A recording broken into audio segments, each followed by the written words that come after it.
Chapter 8. Rules and regulations concerning bequests to an inheritance by near and distant relatives, male and female slaves and their descendants, firstborn and husbands. One may or may not wish to bequeath his estate to strangers when he has children. Which wills must be considered and which wills must not. The dividing of an inheritance between grown-up and minor children, male and female. Mishnah I. Concerning inheritance, there is a difference between relatives. There are those that bequeath at their death, and also inherit at the death of their relatives. There are those who inherit but do not bequeath, and also those who neither bequeath nor inherit. The father, his children, and also the brothers of the father may both bequeath and inherit to and from each other. The son from his mother, and the husband from his wife, and also the children of sisters inherit, but the former do not bequeath to the latter. The woman to her children, her husband, and her brothers bequeaths, but does not inherit from them. The brothers of the mother, however, neither bequeath to nor inherit from her. Gemara, why does the Mishnah mention the father his sons first? It does so, first, because the reverse order would imply a curse, and usually the beginning must not be with a curse, for when the son dies before his father it is certainly a curse, and, secondly, the scripture, Numbers, 27. 8, reads, if a man die and have no son, etc., hence the death of the father is mentioned first. The Tana of the Mishnah does thus because the law that a father shall inherit from his son is not written in the scripture but is deduced, as will be explained farther on, and he desires to mention it first. Whence do they deduce it? From the following Beretha, it is written, his kinsman means the father, from which it is deduced that if one dies and leaves brothers and a father, the father is the heir and not the brothers. But lest one say that the father of the deceased is preferred to his son, it is written, that is next to him, which means, whoever is nearest, and the son to his father is considered nearer than a father to his son. And what is the reason that you exclude the brother and include the son? Because the scripture has substituted the son for the father in the case of a man's servant, X 21. 9, and also in that concerning the possession of a field, Levit 25. 13, of which it is said elsewhere that only when the son has redeemed the field sanctified by his father, it may be returned in the Jubilee year, but not if the father's brother or any other relative has done so. But why not say that the brother shall have the preference, as he inherits from his brother in case the latter dies childless, Deuteronomy 25. 5. This cannot hold good, as the brother thus inherits only if there is no son. But if there is a son the brother does not inherit. Is it only for this reason, and if it were otherwise would the brother be the heir? May the son be substituted for his father in the two cases above stated, and the brother in the one case only? Nay, the same reason is given in the case of the above-mentioned possession of a field, wherein the son is preferred to the brother, also because the brother inherits only when there is no son. But why not say a kinsman means the father, from which we infer that he is preferred to his daughter? Lest one say that he is preferred to his son also, therefore it is written, who is next to him, and a son is nearer to his father than the father to his son. As said above, this could be opposed thus, let us see. If one dies and leaves a daughter, it is the same concerning Yebum as if Lai should leave a son. Hence we see that a son and daughter are here equal before the law, and the same equality would obtain concerning inheritance. But why not infer from this that the father has the preference over his brother? And lest one say that he should have the preference over the brothers of the deceased also, it is written, the next, and brothers are considered nearer than the father to his son. It is not necessary that the father's brother be considered as excluded in the scripture, as that would be contrary to common sense. What is the basis for the inheritance of the uncle of the deceased from his nephew, if not that his brother is the father of the deceased, and when the father is still alive, why should the brother be the heir? But let us see. The passage in the scripture does not correspond with all that is taught above, number 27. 8. If a man die and have no son, then shall ye cause the inheritance to pass unto his daughter, and if he have no daughter, unto his brothers. And if no brothers, unto his father's brothers, and if no brothers, to the kinsman. Hence when the kinsman is mentioned at the end, How can you say that it means the father, who is the first in case the deceased left no son? The passages are not written in order, as the kinsman, meaning the father, should be mentioned first, but the scripture relies upon the words, who is next to him, and it is for the court to decide who is nearest to him. The following Tana, however, deduces it from the same passage in another manner, as we have learned in the following Beretha. Ishmael said, "It is written, if a man die and have no son, then ye shall cause his inheritance to pass, etc." Infer from this that you transfer the inheritance from the father only when the deceased left a daughter, but not when he left brothers. But why not say that the daughter transfers the inheritance from his brothers but not from his father? Because if it were so, the passage would read, "And ye shall give the inheritance," and not, "Ye shall cause to pass," which means that if there is a daughter, her father may pass the inheritance to her, even when his own father is still alive. Now, what does kinsman mean in the opinion of our Ishmael, who has deduced this from the words, "Ye shall cause to pass"? That which the following Beretha states, his kinsman means his wife. Deduce from this that the husband inherits from his wife. But to him who infers this from the word kinsman, what do the words, "Ye shall cause to pass," mean? That which we have learned in the following Beretha, Rabbi said, in all the passages it is written, "Shall ye give," and only concerning the daughter, "Ye shall pass." To show that there is no one who shall pass an inheritance to another tribe except a daughter. So if she marries one of another tribe, her son or her husband may inherit from her. But, after all, where is it you are assured that kinsman means the father? In Levit, 19:12, "Thy father's kinswoman." Then why not say it means the mother, as the next verse reads, "Thy mother's kinswoman"? Said Rabbah, it is written, 26:11, "Next to him of this family," and the family is named only from the father's side as, Ibid. 2, after their families, by the descent from their fathers. But is not the name of the mother's side also employed? Is it not written, Judges, 17:7, "And there was a young man out of Bethlehem Judah of the family of Judah, but he was a Levite and sojourned there"? Now does not this passage contradict itself? It is written, "of the family of Judah," from which it is to be inferred that they came from the tribe of Judah, and then it says he is a Levite, which means that he was of the tribe of Levi. We must conclude that his father was from Levi and his mother from Judah, and nevertheless this is called a family name. Said Rabbah B.R. Hanan, the verse reads, "And he is Levi," which does not mean that he was a Levite, but that his name was Levi. If so, how is to be understood, Ibid. 17, "I have obtained a Levite for a priest"? There it is also written Levi, and means a man by the name of Levi. But how can you say that his name was Levi?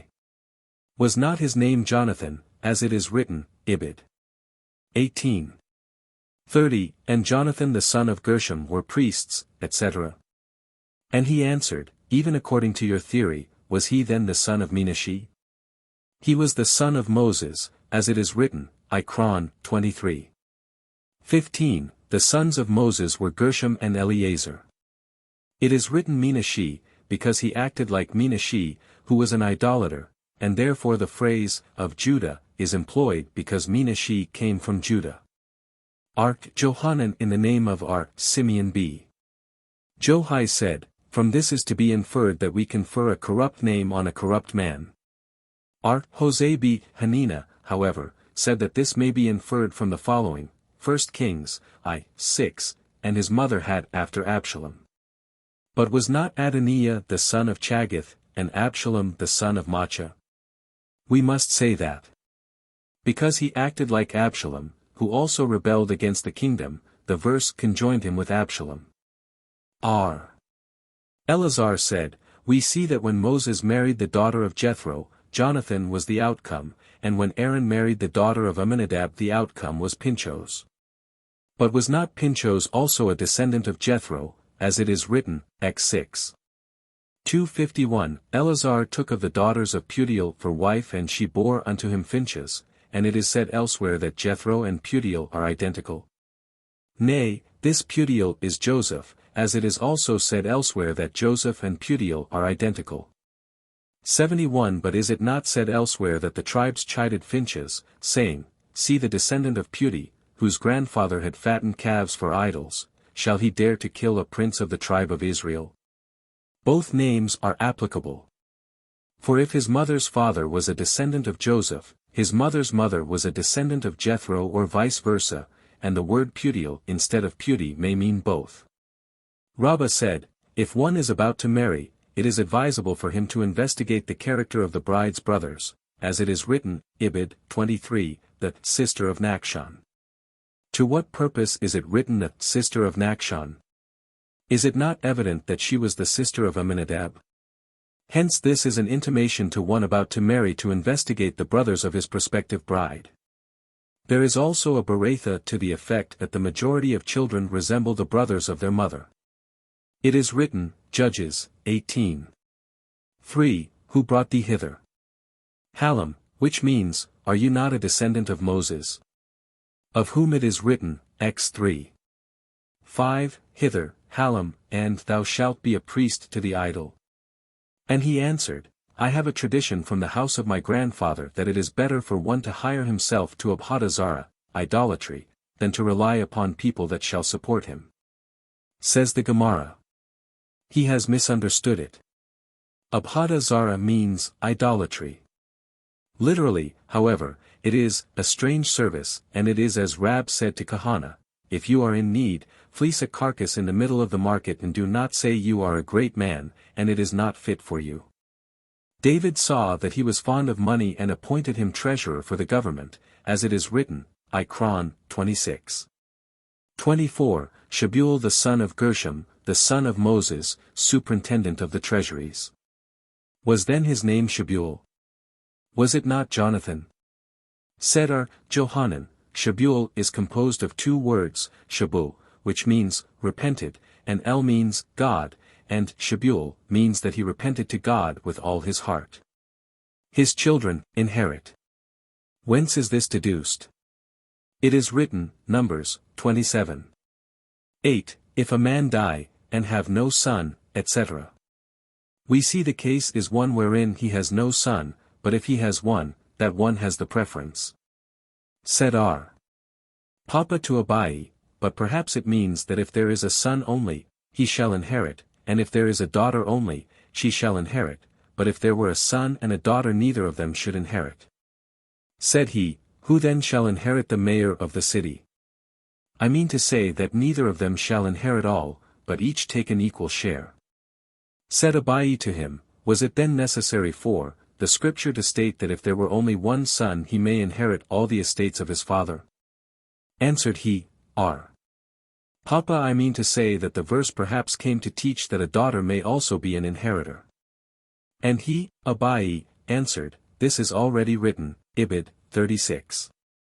8, And every daughter that inheriteth, etc. Ha-B. Jacob said, This is to be deduced from the following, Ibid. 27. 4, Why should the name of our father be done away from the midst of his family because he hath no son? But if he should have a son, the son would have the preference. But perhaps this was only the saying of the daughters of Zelophehad, i.e., they thought that such was the law, as it was customary at that time. But after the Torah was given the law was changed, that a son and daughter should inherit together. Therefore Abai's explanation is better. Rabina said, This is to be deduced from the words, next to him, and a son is nearer than a daughter, and why? As it is said above, he may be substituted for his father in the cases concerning a maidservant in a field, etc. But could then a daughter be substituted for her father in the case of a maidservant? Hence the best interpretation is Abai's. And, if you wish, it may be deduced from Levit, 25. 46, For your sons after you, etc., which means to your sons 72 and not to your daughters. But according to this the verse, Deuteronomy 11. 21, The days of your children, which is also written with Nietzschean, should also be explained the sons and not the daughters. With a blessing it is different. The brothers of the father. Whence is this deduced? Said Rabbah, by analogy of expression, brothers, here, Numbers, 27. 9, and in Genesis 42. 32, we are 12 brothers, the sons of our father, as there they were brothers of the father, so are they here also on the father's side. But was it not said above that from the father's side the family is named, but not from the mother's? See above, page 244. Yeah, this is deduced from verse 11, as above, and Rabbah's statement was taught concerning Yebum, the marriage of a brother to the widow of his childless brother. The son from his mother. Whence is this all deduced? From that which the rabbis taught. It is written, number 36. 8. Any daughter who inherits the estate of the tribes. 73. How can a daughter inherit from two tribes? It must be concluded that her father was from one tribe and her mother from another, and both died leaving estates, and she has inherited both. This is concerning a daughter, but whence have we knowledge concerning a son? From the a fortiori argument that as a daughter who has no share in the inheritance of her father when there is a son is nevertheless an heir to the estate of her mother, a son who inherits from his father so much the more inherits from his mother. And from this it is to be deduced that, as there the son has the preference over the daughter as an heir of the father, so is it also with the inheritance from the mother. Both are Hosea b. Jehudah and are Eleazar b. Hosea, however, say in the name of Zechariah the son of the butcher that a son and a daughter are equally heirs of their mother. Why so? Because there is a rule, it is sufficient that the result derived from the inference be equivalent to the law from which it is drawn, and as the law that a son may inherit from his mother is drawn a fortiori from the case of the daughter. It is sufficient to say that he inherits also, but not that he shall have the preference. But does the first Tana ignore the theory of, it is sufficient? Is this not biblical, as we have learned, First Gate, page 51, in the beginning of the Gemara?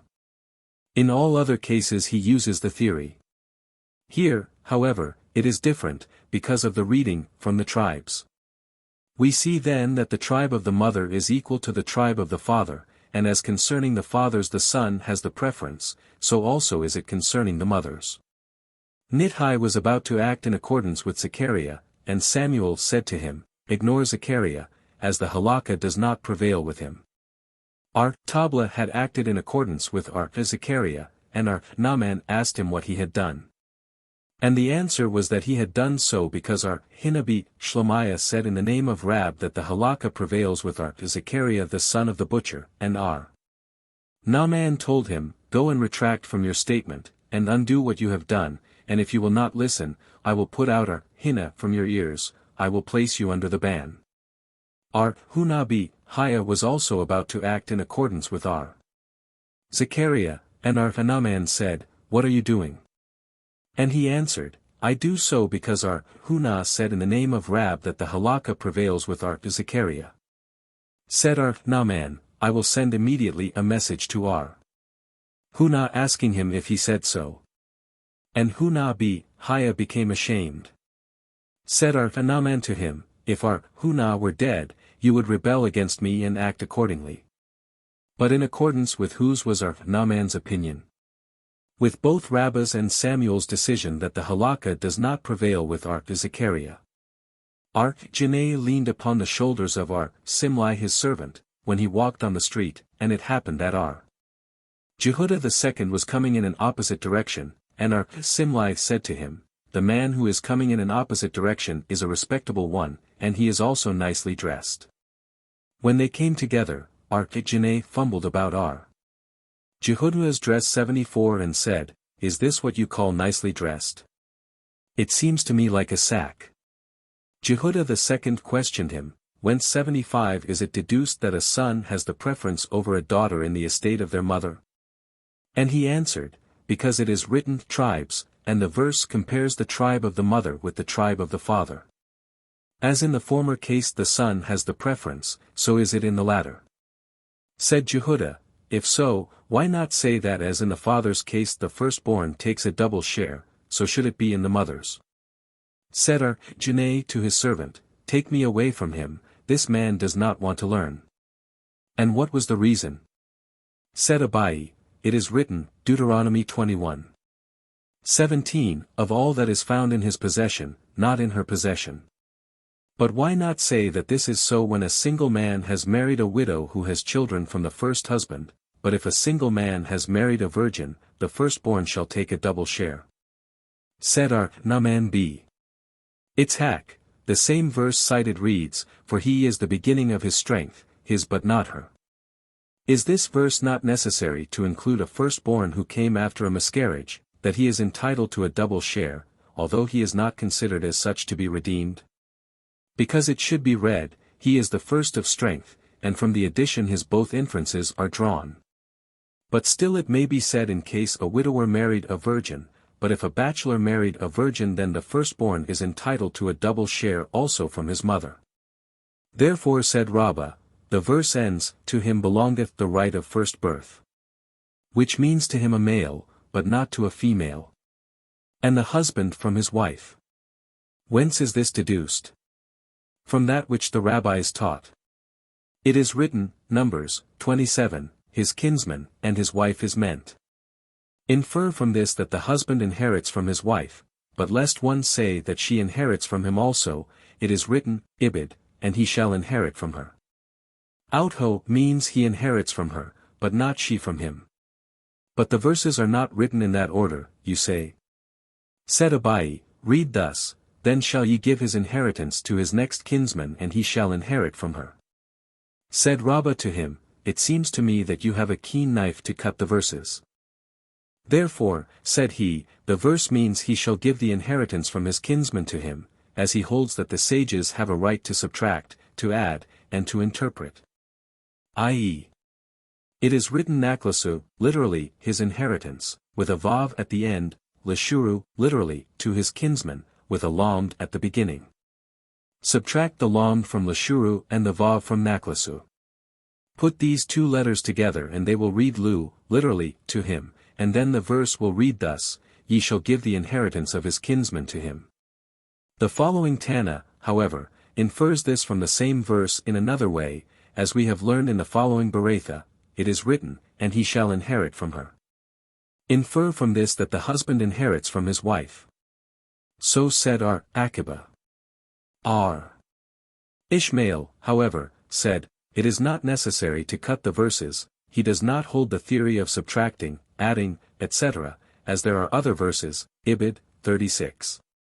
8. Every daughter that inheriteth, which refers to the transferring of an estate from one tribe to another through the husband, who is of one tribe and has married a woman of another tribe. It is written, Ibid. 7. And the inheritance of the children of Israel shall not pass from tribe to tribe, and it is also written next, And no inheritance shall pass from one tribe to another, and then it is written, Joshua 24.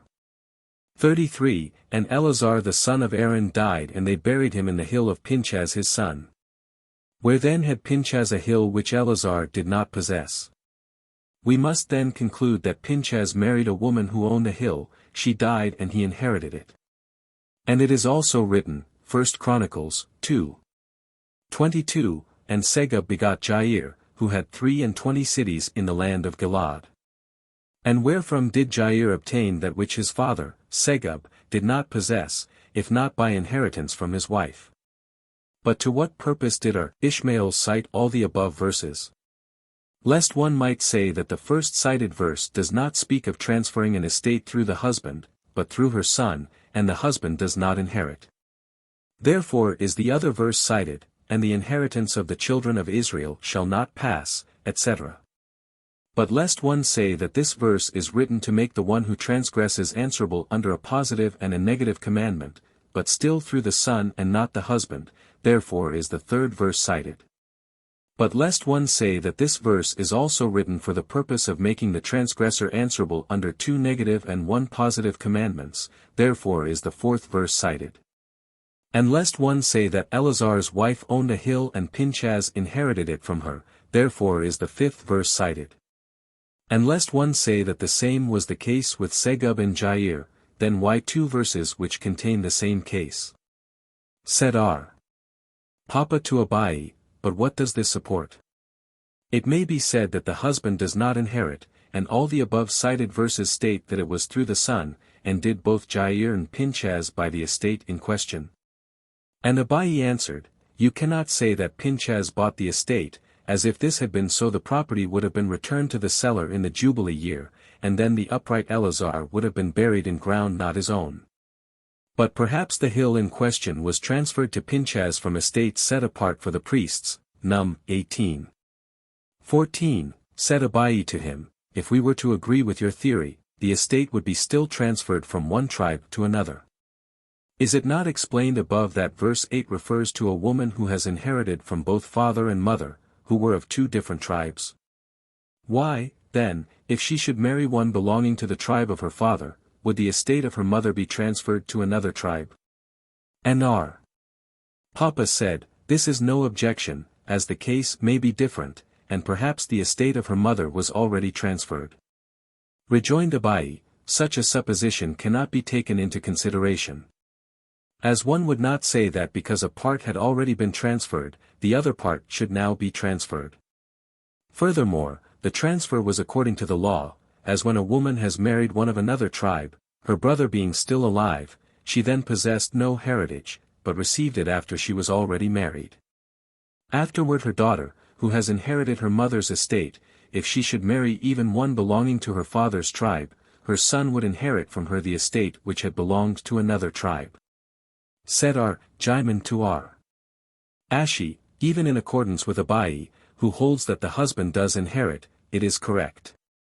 If the verse is to be explained that the daughter has already inherited from her mother, who was of another tribe, the scripture commands that she shall marry one of another tribe, to the end that the estate of one tribe shall not be transferred to another one, no matter whether through son or husband. But if the estate of her mother was not as yet transferred, why should she marry one of her father's tribe?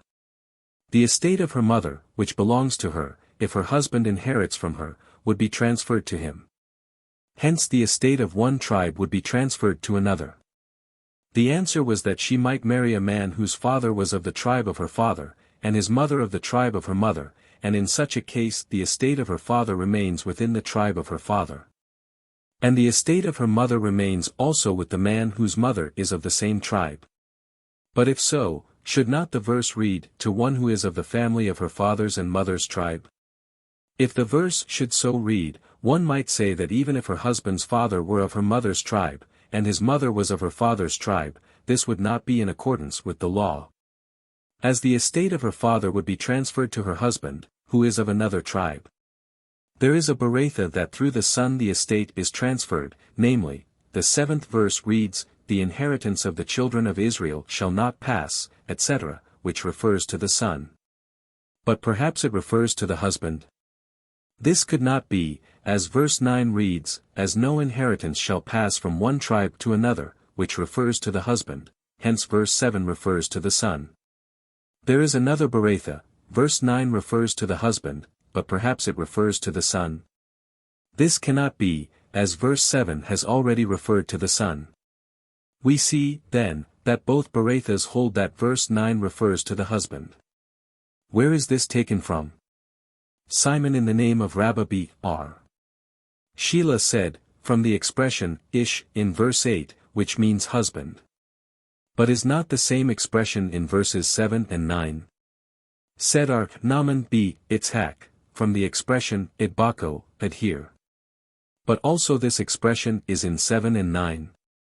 Therefore said Rabbah, from the end of verse 9, which reads, the tribes of Israel shall adhere, and R. Ashi maintains, from the expression, from one tribe to another tribe, a son cannot be called of another tribe.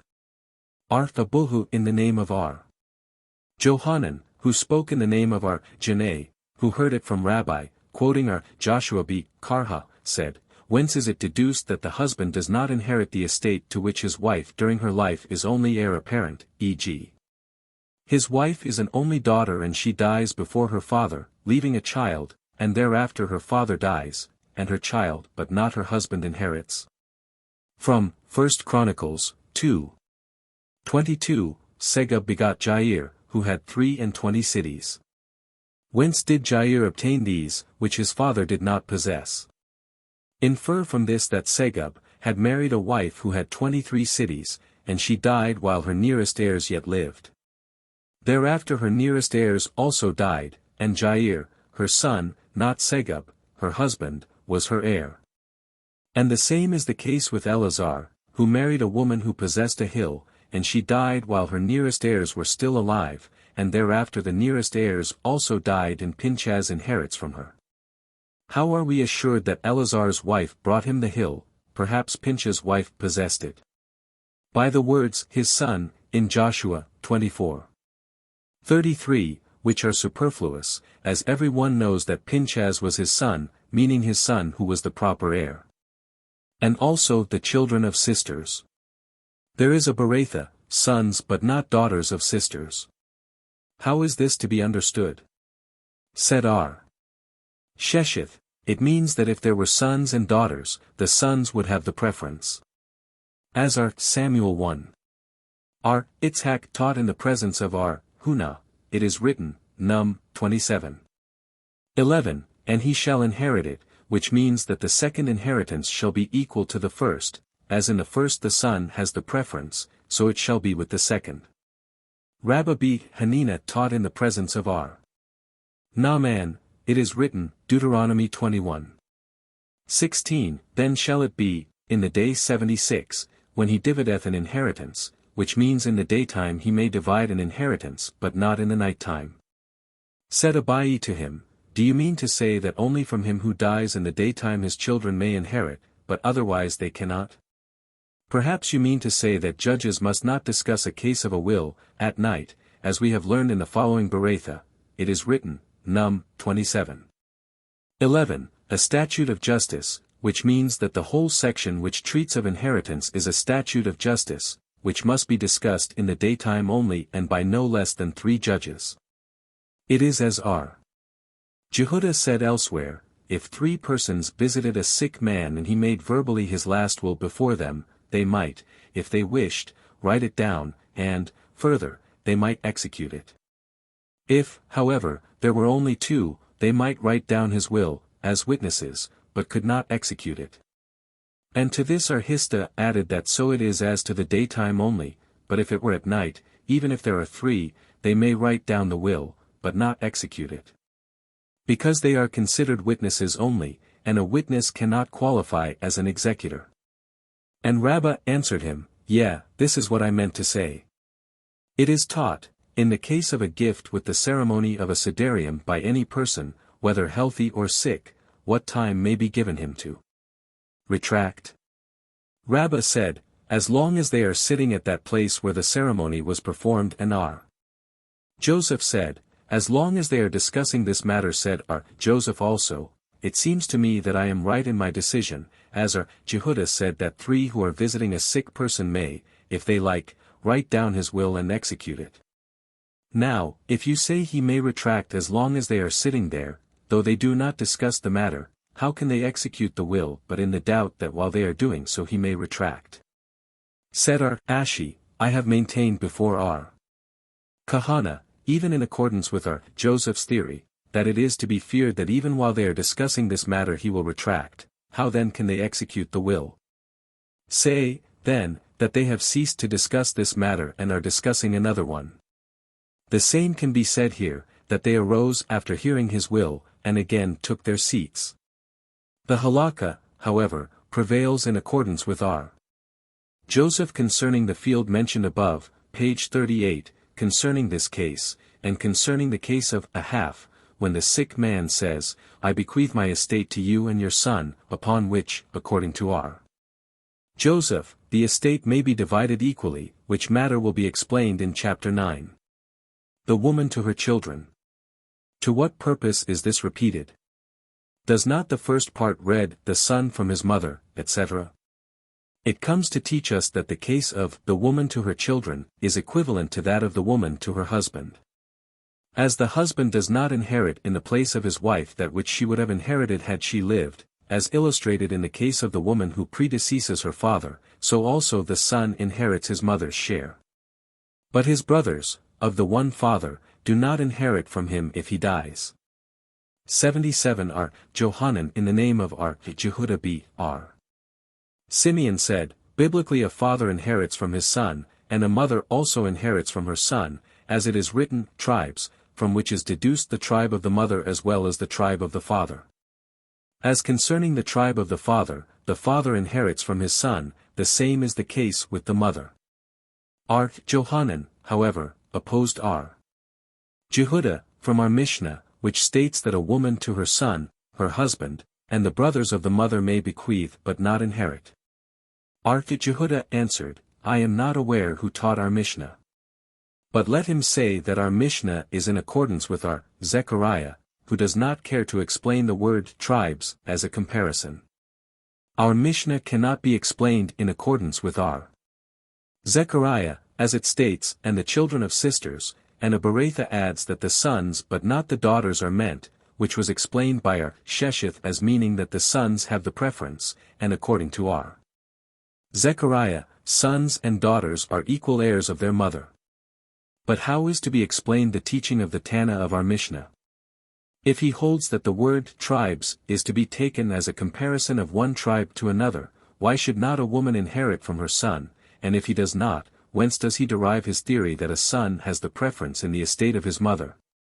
The comparison holds good, but this case is different, because it is written every daughter that inheriteth, which means she may inherit but does not bequeath. Mishnah 2. The order of inheritance is thus: if a man dies, leaving no son, the inheritance shall pass to his daughter, reads the passage, by which we see that the son has preference before the daughter. And the same is the case with all the descendants of the son, who also have preference before the daughter. The daughter has preference over the brothers of her father, and the same is the case with her descendants. The brothers of the deceased have preference over the father's brothers, and the same is the case with their descendants. This is the rule: after every one who has the preference concerning an inheritance, his descendants have, in order, a like preference. The father has the preference before all his descendants. Gemara, the rabbis taught, it is written, a son from which we know the son himself only, but whence do we deduce the son's son or his daughter, or even the grandson of his daughter? It is written yen lu. And we read the word yen as if it were written ayin, which means investigate, for perhaps his son left a son or a daughter, etc. It is also written, a daughter, by which we know indeed the daughter, but whence do we deduce her daughter, son, and daughter of her son? It is written yen, ayin, as said above. And the same is the case with investigation in the opposite direction, i.e., perhaps the father's father is yet alive, so that an investigation concerning inheritance may stretch back to Reuben, the son of Jacob. Why only back to Reuben, and not as far as Jacob? Said Abai, we have a tradition that the whole tribe cannot be extinguished. 78r. Huna in the name of Rab said, if one decides that a daughter shall inherit, when there is a daughter of a son, even if he were a prince in Israel, he must not be listened to, as so acts the Sadducean. Which we have learned in the following Beretha: on the 24th day of the month Tebheth we return to our old law, namely, the Sadducean used to say that a daughter should inherit an equal share with the daughter of the son, and Rabban Johanan b. Zakkai said to them, Ye fools, wherefrom have ye taken this?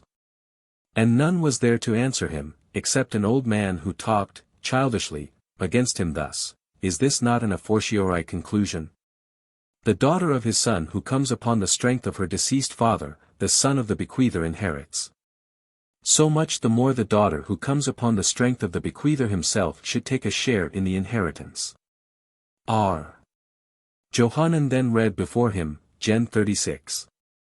20. These are the sons of Seir the Chorite, who inhabited the land, Lotan and Shobal and Ziban and Anna, and there is also written, Ibid 24. And these are the children of Ziban, both Ajah and Anna. How is it to be understood? Infer from this that Ziban had lain with his sister Ajah, and she bore Anna. But perhaps there were two Annas? Said Rabbah, I shall say a thing which would be fit for King Saba to say, Samuel is meant, although, according to others, our Papa said so when he meant Rabbah. It is written in the same verse cited that Anna, which means one that is the same as the Anna of verse 20. Said the Sadducean to our Johanan, Rabbi, with such an explanation do you think to override me? Our Johanan answered, and why not? Should not our Torah with its regulations ignore your gossip? Your a fortiori conclusion could be easily overthrown by the following theory: how can you compare one's daughter to the daughter of his son, when the latter has a right of inheritance even when the brothers of her father are still alive? While the former has no such right, for a daughter does not inherit when she has brothers. And with this he conquered the Sadducean, and this day was established for a festival. It is written, Judges, 21:17, and they said their inheritance must be secured for Benjamin, that not a tribe may be blotted out from Israel. Said R. Itzhak of the school of R.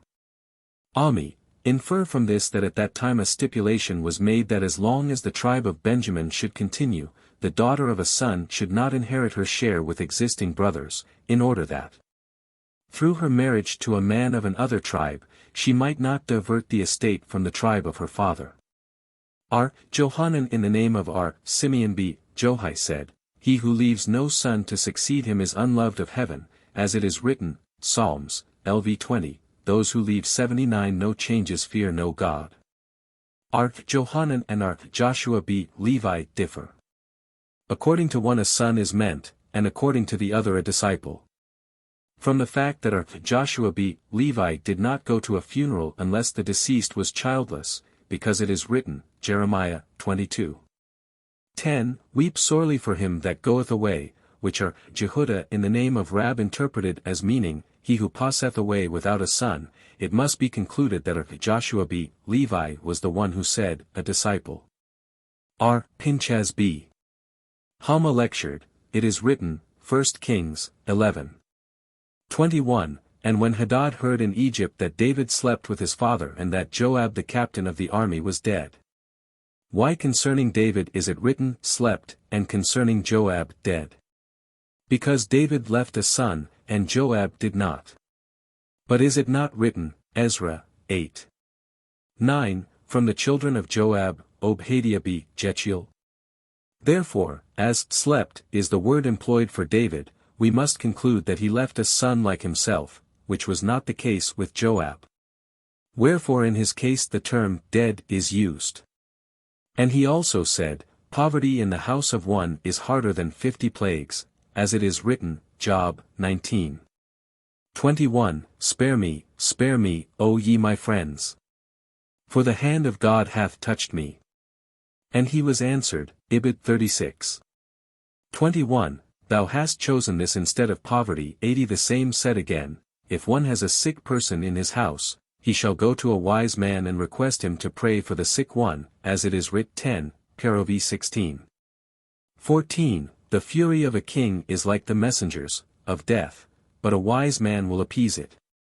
This is the rule. Rami b. Halma questioned, if the deceased left a grandfather and a brother, as did Abraham and Jacob to the estate of Esau, who had the preference. Said Rabbah, Come and hear the decision of our Mishnah, which states that the father has the preference before all his descendants. Rami, however, maintains that the father has the preference over his descendants, but not over the descendants of his son. Says the Gemara. It seems that Rami is right. As the Mishnah states, this is the rule, he who has preference concerning inheritance, his descendants have the same. Now, if when Esau died Isaac and Abraham were both alive, Isaac would have had the preference to the estate. The same would have been the case if Isaac had been dead. Then Jacob would have had the preference over Abraham, because he was a descendant of Isaac. Infer from this that so it is. Mishnah 3. The daughters of Zlovkot have inherited 3 shares from the inheritance of their father, his share as one of the ascendants from Egypt, his share in the division of Chiffer his father, who was also among the ascendants from Egypt. And because he was a firstborn he inherited a double share. Gemara, our Mishnah is in accordance with him who said that the land was divided among the ascendants from Egypt, and not to their children, i.e. the person who entered the land of Israel, if he was among the ascendants of Egypt, took his share, and divided it among his children. And if an ascendant had died and his children entered the land, the share of their deceased father was given to them and they divided it among themselves, as we have learned in the following Beretha. R. Ayashia said, the land was divided to the ascendants of Egypt, as it is written, Num, 26. 55, according to the names of the tribes of their fathers. But how does this correspond with Ibid? 53, unto these shall the land be divided, which means to those who entered the land. Those are meant who are of sufficient age, 20 years, excluding the minors. R. Jonathan, however, said that to those who entered the land it was apportioned, not to their fathers, as it is written in the verse just cited. But how would this correspond with verse 55? This inheritance is different from all other inheritances, as in all others the living inherit from the dead, and here the dead inherit from the living, and to illustrate this, said Rabbi, I shall give you a parable. It is similar to the case of two priests in one city, one of whom has one son, while the other has two, and when they go to the barn to take the taruma, he who has only one son takes one share, e.g. a sah, and he who has two takes 2 shares, and they turn them over to their fathers, who divide the shares equally among themselves, according to the number of souls. Such, also, was the apportionment of the land of Israel. Each received land according to the number of his souls, and after that they divided it among themselves according to the number of the heads of the family who were of the ascendants from Egypt, hence the dead ascendants inherit from the living. R. Simeon b. Eleazar, however, said that the land was apportioned to both, in the manner stated in both of the above-cited verses. How so? He who was of the ascendants from Egypt took his share among them, and he who was of those who entered the land of Israel took his share among them, and he who was of both the ascendants and the entering took his shares with both of them. The shares of the spies Joshua and Caleb took and divided equally. Those who murmured and the congregation of Korah had no share in the land at all, and their children took their shares, as the direct heirs of their grandfathers on both the paternal and maternal sides. But whence do you know that in number 26? The ascendants from Egypt are meant? Perhaps it means the tribes themselves who entered the land. It is written, X 6. 8, I will give it you for inheritance. Inheritance implies from parents to children, and this was said to the ascendants from Egypt. Said our Papa to Abai, it is understood by him who says that the land was divided among the ascendants from Egypt, number 26.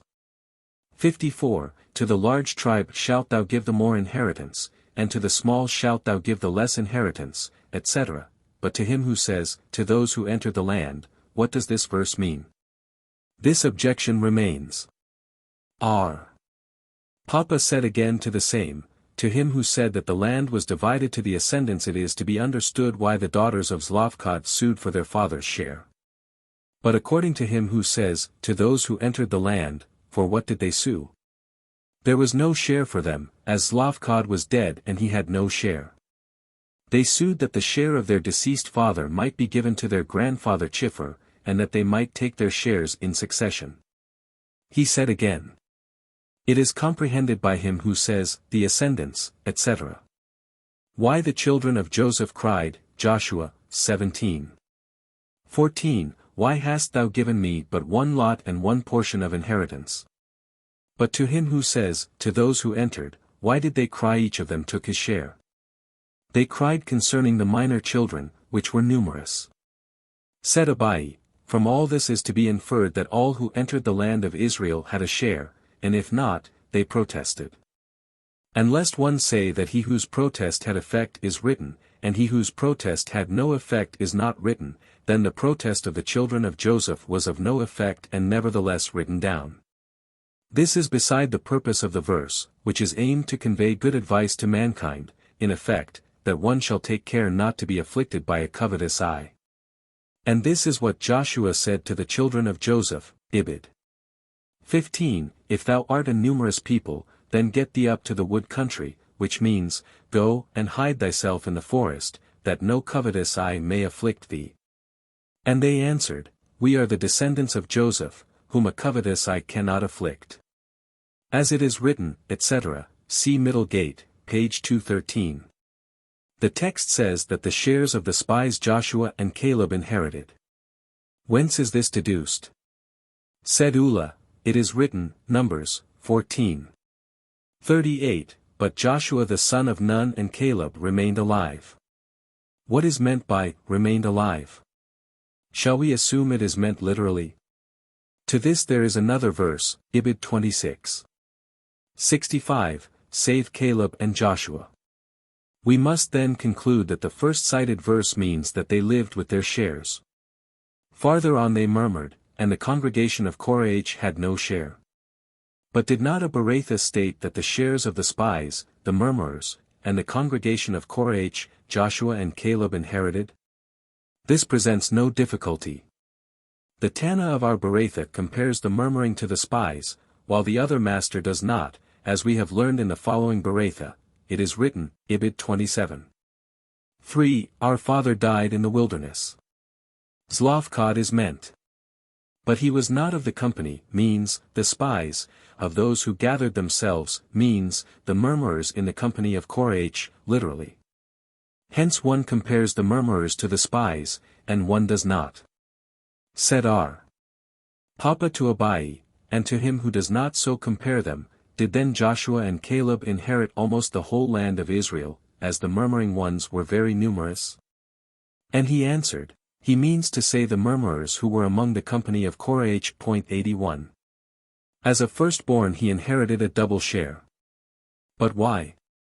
At the time when Zlofkod died the land was not as yet prepared for apportionment, as it was still in the possession of the nations, and it is said above that a firstborn does not inherit a double share in that which is not yet in existence. Said Jehudah in the name of Samuel, the Mishnah was meant to say, in their personal property.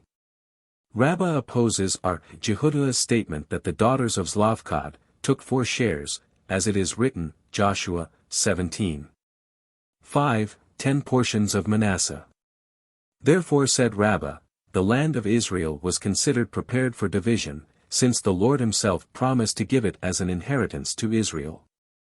An objection was raised from the following, R. Hidquah said, I had a colleague, Simeon the Shmuni, who was one of the disciples of Akiba. He used to say thus, Moses our master was aware that the daughters of Zlofkod were heiresses. But he did not know whether they were entitled to the share of the firstborn, and the passage about the inheritance would be written through Moses, even if the case of the daughters of Zlofkod had not happened.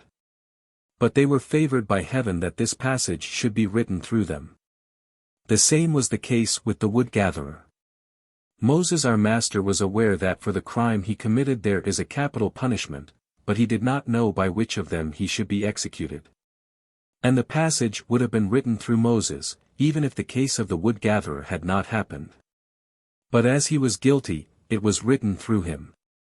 And this is what is meant by the reward of virtue, while the chastisement for sin is dealt out through a sinner. See Sabbath, 1st edition, page 55. Now, if it be borne in mind that the land of Israel was prepared for division, why was Moses doubtful? He was doubtful in the following, it is written, X 6. 8, and I will give it you for an heritage. Does this mean an heritage from the parents? Hence a firstborn has to take a double share. Or does it mean, I give it to you, you shall bequeath it to your children, as the decree was, that the persons ascending from Egypt were to die in the desert? And the decision was both that the land was a heritage from the parents and yet not for themselves, but to bequeath to their children? And this is what is written, Ibid 15. 17, bring them, and plant them. It was not said, us, and this was a prophecy, wherein they themselves did not know they were prophesying. It is written, number 28. 2, and they stood before Moses and before Eleazar the priest, and before the princes and all the congregation. Is it possible that when Moses did not answer them they were going to complain before the princes? Therefore this verse must be reversed. So said Jashiah. Abba Hanan in the name of Eleazar said, all of them were in the college when they came to make their complaint. And the point of their differing is, whether in presence of the master the disciple must be honored or not. According to one, he may. And therefore he maintains that before they came before Moses they asked the princes, and he who said that this verse must be reversed maintains that all were of the opinion that in presence of the master the disciple must not be honored with any question. There is a Bereitha that the halakha prevails that he may be honored. But another Bereitha states, he may not. And it presents no difficulty.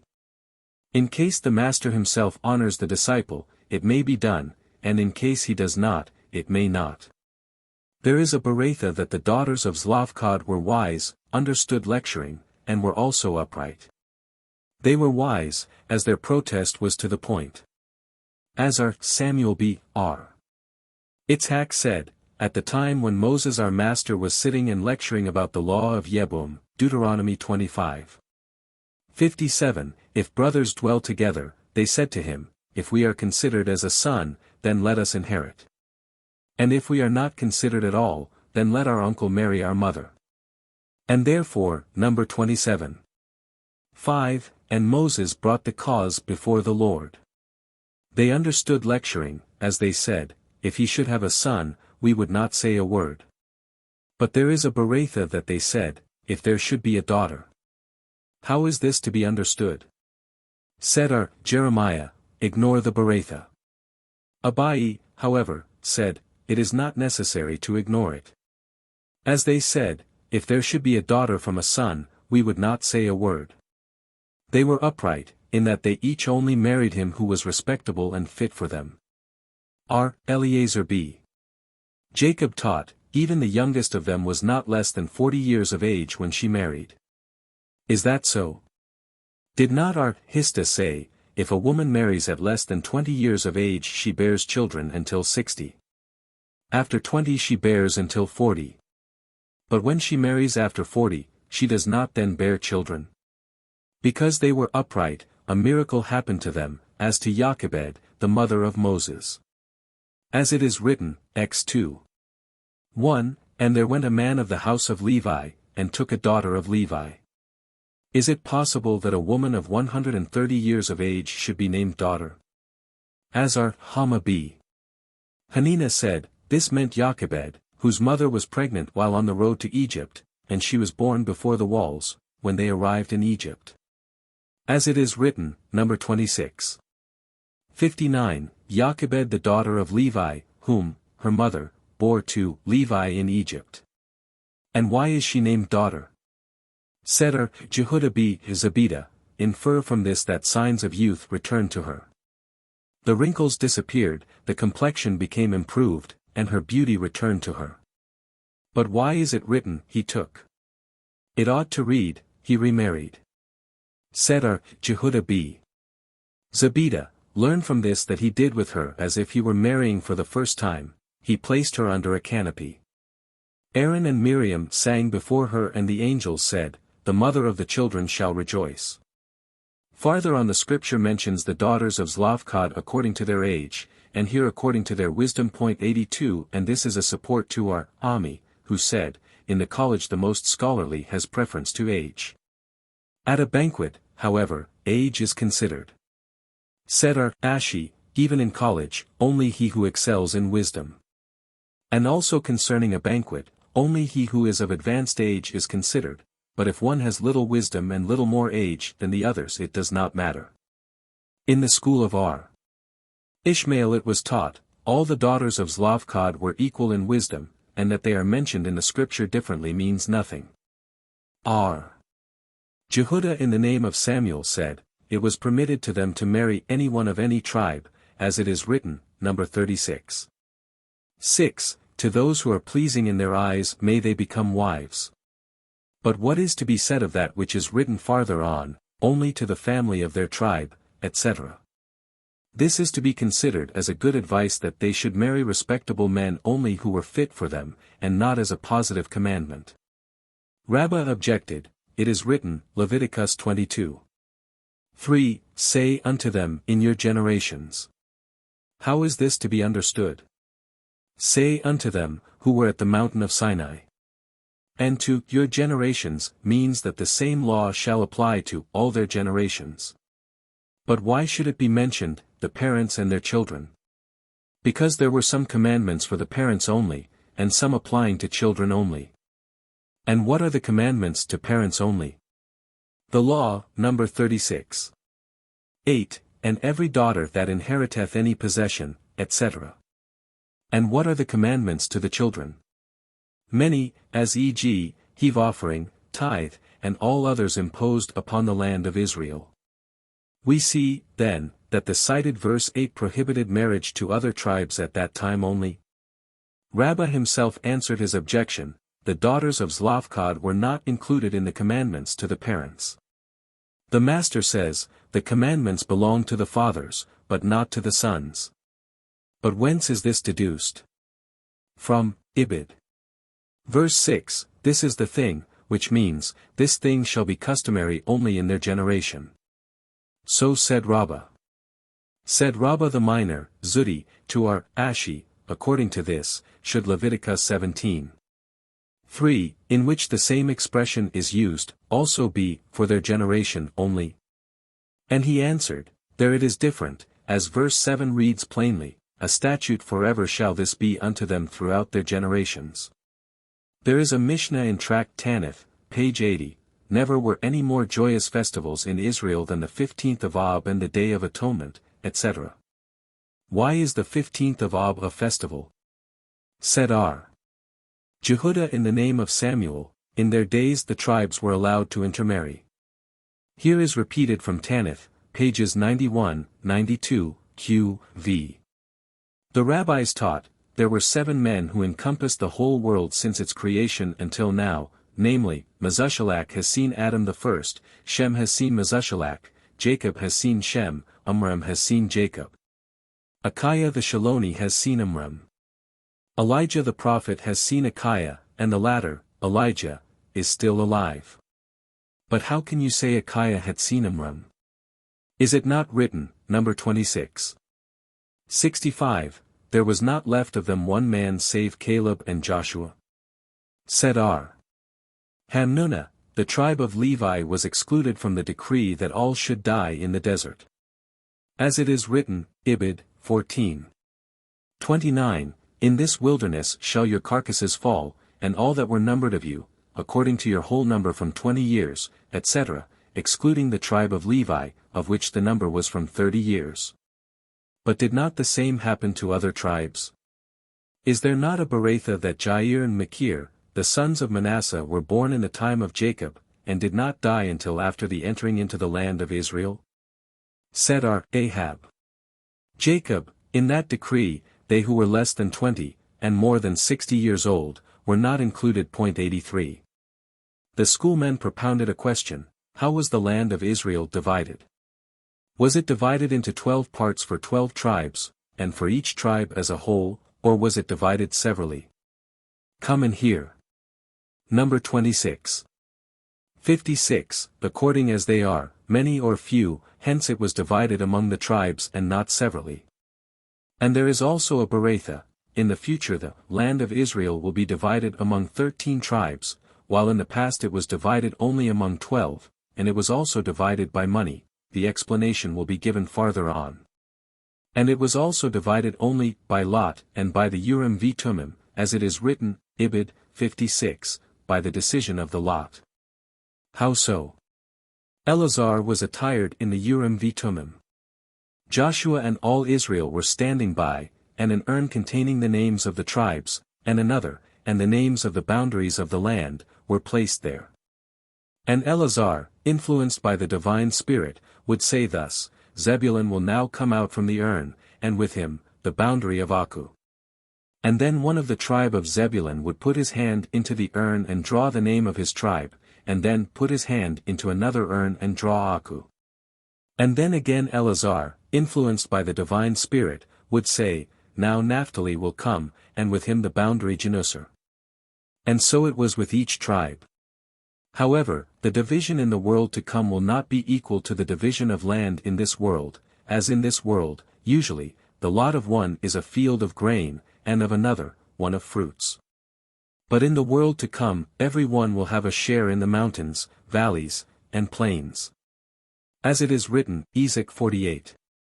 31, the gates of Reuben, 1, etc. Which means that every one will have equal land and shares, and the Holy One, blessed be he, himself will assign the shares. As it is written, Ibid, 29, and these are their allotted division, said the Lord Eternal. We see, then, that the Beratha states that in the past the division was 12 parts to the 12 tribes.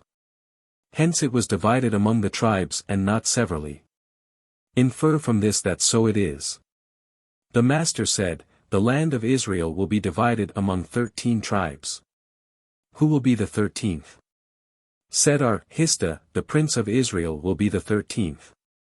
As it is written, Ibid, 19, and the laborer of the city, i.e.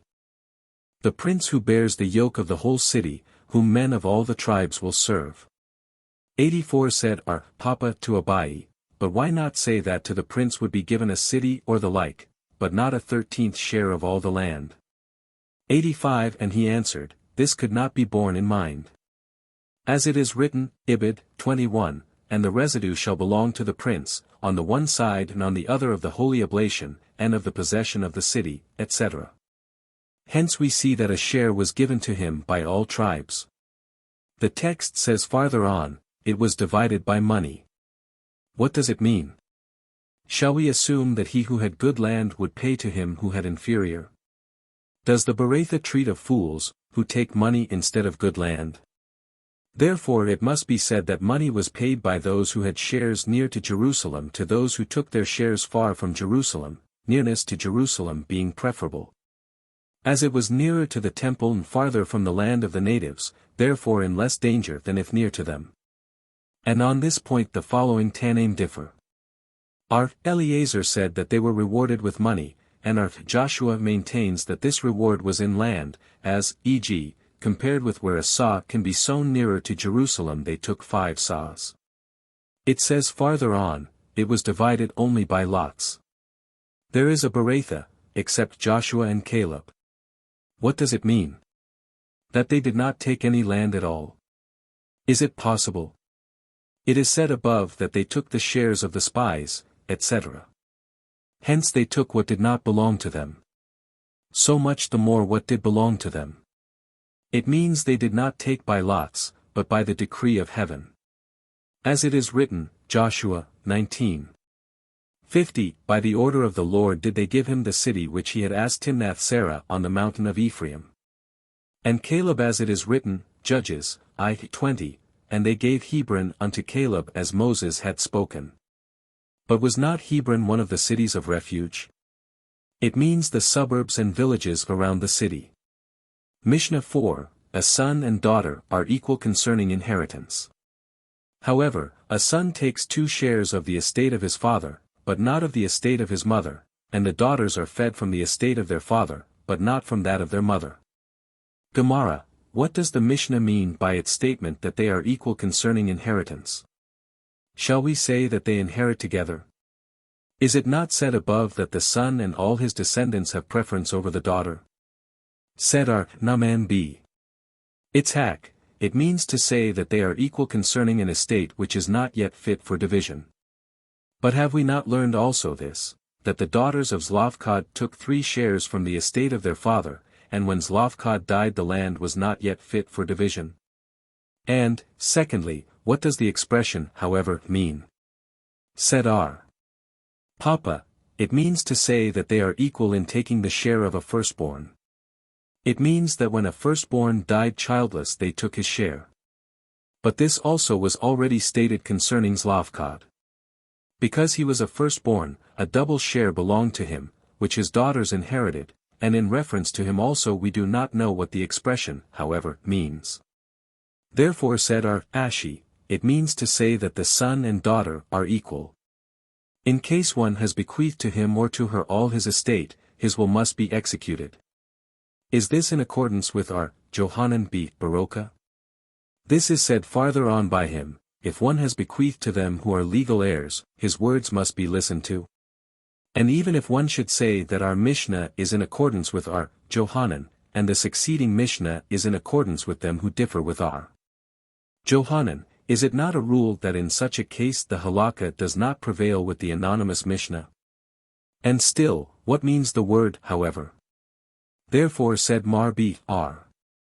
Ashi, it means that the son and daughter are equal in all cases concerning inheritance, be it the estate of father or mother. However, there is a difference between them, that the son takes 2 shares from the estate of the father, but does not from the estate of his mother. The rabbis taught, it is written, Deuteronomy 21:17, to give him a double portion, which means a double portion as against one brother. But perhaps it means a double portion from all the estate, and should be discussed thus: his share, when he has 5 brothers, should be equal to that when he has only one. As in the latter case he takes 2 shares from the whole estate, so it should be with the former. On the other hand, it can be discussed thus: his portion, when he has 5 brothers, should be equal to that when he has only one brother, in this respect, that as in the latter case he takes twice as much as his brother. So it should be in the former case, that he takes twice as much as all of them. Therefore it is written, Ibid. 16, among his sons, what he hath. We see, then, that the Torah treats of the inheritance as among all one's sons, hence we have to take the second supposition, and not the first. It is also written, Ikron v. 1, and the sons of Reuben, the firstborn of Israel, for he was the firstborn. But when he defiled his father's bed, his birthright was given unto the son of Joseph the son of Israel, so that the genealogy is not to be reckoned after the first birth. And it is also written, Ibid. 11, for Judah became the mightiest of his brothers, and the prince descended from him, while the first birthright belonged to Joseph. Now the case of the firstborn is mentioned concerning Joseph, and also concerning generations. As in the case of Joseph, it was only twice as much as each of the brothers. As it is written, Gen 48:22, moreover, I have given unto thee one portion above thy brothers. So also is it with the case mentioned as to generations, that the firstborn should have only one portion more than his brothers. It is written farther on, which I took out of the hand of the Amorite with my sword and with my bow. Did he indeed take it with sword and bow? Is it not written, P.S. 44:7, for not in my bow will I trust, and my sword shall not help me. Therefore we must explain that, with his sword, he means prayer, and, with my bow, supplication. To what purpose was it necessary to cite all the verses? Lest one say that the cited verse in the above Beratha is needed for our Johannan's above theory, therefore the other cited verse, etc. Said R. Papa to Abai, how is it inferred from the last cited verse that Jacob gave Joseph twice as much as to all his brothers? Perhaps he presented to him only a like estate. And he answered, to thy question. The scripture says, Gen 48:5, Ephraim and Manasseh shall be unto me as Reuben and Simeon. Hence we see that he had twice as much as his brothers, who each were counted as one tribe, and he for 2. R. Helbo questioned R. Samuel B. Nameni, what is the reason that Jacob took away the privilege of the firstborn from Reuben and gave it to Joseph? You ask for the reason. Does not the scripture state the reason, when he defiled his father's bed?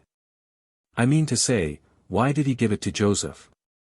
And he rejoined, I will tell you a parable to which this case is similar. There was one who had raised an orphan in his house. At a later period the orphan became rich, and thought, I will recompense my benefactor, because Joseph supported his father in the years of famine, therefore he recompensed him. Said R. Helbo to him, and how would it be if Reuben had not sinned? Then Jacob would have given nothing to Joseph. Thereto I shall tell you what Jonathan your master said concerning this, the firstborn had to come from Rachel. As it is written, Ibid. 37, these are the generations of Jacob. Joseph. But Leah was preferred by virtue of her prayers. Because of the very chastity of Rachel, the Holy One, blessed be he, returned it to her. And what were Rachel's virtues? As it is written, Ibid. 12, and Jacob told Rachel that he was her father's brother, and that he was Rebekah's son. The brother of her father? Was he not the son of her father's sister? It was thus, he asked her whether she would marry him, and she said, Yeah, but my father is very shrewd, and you cannot persuade him. And to the question, what does it mean? She answered, I have a sister who is older than myself, and my father will not give me to you while she is not married. Then he said, I am his brother in shrewdness. She then asked him, Is it, then, allowed to the upright to be shrewd? And he answered, Yeah, as it is written, 2 Sam 22. 27, with the pure thou wilt show thyself pure, and with the perverse thou wilt wage a contest. And then he furnished her with some signs, that when she should be brought to him he would ask her for these signs, that he might be sure that she was not exchanged for Leah. Thereafter, when Leah was brought to him instead of Rachel, the latter thought, now Leah will be ashamed, and confided to her the signs.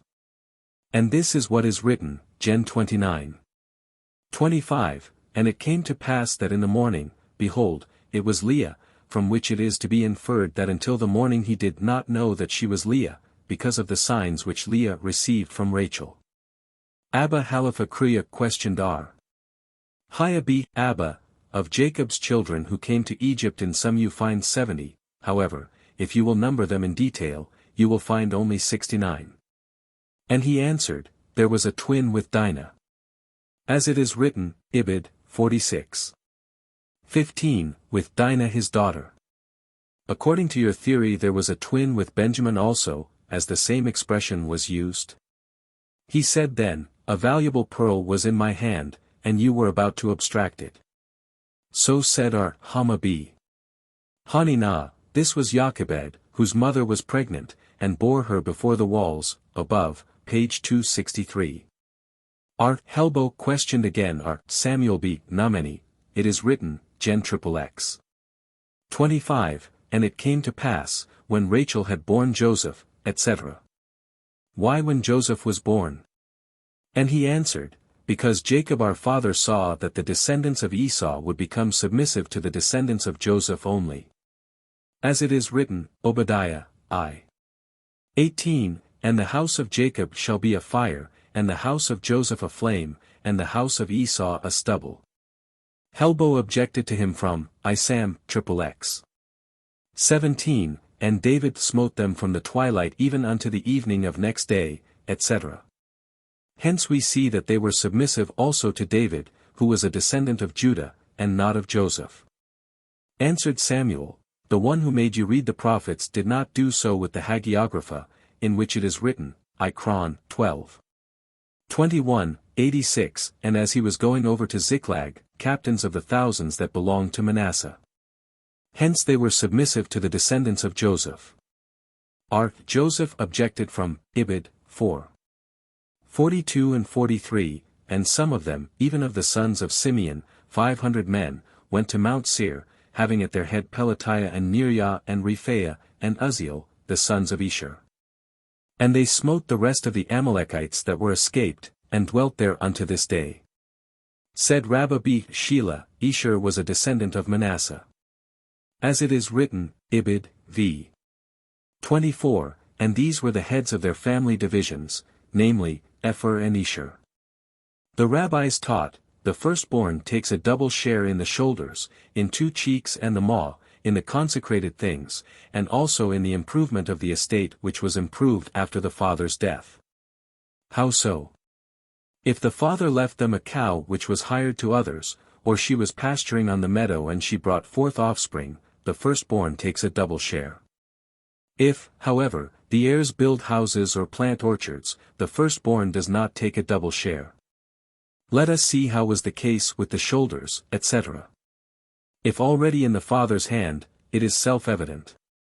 And if not when still alive, then it was not yet in existence, and there is a rule that a firstborn does not take a double share in that which is fit, but not yet in existence. The Bereitha treats of a case where the priest has acquaintance among people who usually give such a gift to him only, and the cattle were slaughtered while the father was still alive. And the Tana of the Bereitha holds that the above gifts are considered separated immediately after slaughtering, although they were not as yet taken off. It states farther on, if the father left them a cow, etc. Let us see, it teaches that the firstborn takes a double share, even when it was under the control of others. Is it not self-evident that so much the more does the rule apply when it was pasturing on the meadow under proper control? It comes to teach us that the case, hired out to others, should be equal to pasturing in the meadow in this respect, that the heirs not needing to feed it, the improvement came of itself. But not when the heirs fed it, as then the improvement would be considered as made by the heirs, of which no double share is given. And this beretha is in accordance with Rabbi of the following beretha: a firstborn does not take a double share in the improvement of an estate which was improved after the father's death. Rabbi, however, said, I say that he takes, provided the improvements came by themselves, but not if improved by the heirs. When they inherited a promissory note, the firstborn took a double share. And if there was left a promissory note from the father, the firstborn had to pay a double share. If, however, he says, I will not pay double and also not take a double share, he may do so. What is the reason of the rabbis? It is written, Dut. 21:17, to give him a double portion. We see that the scripture considers this a gift, and a gift is not considered unless it comes to one's hand. The reason of Rabbi is, because it is written, a double portion. We see, then, that the scripture equals this to an ordinary share, and as concerning an ordinary share it is considered belonging to the heir even before it reaches his hand, the same is the case with the double share. Said R. Papa, in case the father left a small tree, and pending the time of inheritance it became large, or unmanured earth, which has improved by itself, all agree that a double share is given. In what they differ is, in a case where the father dies when the seeds are as yet growing, and at the time of dividing the inheritance had been made into sheaves, or date trees were as yet blooming, and at the time of dividing bore dates. According to one, it is to be considered an improvement by itself, and according to the other, it is considered changed to another article, of which a double share is not to be given. Rabbi B. Hannah in the name of R. Haya said, if one has acted in accordance with the decision of Rabbi, the act is valid, and the same is when he has acted in accordance with the decision of the sages. And the reason is because R. Haya was doubtful whether the halakha prevails with Rabbi when he differs with an individual, or it is so even when he differs with a majority, as in this case a majority differs with him. Hence it cannot be considered a wrong act if one has acted according to one of the decisions. Said R. Naaman in the name of Rab, it is prohibited to act in accordance with Rabbi, as he holds that the halakha prevails with Rabbi against an individual only. R. Naaman, however, himself maintains that it is permitted to act in accordance with Rabbi, as he holds that the halakha prevails with Rabbi even against a majority. Said Rabbah, it is prohibited to act in accordance with Rabbi to start with. However, if one did so, his act is valid, and his reason is, that in such a case where Rabbi differs with the majority, the college has to teach in accordance with the majority to start with. But it cannot compel the one who acted in accordance with Rabbi to ignore his act. It was taught, Naaman taught in the Mechilta and Cipher, it is written, Deuteronomy 21:17, of all that is found in his possession, means to exclude the improvement which was made by the heirs after the father's death, but not that which improved by itself. And this is in accordance with Rabbi. Rami B. Hama, however, taught in the above-mentioned books that it excludes that which improved by itself, and so much the more that which was improved by the heirs. And this is in accordance with the sages. R. Jehudah said in the name of Samuel, a firstborn does not take a double share in a loan. According to whom is it? It cannot be in accordance with the rabbis, as they exclude him even from an improvement which is under the heir's control. So much less of a thing which is not under their control. It must then be said that this is in accordance with Rabbi. But then the beretha which states, if they inherit a promissory note, the firstborn takes a double share in the loan, as well as in the interest, will not be in accordance with both the rabbis and Rabbi. It may be that Samuel's statement is in accordance with the sages. And nevertheless he has to teach this, lest one say, because he holds the promissory note in his hand, it is to be considered as already collected, he comes to teach us that it is not so. A message was sent from Palestine, that he takes a double share in the loan, but not in the interest. According to whom is this? It cannot be in accordance with the rabbis, for the reason stated above, and also not in accordance with Rabbi, who states in a beretha that he takes a double share in the loan, as well as in the interest. It is in accordance with the sages, but the Palestinians hold that a note is considered as already collected. Said R. Aha B. Rab to Rabina, Amimar happened to be in our city, and lectured, a firstborn takes a double share in a loan, but not in the interest thereof. And Rabina answered, the Nahardians are in accordance with their theory elsewhere, both Amimar and R. Naaman were from Nahardia, as in such a case Rabbah said that if the heirs recovered real estate on a loan of their father a double share is given, but not if they collected money. R. Naaman, however, holds the reverse, a double share is given if money is collected, but not on real estate. Said Abaye to Rabbah, there is a difficulty concerning your decision, and also concerning the decision of R. Naaman. Concerning your decision, the reason of which is to be supposed that their father left to them not this money now collected, as he left a promissory note only, but why should it not be the same with the estate? Did, then, their father leave real estate to them? Moreover, you, Master, said that the reason given by the Palestinians concerning the case of a certain old woman, stated farther on, seems to you a right one, and this certainly contradicts your present decision. And concerning R. Naaman's there is also the same difficulty, as his reason must be that there is no double share from the collected estate, because they did not inherit it from their father. Why should it not be the same with money, as the collected money was not of the inheritance of their father? Moreover, did not R. Naaman say in the name of Rabbah B. Abuhu, that if orphans have recovered real estate for a debt to their father, and there was a creditor to whom their father was indebted, the creditor might take away the estate which they recovered? Hence he, R. Naaman, considers the recovered estate as if left by the deceased. Why, then, should there not be given a double share? Answered Rabbah, there is no difficulty concerning my statement, nor concerning R. Naaman's, as we both have pointed out only the reason of the Palestinians by which, according to my theory, a double share is given from real estate, but not for money, and to R. Naaman's it is the reverse. But our own opinion is, that neither from real estate nor from money is a double share given. What was the case of the old woman, mentioned above?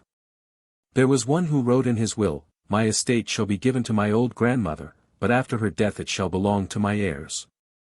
The deceased had a married daughter, who died while her husband and the deceased grandmother were still alive.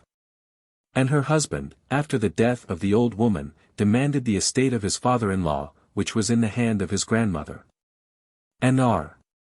Huna's decision was, his claim is right, as the will states, after her, my heirs shall inherit it, which is to be explained, my heirs, and the heirs of my heirs. R. Anan's decision, however, was, his claim is not to be considered, as the will states, to my heirs, and he was not his heir, but the heir of his daughter. And the Palestinians sent a message, the halakha prevails with R. Anan, but not for his reason, as, according to his reason, even should his daughter leave a son, he would also not inherit. And this is not so, as the reason why the husband could not inherit is, that the law that the husband inherits from his wife holds good only when she left real estate, but not such an estate as was not as yet in her hands, but to come. Which is not the case with a son, who inherits this also. But shall we assume that our Huna holds that one may inherit even an estate which was not as yet in the hands of his wife? Said R. Elazar, this case was discussed by great men, and the final decision, with its reason, will be rendered by a small man like my humble self. Every one who says, after thee, is to be considered as if he were to say, from today, i.e.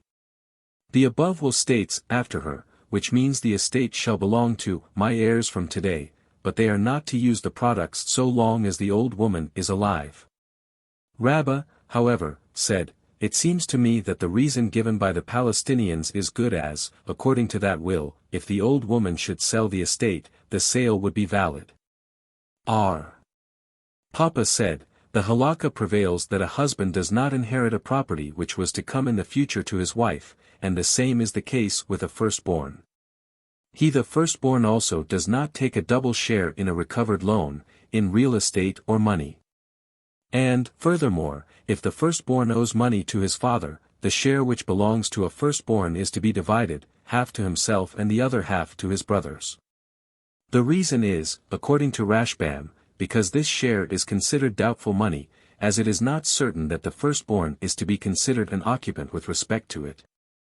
The supposition being that he has mortgaged all his estate for this debt to his father for the purpose that, in case of his father's death, he should take a double share. And there is a rule that doubtful money is to be divided. And according to Gershom, the reason is because this loan is not to be compared with the loan of a stranger, as he who is an heir is also an occupant with respect to this debt, and this gives him title to a half of the share in question. Said R. Huna in the name of R. Asi, if the firstborn protests when his brothers come to improve the estate left by their father, saying, they shall delay improvement until after division, this protest must be considered in case they have not listened to him. And he takes a double share in the improvement also. Said Rabbah, the decision given by R. Asi seems to me right in case, e.g., they inherited vines, and the improvement was by gathering the grapes from the vines. Or they inherited olives, and took them off from the trees, but if they made wine or oil thereof, the protest is not to be considered. R. Joseph, however, maintains, also in the latter case, it is to be considered. Why? They inherited grapes, and now it is wine. As our Ukba Beit Hama said elsewhere, it means he shall receive a double share of the value of the grapes. The same is the case here. I.e., if it happened that the vine was of less value than the grapes, he might claim his double share in the grapes, as he has protested that wine be not made of them. And where did Ukba say this? In reference to the statement of R. Jehudah in the name of Samuel, that if a firstborn and his brother have inherited vines or olives, and gathered them, the firstborn takes a double share of them, even when they were pressed. Pressed. Were they not first grapes, and now wine? Mar Ukba Beit Hama explained that it means that the firstborn receives his full double share of the value of the grapes, as explained above. R. Asi said, if, at the dividing, the firstborn took an equal share with his other brother, it is to be considered that he has relinquished his right. R. Papa in the name of Rabbah said, he has relinquished his right in the divided estate only. R. Papi in the name of Rabbah, however, said, it is to be considered that he has relinquished his right on all the estates. The reason of the former is because he holds that the firstborn has nothing until the estate is divided.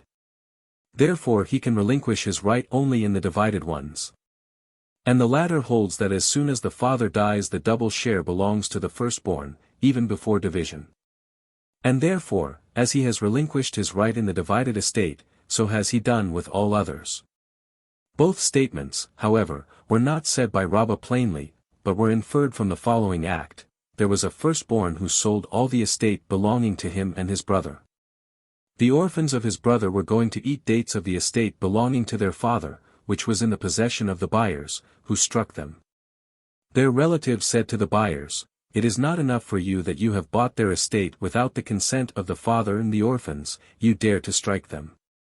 And the case came before Rabbah, who decided that the act of the firstborn was null and void. R. Papi explained that it means he did nothing with the share belonging to the ordinary brother, but concerning his own share, the sale was valid, and R.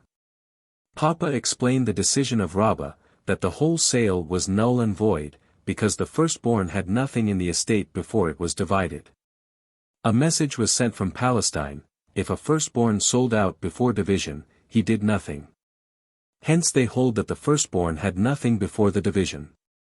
The halakha, however, prevails that he has. Mar Zutra of Drishba had divided a basket of pepper with his brothers, and took an equal share, though he was a firstborn. And when the case came before Ar. Ashi, he decided that as he relinquished his right concerning the pepper, it was also relinquished on all other property. Mishnah v. If one said in his will, my son so and so, who is a firstborn, shall not take a double share, or, my son so and so shall not inherit at all with his brothers, he said nothing, as this provision is against the law and the scripture. If, however, he has divided all his goods in his verbal will, and to some of his heirs he has bequeathed more and to some less, also equalizing the firstborn, his will is valid, provided he has not mentioned in his will the word inheritance. But if he said, because of inheritance, it is not to be considered. If there was a written will in which, in the beginning, middle, or end, was mentioned a gift, all that it contains is to be listened to. Gemara, shall we assume that our Mishnah is not in accordance with our Jehuda, who said in Tract Kedushin that a condition against the law and the scripture, if in money matters, may be listened to? This Mishnah can be even in accordance with him, as in that case the woman was aware of the law, but relinquished her right. In our case, however, no one has relinquished. R. Joseph said, if one said in his will, my son so and so is my firstborn, he takes a double share. If, however, he said, my son so and so is a firstborn, he does not, as perhaps it was meant he was a firstborn to his mother. There was one who came before Rabbi beat Hannah as a witness that he was certain so and so was a firstborn. And to the question, whence do you know it? He answered, because his father called him the firstborn fool. And he said, this is no evidence, as people used to name a firstborn to his mother firstborn fool, i.e., a firstborn without right. It happened that another came before R. Hanina as a witness for a firstborn, and to the question, whence do you know it? He answered, his father used to say, go to Shkh at my son, who is a firstborn, whose spittle cures eyes. But perhaps he meant a firstborn to his mother. There is a tradition that a firstborn of the father cures, and a firstborn to his mother does not. R. Ami said, if born alpha tau mu eta tau omicron, and after perforation found to be a male, he does not take a double share, as it is written, Deuteronomy 21:15, firstborn son, which means a son when born.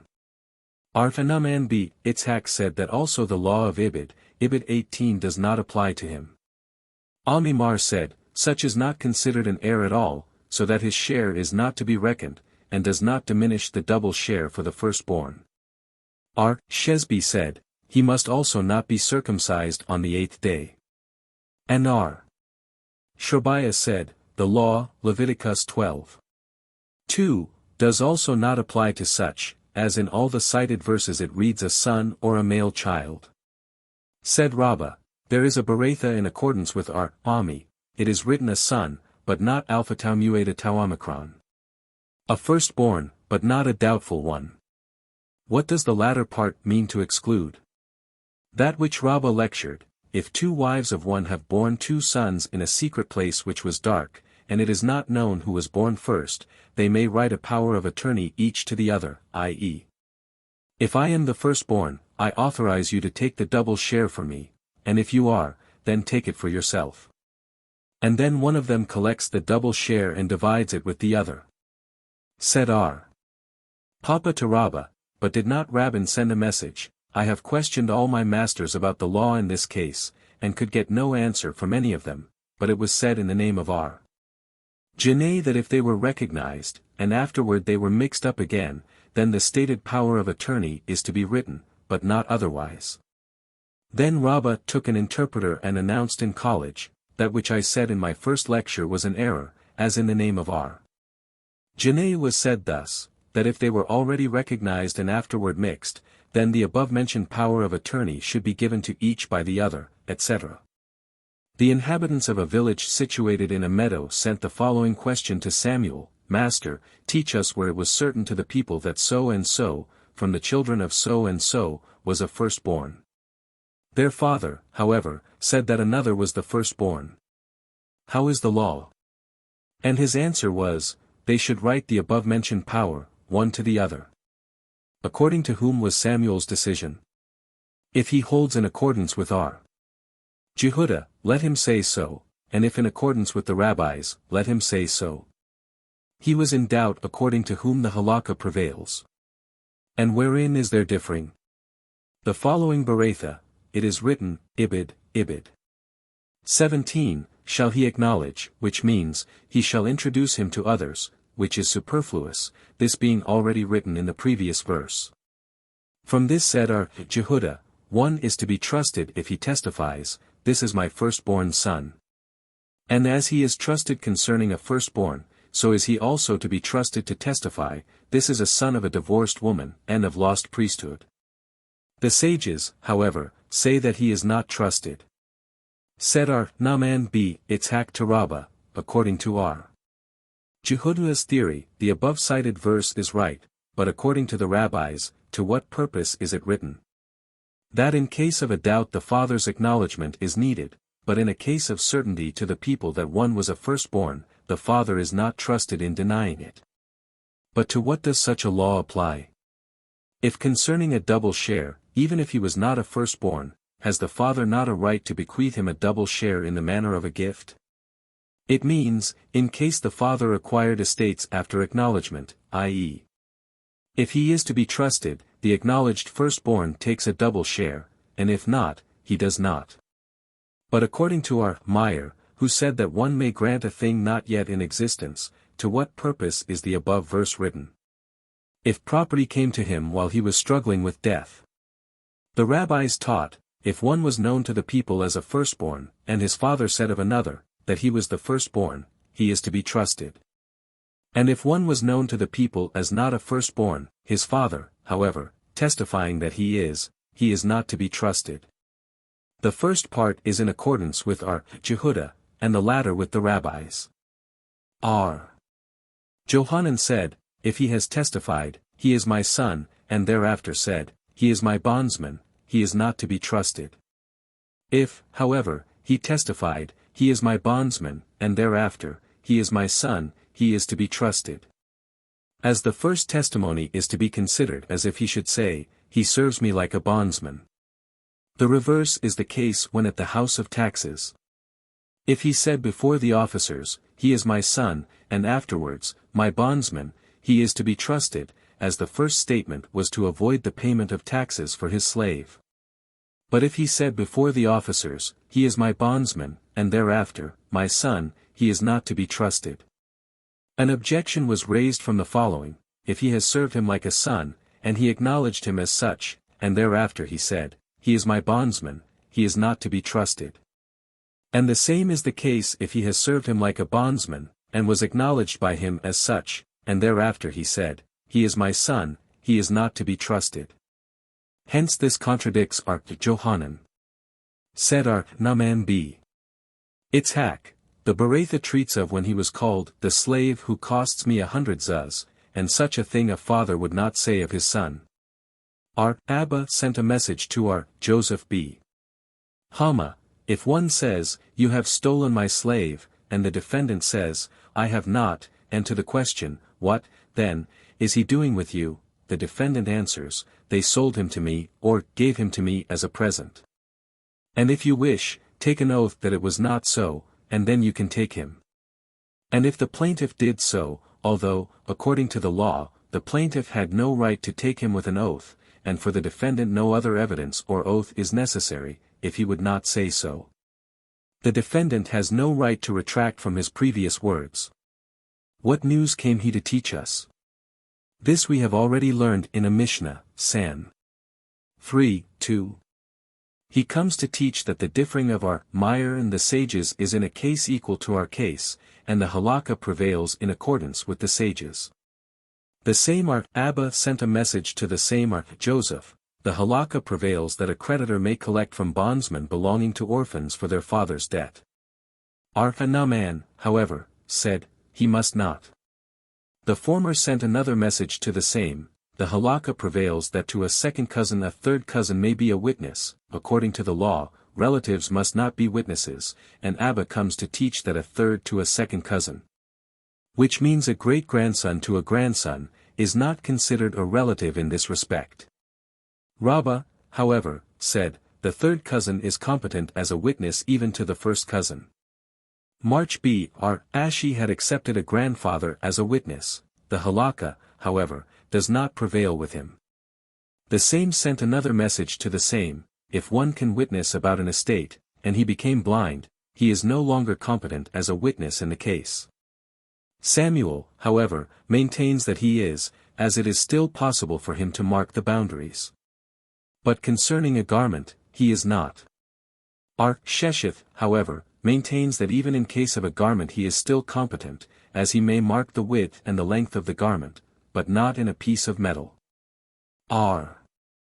Papa, however, maintains that even in such a case he is still competent, as he may be aware of the weight. An objection was raised: if one were cognizant of a case before he became a son-in-law to one of the parties, and the case came before the court after he became a son-in-law. Or he was cognizant of the case when he was still in good health, and afterward became dumb, blind, or insane, he is not competent as a witness. But if he was cognizant of the case before becoming a son-in-law, and thereafter married a daughter, but she died before the case came before the court. Or he was in good health when he became cognizant of the case, and also when it came before the court, but in the time between he became dumb, blind, etc., and cured, he is fit to be a witness. This is the rule: if in the beginning or the end of the case he was not competent, his testimony is not to be considered, but if he was competent both at the beginning and the end, but not in the time between, his testimony holds good. This opposes the statements of all the Amoraim as above, and the objection remains. Our Abba sent another message to our Joseph Beit Hama: if one say, of one child among the others, he is to be trusted. Our Johanan, however, says, he is not. What does this mean? Said Abai: if one says, this child shall inherit all my estates, he is to be listened to in accordance with our Johanan Beit Baroka. Our Johanan, however, says, he is not to be listened to, in accordance with the rabbis. Rabbah, however, opposed: does the message say he shall or shall not inherit? It says, trusted. Therefore he explained it thus: if one testifies to one child among his children that he is the firstborn, he is to be trusted, in accordance with our Jehudah. Our Johanan, however, says, he is not to be trusted, in accordance with the rabbis. The same sent another message to the same. If one said in his will, my wife shall take an equal share in my estates with one of my sons, he is to be listened to. Said Rabbah: it holds good only concerning the estate in possession when the will was made, but not concerning the estate bought thereafter, and also that she takes an equal share with one of his children at the time of dividing, i.e. if his children increased in number after the will was made, she takes her share accordingly, but not according to the number of children at the time the will was made. The same sent another message to the same: if one holds in his hands a promissory note, saying, nothing was paid, but the borrower say, the half is paid, and witnesses testify that the whole amount is paid. The borrower has to take an oath that he paid the half, and then the lender may collect the other half from unencumbered, but not from encumbered estate, as the people by whom the estate is encumbered may claim. We rely upon the witnesses that the whole amount is paid. And even according to our Akiba, Middle Gate, page 5, the borrower may be considered as one who returns a lost thing, that is, if there are no witnesses, but if there are. Akiba also admits that a half must be paid, as it is to be supposed that the borrower has admitted the half when he has seen that there are witnesses, and he did not know whether they were for or against him, and therefore admitted a half. March. B.R. Ashi opposed, even in accordance with our Simeon B. Eleazar, who said that the admission is to be considered, as an admission in part, to which an oath is given biblically, it is only when there are no witnesses who support him. But not in this case, where witnesses support him, he is certainly considered as if he returned a lost thing. Mar Zutra in the name of our Simeon B. Ashi lectured, the halakha prevails in accordance with all messages that were sent by our Abba to our Joseph B. Hama. Said Rabina to our Ashi, but does not our Naaman oppose one of the above messages, and there is a rule that the halakha prevails with our Naaman concerning money matters? And he answered, we read the above message, it must not be collected, and so also said our Naaman. If so, what does Mar Zutra mean to exclude by his statement that the halakha prevails with all the messages? It cannot mean Rabbah's above statement, as he does not oppose, but explain, and also not Mar B. our Ashi's, who said that a grandfather is competent as a witness. It is already said there that the halakha does not prevail with him. And should we say that it means to exclude Samuel's, our Sheshetha's, and are papas concerning witnesses who were not competent at the time the cases came before the court, they also were already objected? Therefore, we must say he came to exclude R. Johannan's statement, and the opposition of Marbi are ashy as above. If it was mentioned in the beginning, etc. How is this to be illustrated? When R. Dimi came from Palestine, he said in the name of R. Johanan, there shall be given such and such a field to so and so, who shall inherit it. This is considered as if gift were written in the beginning. So and so shall inherit such and such a field, and it shall be given to him. This is a gift in the end. He shall inherit, and it shall be given to him to inherit. This is considered gift in the middle. This, however, is if there were one man and one field such and such a field shall be given to A, and he shall inherit. But if it was written, the field on the east side shall be given to A, and he shall also inherit such on the west side, that concerning which inheritance is mentioned is not to be considered, as it is against the biblical law. The same is the case where there was one field and two persons, as, e.g., A shall inherit a half of such, and the other half be given to B. R. Elazar, however, maintains, the law holds good even in the latter cases, but not when there are two fields and two persons. When Rabbin came from Palestine, he said, if one wrote, the field on the east side shall be given to A, and B shall inherit that on the west side, according to our Johanan, title is acquired, and according to our Elazar it is not. Said Abai to him, your saying is right concerning our Elazar, as he said above that when there are two fields and two persons the will is not to be considered, but it contradicts our Johanan's above statement. And he answered, R. Dimi and I differ in the statement which was made in the name of our Johanan. Resh Lakish, however, maintains that title is not acquired unless it is stated plainly, A and B shall inherit such and such fields which I have presented to them as a gift. Then they should inherit, i.e. As this will speaks about two persons, gift must be mentioned twice, so that it should constitute a gift for each of them. However, in this case the Amoraim still differ. R. Hamnuna maintains that the will in question holds good only as to one person and one field, but not as to one person and two fields, or vice versa. R. Naaman, however, said that it holds good even as to one person and two fields, or vice versa. But not as to two persons and two fields, and R. Shesheth maintains that it holds good even in the latter case. Come and hear an objection from the following, my estates shall belong to you, and after you so and so shall inherit, and after him so and so shall inherit. If the first heir dies, title is given to the second. If the second dies, title is given to the third, but if the second dies while the first is still alive, the estate must be turned over to the heirs of the first one. Now, is not the case in that Beretha equal to two fields and two men, and nevertheless it states that title is given? And lest one say that the Beretha also treats of a case in which the persons mentioned are all direct heirs of the testator, and it is in accordance with our Johanan b. Baroka's statement said above, then how is to be understood the latter part, if the second dies, title is given to the third? Did not our Aha b. our Ivia send a message that in accordance with our Johanan b. Baroka, if one says, my estates shall belong to you, and after you to so and so, if the first was a direct heir, the second has nothing in the estate, as the expression is not to be considered as a gift, but as an inheritance. And there is no interruption concerning an inheritance, i.e. an inheritance cannot be halved so that a half of the inheritance shall belong to the direct heir and the other half to the second, and also cannot be interrupted by the death of the regular heir, but is to be inherited by his heirs. Hence, the Beretha is an objection to the statements of all the Amoraim mentioned above, and so it remains. Shall we then assume that it also objects to Resh Lakish's statement, i.e., that the halakha does not prevail with him? How can this be imagined? Did not Rabbah say that the halakha prevails with Resh Lakish in certain three things, one of which being his statement made above? This presents no difficulty.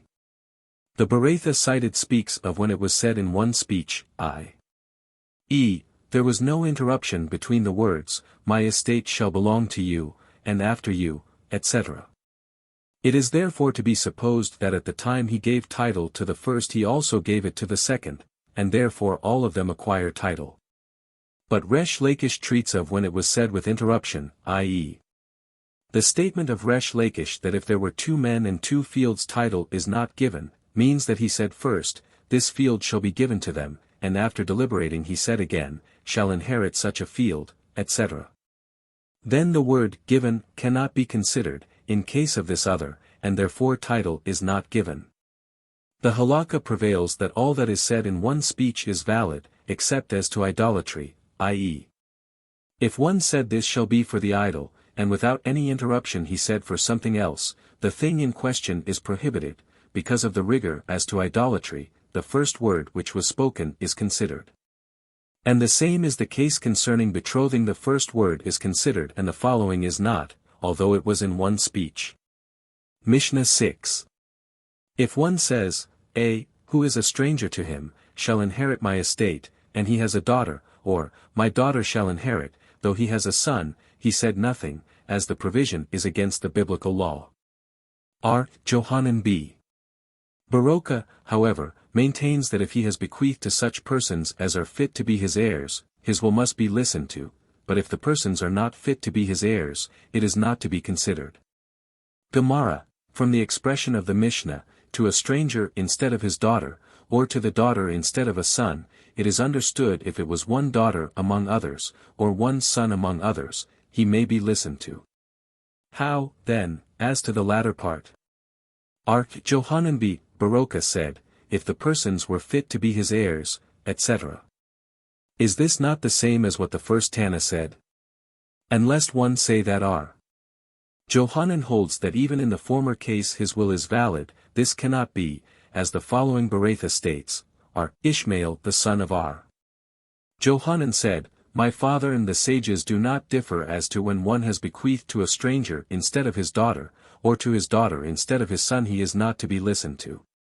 And wherein they do differ is, if he had bequeathed to one son or to one daughter among others, where according to my father his will is valid, and according to the sages it is not. Hence there is a difficulty in understanding the expression of the Mishnah. If you wish, it may be said that because our Ishmael found it necessary to say that they do not differ, there must be one who said that they do, and this was the first Tana. And if you wish, it may be said that the whole Mishnah is in accordance with our Johanan B. Baroka.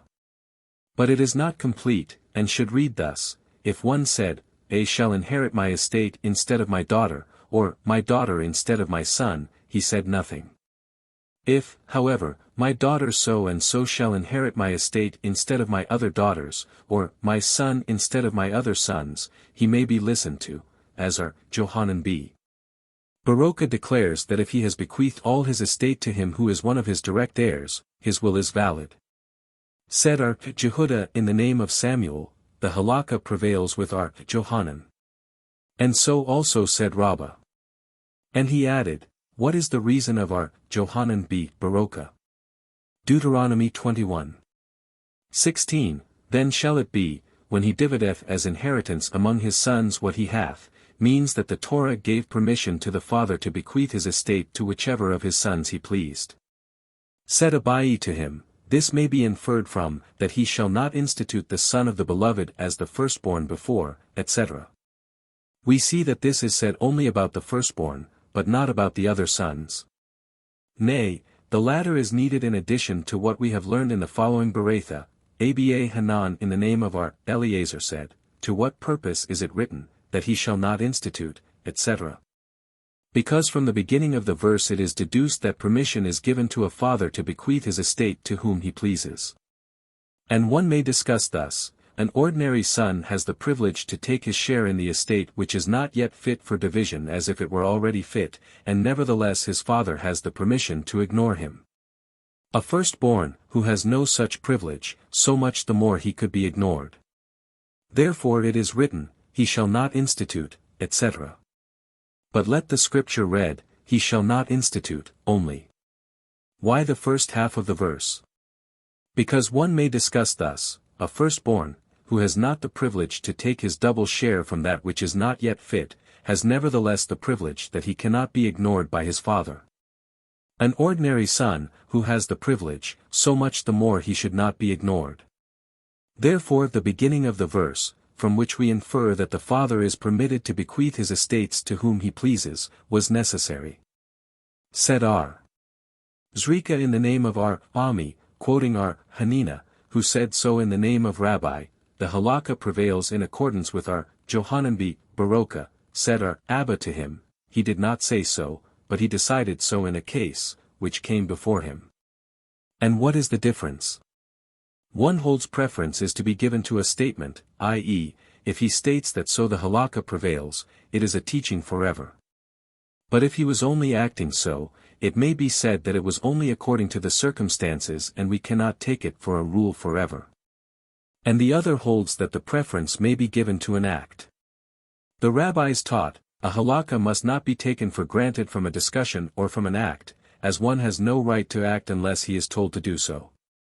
If he questioned his master and he told him such and such a halakha is to be practiced, then he may go and act so, provided he does not compare one case to another. But do we not compare one thing to the other in the laws of the Torah? Said R. Ashi, it means to say that he must not compare one thing to the other in the law of dietary, i.e., an animal which is fit for eating biblically, if it has such a sickness that it cannot live 12 months, it must not be used. In Tract Chulin the diseases are enumerated, but such diseases as are not enumerated there are discussed whether in connection with lawful use or otherwise. And it is said that in such cases no comparison is to be taken in consideration unless known by tradition. As we have learned in a Beretha, one must not say, concerning trepheth, sickness which makes the animal illegal this is similar to this. And one should not be surprised, as, if one cuts a piece of the animal from one side, it may remain alive, and from another side, and it dies immediately. R. Basi questioned R. Johanan, if you, Master, declare a halakha to us, saying that such is the law, may we practice accordingly? And he answered, you shall not practice unless I tell you that such is for practice. Said Rabbah to our Papa and to our Hunabi R. Joshua, if it should happen that my written resolution in a judgment should come to your hands, and you should see some objection concerning it, you shall not tear it before seeing me. For if I should have some reason to approve it I will tell you, and if not I will retract from it. But if the same should happen after my death, you shall not tear it, and at the same time you shall not take it for an example for other cases. You shall not tear it, because, if I were alive, probably I would approve it by a good reason, and shall not take it for an example, as a judge has to act only according to his conviction and to that which he sees with his own eyes. Rabbah questioned, how is it when one bequeaths his estates to one son among others, while he is still in good health? Shall we assume that our Johanan B. Baroka's statement is concerning a sick person only, to whom the above-cited passage may apply, but not concerning one who is in good health, when it is not usual for one to divide his estate, or it does not matter. And one may bequeath his estate when he pleases? Said our Mesharshia to him, come and hear the following, R. Nathan said to Rabbi, you have taught the following Mishnah, if one has not written in the marriage contract. Male children born of you by me shall inherit the amount mentioned in your marriage contract in addition to their share among their other brothers, he is nevertheless responsible in this respect. As this stipulation is made by the Beth Din court. And Rabbi answered him, it is to be read in that Mishnah, instead of inherits, they shall take, which means a gift, and to this all agree that the father has a right. Thereafter, however, Rabbi said, my youth made me presume to contradict Nathan the Babylonian, as I see now from the law that male children cannot collect their mother's marriage contract from encumbered estate that Nathan, who declared the expression of the Mishnah to be inherited, was right, as if the expression were as I declared, why, then, should they not collect from encumbered estates also? Hence we see that one even in good health has the right to bequeath, etc., as the Mishnah treats of one entering into marriage. And who is the one who holds that one may give the preference to one of his sons among others, if not our Johanan B. Baroka? Hence there is no difference if he does it while sick or in good health. Infer from this that so it is. Said our Papa to Abai, let us see. According to both, no matter if the expression in the Mishnah is inherit or take, why should this hold good? Is there not a rule that one cannot grant to someone a thing which is not as yet in his hands? And even according to our Meir, maintains that one may do so, it is when the thing is in existence, but not as yet in his hands. Here, however, concerning the marriage contract the male children are not at all in existence, and in such a case even our Meir admits that one cannot.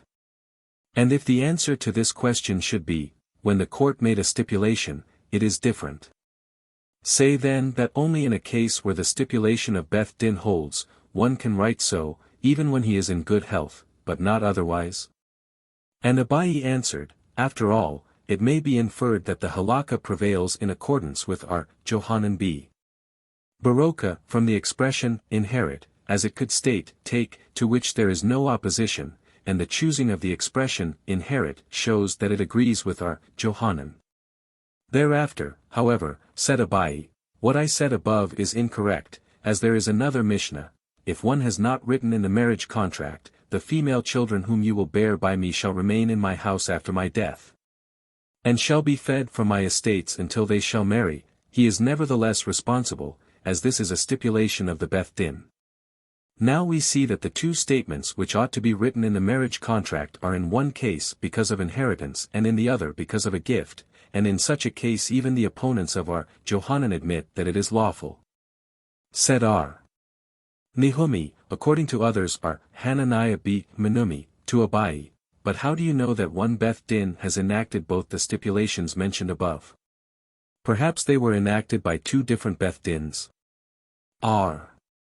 Jehudah in the name of Samuel said, if one bequeath all his estates to his wife, it is to be considered that he makes her a guardian only. It is also certain that if he did so to his elder son, he is considered a guardian only. But how is it if he has bequeathed all his estates to his younger son? It was taught, our Nilai b. 80 in the name of Samuel said that the same is the case even when his younger son was in his cradle. It is certain that if one allot in his will an estate to a son and a stranger, the son is considered a guardian and the stranger acquires title to that which is bequeathed to him as a gift. The same is the case if to his wife and a stranger. It is also certain that when he had bequeathed his estates to his bride who was betrothed, and yet not married, or to his divorced wife, that it is a gift and they acquire title. The schoolmen, however, were doubtful when he did so to his daughter if there were sons, or to his wife if he left brothers, and also to his wife, who had no children, but stepsons. Shall we assume that he appointed any one of them as guardian only, for the purpose that she should be respected by the heirs as long as she lived, or he made them a gift and they acquire title to the estate? Said Rabina in the name of Rabbah, the women mentioned above do not acquire title, as they are considered guardians, except the bride and also his childless wife if she is together with her stepsons, and therefore acquire title. R. Avira, however, said in the name of the same authority that all the above-mentioned women acquire title except his childless wife, if he left brothers, and also his childless wife if she is together with her stepsons. All that is said above treats of a will by a sick man. Rabbah questioned, how is it if this was done by one while in good health? Shall we assume that the above verse applies only to a sick man, whose last will must be respected, or the same is the case with one in good health, as for this purpose he so acted that his words should be respected from that day? Come and hear, if one writes the products of his estates to his wife, and thereafter he dies, she may collect her marriage contract from the estate itself. If he writes her a part of the estate, a half, a third, or a quarter, she may collect her marriage contract from the remainder. If, however, he had presented to her all his estates, and thereafter a creditor came holding a promissory note from the deceased, according to our Eliezer the deed of gift shall be annulled and she shall remain by her marriage contract. The sages, however, maintain, on the contrary, the marriage contract shall be annulled and she shall remain by the deed of gift, as it may be supposed that she has relinquished her right in the marriage contract because of the gift she has received. Should, however, evidence be brought that the gift was not lawful, she remains shorn on both sides of the head. Jehudah the baker told that such a case happened with his sister's daughter, who was a bride. And the case came before the sages, and they decided that her marriage contract should be annulled and she should remain by her deed of gift. And thereafter the latter, for some reason, was also annulled, and she remained shorn on both sides of the head. We see, then, that if it were not for the creditor with his note, title would be given to her. Now, how was the case? Shall we assume that it was by a will from a sick man? Is it not said above that she is considered a guardian only? We must then say that it was by one in good health. Hence Rabba's question can be decided affirmatively. Nay, it may treat of a will by a sick man, and, according to our Avira, it can apply to all the women mentioned above, and according to Rabina's explanation it may apply to a bride and a divorced wife. Said our Joseph B. Menumi in the name of our Naaman, the halakha prevails that the marriage contract shall be annulled as the sages declare. Shall we assume that our Naaman does not hold the theory of supposition? Have we not learned in the following, if one's son went to the sea countries, and was thereafter reported dead, and he in consequence bequeathed all his estates to someone else, the gift is valid, even if his son were alive and returned. R. Simeon B. Menasia, however, maintains that the gift is null and void, as if he were aware that his son was still alive he would not do so, and our Naaman said that the halakha prevails with the latter. Hence we see that our Naaman holds the theory of supposition. His decision that the marriage contract should be annulled is also because of a supposition that for the pleasure she has in announcing that her husband presented to her all his estates she has relinquished the right to her marriage contract. There is a Mishnah, Pia, 3:10, if one has bequeathed all his estates to his sons, but has left to his wife a small portion of ground, she loses her marriage contract. How is this to be understood? Because he gave her a parcel of ground, she lost her marriage contract. Said Rab, it means when he made the ceremony of a sudarium, to give title to his sons with her garment, i.e. as she has given her garment for the purpose of dividing all his estate among his sons, it is to be supposed that she agreed to this act without any objection concerning her marriage contract. Samuel, however, maintains that it is sufficient if he did so in her presence and she kept silent, as if this were against her will she would protest. R. Jose B. Hanina, however, maintains, it speaks of when he said to her, take this ground instead of your marriage contract. And the Baratha teaches that concerning a marriage contract it is more loosely constructed than for other creditors, as the latter do not lose their right unless they say plainly, we relinquish our right. While concerning a marriage contract it is sufficient that she does not protest. There is an objection from a Mishnah in Kethaboth, our Jose said, if she has accepted, although he wrote nothing, she has lost the right of her marriage contract. From which it is to be inferred that according to the first Tana the accepting is not sufficient unless he writes. Hence he requires both writing and accepting. And lest one say that all of the Mishnah in question is in accordance with our Jose, i.e. if he wrote her a small parcel of ground, she loses her right. And our Jose adds that the same is the case if she accepted, although it was not written. This cannot hold good, as there is a Baratha in addition to that Mishnah, said R. Jehudah, all this holds good when she was present and had accepted, but if she accepted and was not present, she lost nothing of her right in the marriage contract. Hence this Mishnah is an objection to all the Amoraim mentioned above, and the objection remains. Said Rabbah to our Naaman, in the case in question we have heard the opinions of Rab, Samuel, and our Jose. Now I would like to know what is the opinion of you, master. And he answered, I am of the opinion that as soon as he made his wife a sharer with his sons, i.e. at the time when he bequeathed his estates to his sons and set aside a piece of ground for her, she lost her marriage contract. Provided she had not protested, as our Naaman holds with Samuel that if she kept silent it was sufficient, Rashbam.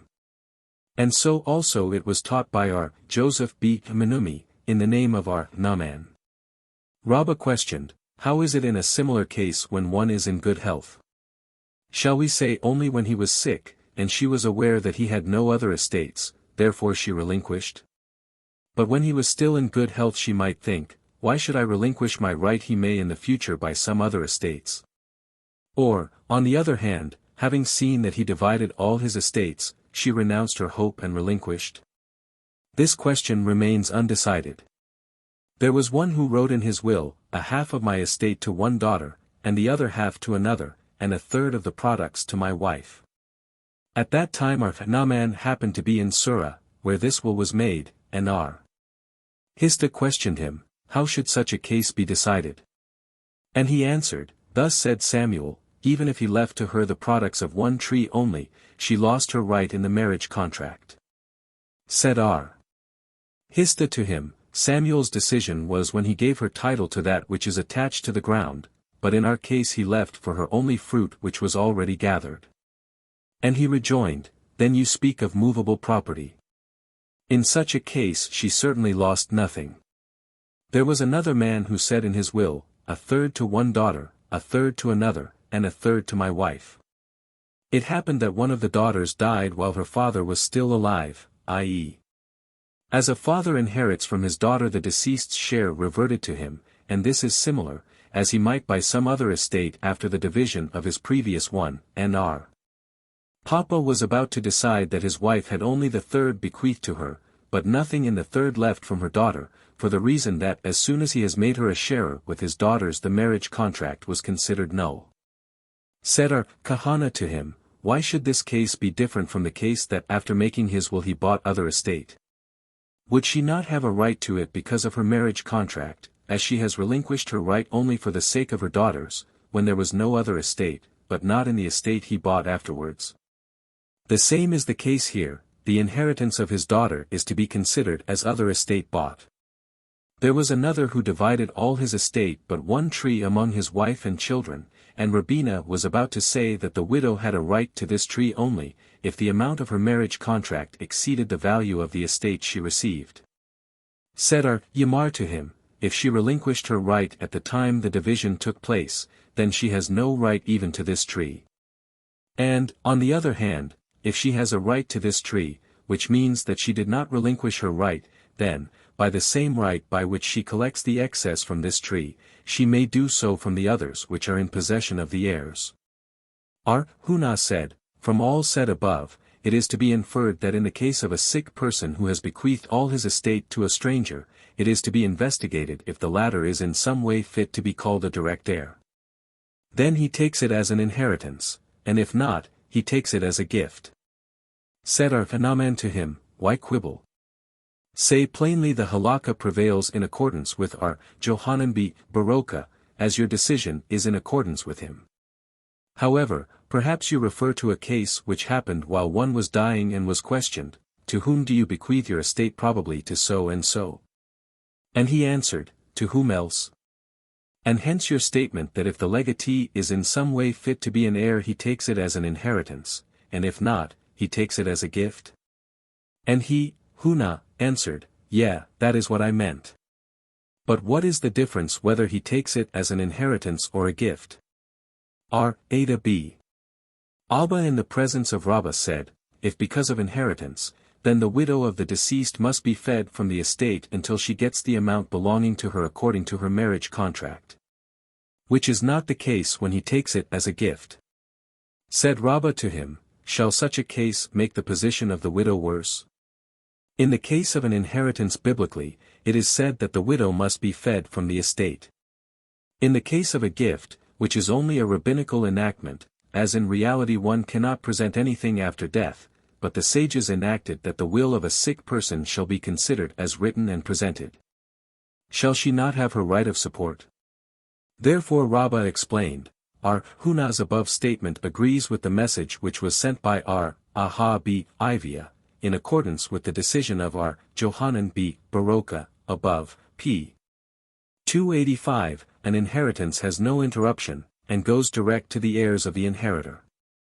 Said Rabbah to our Naaman, but the testator himself has controverted this with his saying, after you, so and so shall inherit. He said so because he meant that he might do so. But the law dictates that there shall be no interruption, hence this stipulation is against the biblical law, and must therefore not be considered. There was a man who said in his will, "My estates shall belong to A and after A to B." A, however, was a legitimate heir, and when he died, B came and demanded the estate. And R. Elish in the presence of Rabbah was about to decide that B's claim was a right one. Said Rabbah to him, "Judges who are arbitrators, i.e., who do not decide according to the strict law, but mediate between the parties, judge so." This case, however, was the same as that concerning which Ivia sent his message, that inheritance has no interruption, and he became ashamed. Rabbah then applied to him, is LX 22, the Lord will hasten it in its time, i.e. Elish was ashamed that were it not for Rabbah he would have acted against the law. And Rabbah comforted him, in that providence would not leave such an upright man to act wrongly, and therefore it so happened that he, Rabbah, was present. Hence he had no need to fear the justice of his decisions in other cases. Mishnah 7, if one bequeathed his estates to strangers, leaving his children without anything, his act is valid, but he is condemned in the eyes of the sages. Simeon B. Gamaliel, however, maintains that if his children were not going in the right way he might be mentioned among the good men. Gemara, the schoolmen propounded a question, do the rabbis differ with Simeon or not? Come and hear, Joseph B. Joser had a son with bad habits, and he had also a measure of dinars. And because of his son, he consecrated the dinars to the temple. The son went and married the daughter of Gadol, the master of the crowns for King Janai. And when his wife had borne a child, he bought a fish for her, and found in it a pearl. Said his wife to him, do not carry it to the court of the king, as they will appraise it cheaply and will take it from you. Take it, rather, to the treasurer of the sanctuary. But do not mention any price for it, as if you should do so, you will have no right to change it thereafter, as there is a rule that concerning a sanctuary the upset price is considered final, and one has no longer right to retract. As after delivery to a commoner. He did so, and it was appraised by the treasurer at 13 measures of dinars. The treasurer then said to him, we have now in the treasury only 7 measures of dinars, as the taxes are not yet collected. And he answered, let the remaining 6 measures be consecrated to heaven. And the treasurer recorded in his book, Joseph B. Iozer brought to the sanctuary 1 measure, while his son has brought 6. According to others, they wrote, Joseph brought to the sanctuary 1 measure, and his son took from it 6 measures. Now, as they wrote Joseph brought in, it is to be inferred that he acted rightly. But perhaps, on the contrary, as according to others they recorded, his son took out 7, it may be said that they considered the act of the father unlawful. Therefore from this Beratha nothing is to be inferred. However, how should this question be decided? Come and hear, Samuel said to Jehudah, do not transfer an inheritance from any one, even from a bad son to a good one, further, nor from a son to a daughter. The rabbis taught, it happened in the case of one whose children had evil habits, that he bequeathed all his estates to Jonathan b. Uziel. And the latter sold 1/3 of them, consecrated 1/3, and the remaining 1/3 he returned to the deceased sons. And Shammai the elder came to rebuke him for having so done with estates bequeathed to him, contrary to the will. And he answered him, Shammai, if you have the right to make null that which I have sold and that which I have consecrated, then you have also a right to take away the property which I have returned to the children. But as you have no right to do the former, you have no right to exclaim against my latter act, i.e., if you consider me the owner of the estates bequeathed to me, then I may do with them what I please. And if I am not the owner, then also what I have consecrated should be annulled. And as you cannot annul the consecration, because the estate was bequeathed to me without any condition, consequently the estates are mine, and you cannot take away the property from the children. And Shammai exclaimed, the son of Uziel has vanquished me.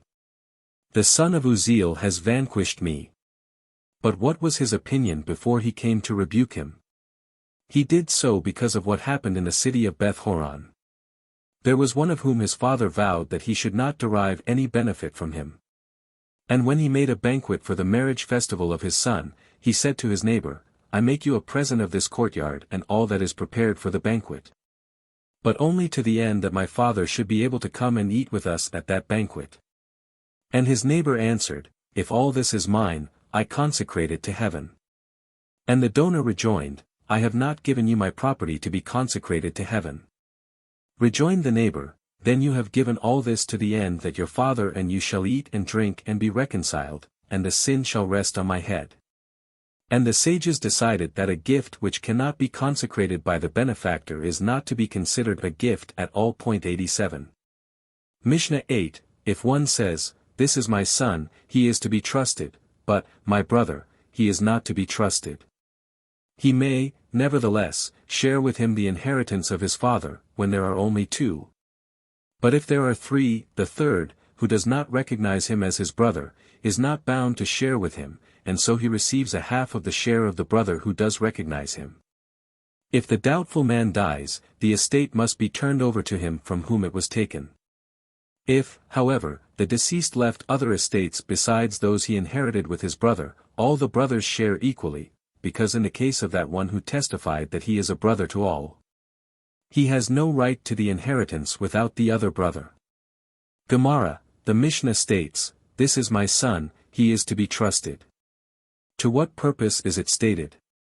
Said Jehudah in the name of Samuel, for the purpose that he may inherit from him, and to acquit his wife of Yebom. But was it necessary for the Mishnah to state that he might inherit from him? Is it not self-evident, i.e., if its testimony was because of inheritance only, he could give it as a present? It was necessary to state that he is to be trusted to acquit his wife of Yebom. But this also we have learned elsewhere, if one says while dying, I have children, he is to be trusted, and his wife is acquitted of Yebom. If, however, he says, I have brothers somewhere, and he was childless, he is not to be trusted, the intent being that his wife should be prohibited from remarrying. That Beretha speaks of when the people were not aware of any brothers, and our Mishnah came to teach that even when people were aware that one had brothers he is to be trusted if he testifies that such a person was his son.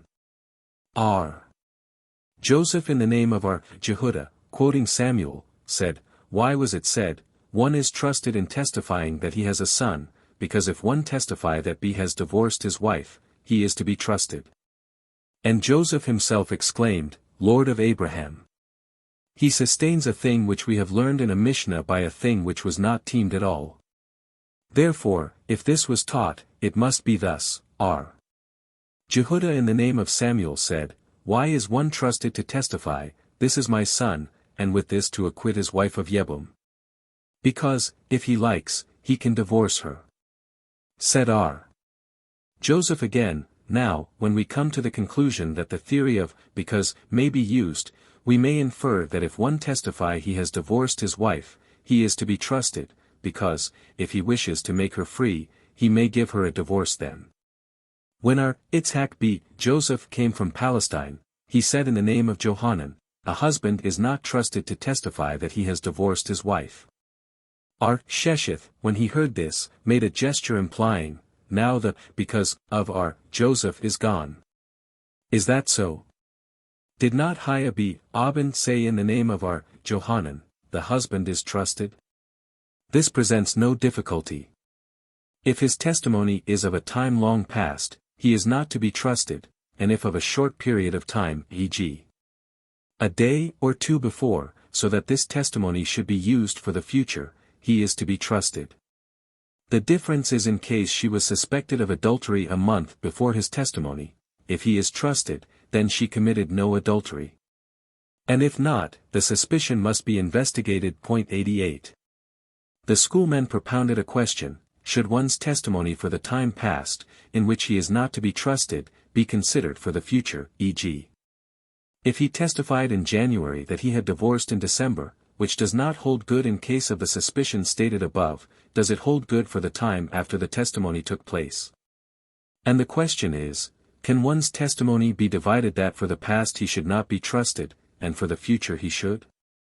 Mary and Zebed, according to one we may divide, and according to the other we may not. But why should this case be different from the following case stated by Rabbah? If one testifies that his wife has committed adultery with so and so, if he has another witness, the man can be put to death in accordance with the law that 2 witnesses have to testify to a crime. We can join his testimony to the stranger's and they are considered 2 witnesses. But his wife cannot be executed, as it is unlawful that a husband should be a witness against his wife. Hence we see that the testimony is divided, for one it is considered, and for the other it is not. It may be said, concerning 2 we do divide, but not concerning one person. There was one who, while dying, was questioned concerning his wife, i.e., he was childless, and they questioned him if his wife was divorced from him, so that she might remarry after his death or she remained liable to Yebum. And he answered, she is fit to marry even the high priest 89, i.e., I have divorced her. Said Rabbah, we may trust him, as it is said above by Aba in the name of Johanan, a husband is to be trusted in testifying that he has divorced his wife.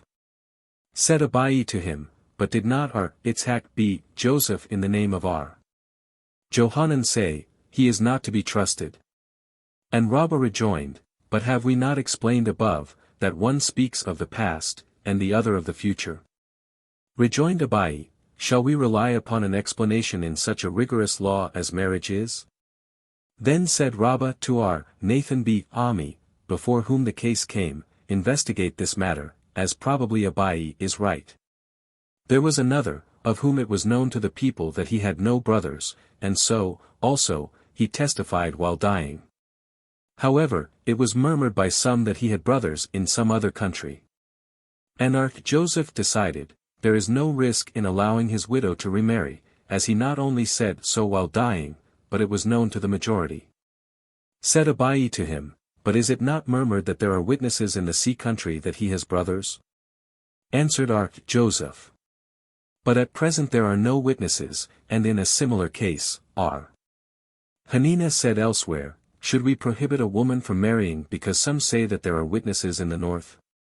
Rejoined Abai, if Hanina had decided leniently concerning a woman in captivity, whose prohibition to marry a priest is rabbinical only, should we compare our case, which is biblical, if the childless deceased left brothers?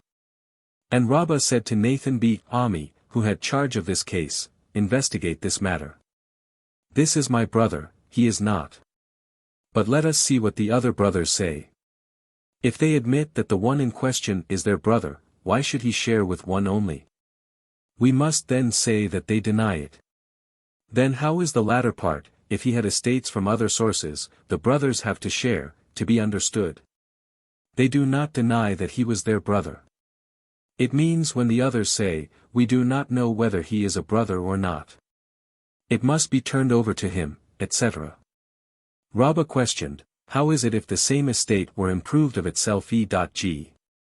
if it were a young tree, and it grows up, etc., there is no question of the improvement being through the labor of the deceased, as this is similar to the case in which one got estates from other sources. But the question is, if the improvement was of itself? This question remains undecided. Mishnah 9, if one dies, and a delta alpha iota theta eta chi eta was tied to his body, it is not to be considered at all. If, however, while sick he had submitted it to someone, be he his direct heir or not, it must be listened to. Gemara, the rabbis taught, what is to be considered a delta alpha iota theta eta chi eta? Repeated here from middle gate, p. 40, from the quotation, wills, to the end of the paragraph. See there. Rabbah b. R. Huna was sitting in the balcony of Rab, and declared the following in the name of Johanan, if a sick person said to witnesses, write, and give a manna to so, and before they did so he dies, it must not be listened to. For the reason that probably the deceased had in mind to give title in the case by a deed only. And as such a deed cannot be written after death, nothing can be done. Said Eleazar to the disciples who were also sitting there, bear in mind this halakha, as it is for practice. Shesby, however, said, the reverse was the case, Eleazar declared the halakha, and our Johanan told them to bear it in mind, etc. Said our Naaman b. Itzhak, it seems to me that our Shesbi is right, as, if our Eleazar declared the halakha, it was necessary for our Johanan to approve it. But if Johanan declared it, was it then necessary for Eleazar to give his approval to what his master said? And secondly, from the following, it is to be inferred that Eleazar had declared the above, namely, Rabban sent a message in the name of our Abuhu, it shall be known to you that our Eleazar sent a message to the sages in exile, in the name of our master, Rab. If a sick person said, right, giving a manna to so, and it was not done until he had died, nothing is to be done, for the reason said above. R. Jehuda in the name of Samuel, however, said, they may write and give .90, but our Johanan said, though the halakha so prevails it must, nevertheless, be investigated. What shall be investigated? When our Dini came from Palestine, he said the following two things, a will which is written at a later period abolishes a will written previously, if title was not given by a ceremony of a siderium. b. If a sick person said, right, giving a manna to so, and died, it must be investigated, whether with the expression, right, the testator meant to strengthen the act. In that case it may be done, and if not, it must not. R. Abab. Mammal opposed from the following, if one in good health said to witnesses, right, giving a manna to so, and suddenly died, nothing is to be done. From which it is to be inferred that if this were said by a sick person it would be listened to. He himself answered thereafter, if the expression, right, was only to confirm the act, then it may be listened to. But how can we know what he meant? As our Hista said elsewhere, if written and confirmed by the ceremony of a siderium, no retraction can take place. So also in our case. If it was said by the sick person, give to him, and also write, then the last expression may be considered as a confirmation of this act, and it may be so done. It was taught, R. Jehuda in the name of Samuel said, the halakha prevails, they may write and give, and so also said Rabbah in the name of our Naaman. Mishnah X, if one wishes to bequeath his estate to his children, i.e. it speaks of one who remarries and does not wish that the children by his first wife should lose their share in his estate after his death, he must write, I bequeath my estate to them from today and after my death, i.e. the estate belongs to them thenceforward, but not the products until after his death. So is the decree of our Jehuda. Our Jose, however, maintains, it is not necessary to write from today. If one wrote, I bequeath my estate to my son from today, and after my death, he has no longer any right to sell his estate, because it is bequeathed to his son. And his son, also, has no right to sell it because it is still under the control of his father. If, notwithstanding this, the father has sold, the products thereof are sold until he dies. If the son, however, sold, the buyer has nothing therein until the father dies. Gemara, but how if he has written, from today and after my death? Have we not learned in a Mishnah, if one wrote in a divorce, from today and after my death, it is considered a doubtful divorce, so that after his death his widow cannot marry his brother, but must perform the obligation of Halitza. This is no objection, as there we are doubtful as to the explanation of his words. Does he mean by the words, after my death, to be a condition, i.e., if I die she shall be divorced from today, or as a retraction, i.e. the last words retract the former, and therefore she cannot marry? Perhaps the divorce was valid, and it is prohibited to her to marry a brother-in-law. But she is under the obligation of Halitza. Perhaps the divorce was invalid. In our case, however, it is to be explained, the body of the estate is bequeathed, from today, but the products, after my death. R. Jose. It is not necessary, etc. Rabba b. Abuhu became sick. R. Huna and R. Naaman came to make him a sick call. Said our Huna to our Naaman, question him whether the halakha prevails with our Jose. And he answered, I am not aware of the reason of his statement. To what purpose, then, should I ask if the halakha so prevails? Rejoined Huna, I will tell you the reason later, and meanwhile you may question him with whom the halakha prevails. And he did so. And Rabbah answered, so said Rab, the halakha prevails with Hosea. When they went out from him, said Huna, the reason of Hosea's statement is because the date of the deed testifies to whom from that day the estate belongs. And so also we have learned plainly in a Beretha. Rabbah questioned Naaman, according to Jehuda, who requires that there shall be written, from today, etc., how is it, if this was made with the ceremony of a siderium? Shall we assume that as the above ceremony was already performed title is acquired, and nothing further is to be added, or, even then, it must be written in the deed, from today, etc.? And he answered, in such a case it is not necessary. Papa, however, maintains that there is a difference in the tenor of the deed. If it was written, we have secured the ceremony of a siderium, which he agreed to and made, then nothing is needed to be added. If, however, it was written, he agreed, and we performed the ceremony, then it is necessary to write, from today, etc. And the reason is, that the latter expression may be explained as intimating that he agreed that possession should come after death, and thereto we have joined the ceremony of a siderium. Hanina of Surah opposed, are there such things as we do not know, and we must rely upon the scribes? The scribes of Rabbah and of Abai were questioned, and it was found that they were aware of the difference mentioned above. Joshua, however, said, there is no difference between the two versions mentioned above, as to either of them, nothing is to be added. But if siderium was not mentioned in the deed at all, and there was a memorandum, e.g. the undersigned testify that a memorandum was made by so and so, etc., then, according to Jehuda, from today, etc., is needed. Said Kahana, I repeated this discussion before Zebed of Nahardia, and he told me, you have learned this so. We, however, have learned it as follows, said Rabbah in the name of Naaman, if a siderium is mentioned, no matter what version was used, nothing is needed to be added.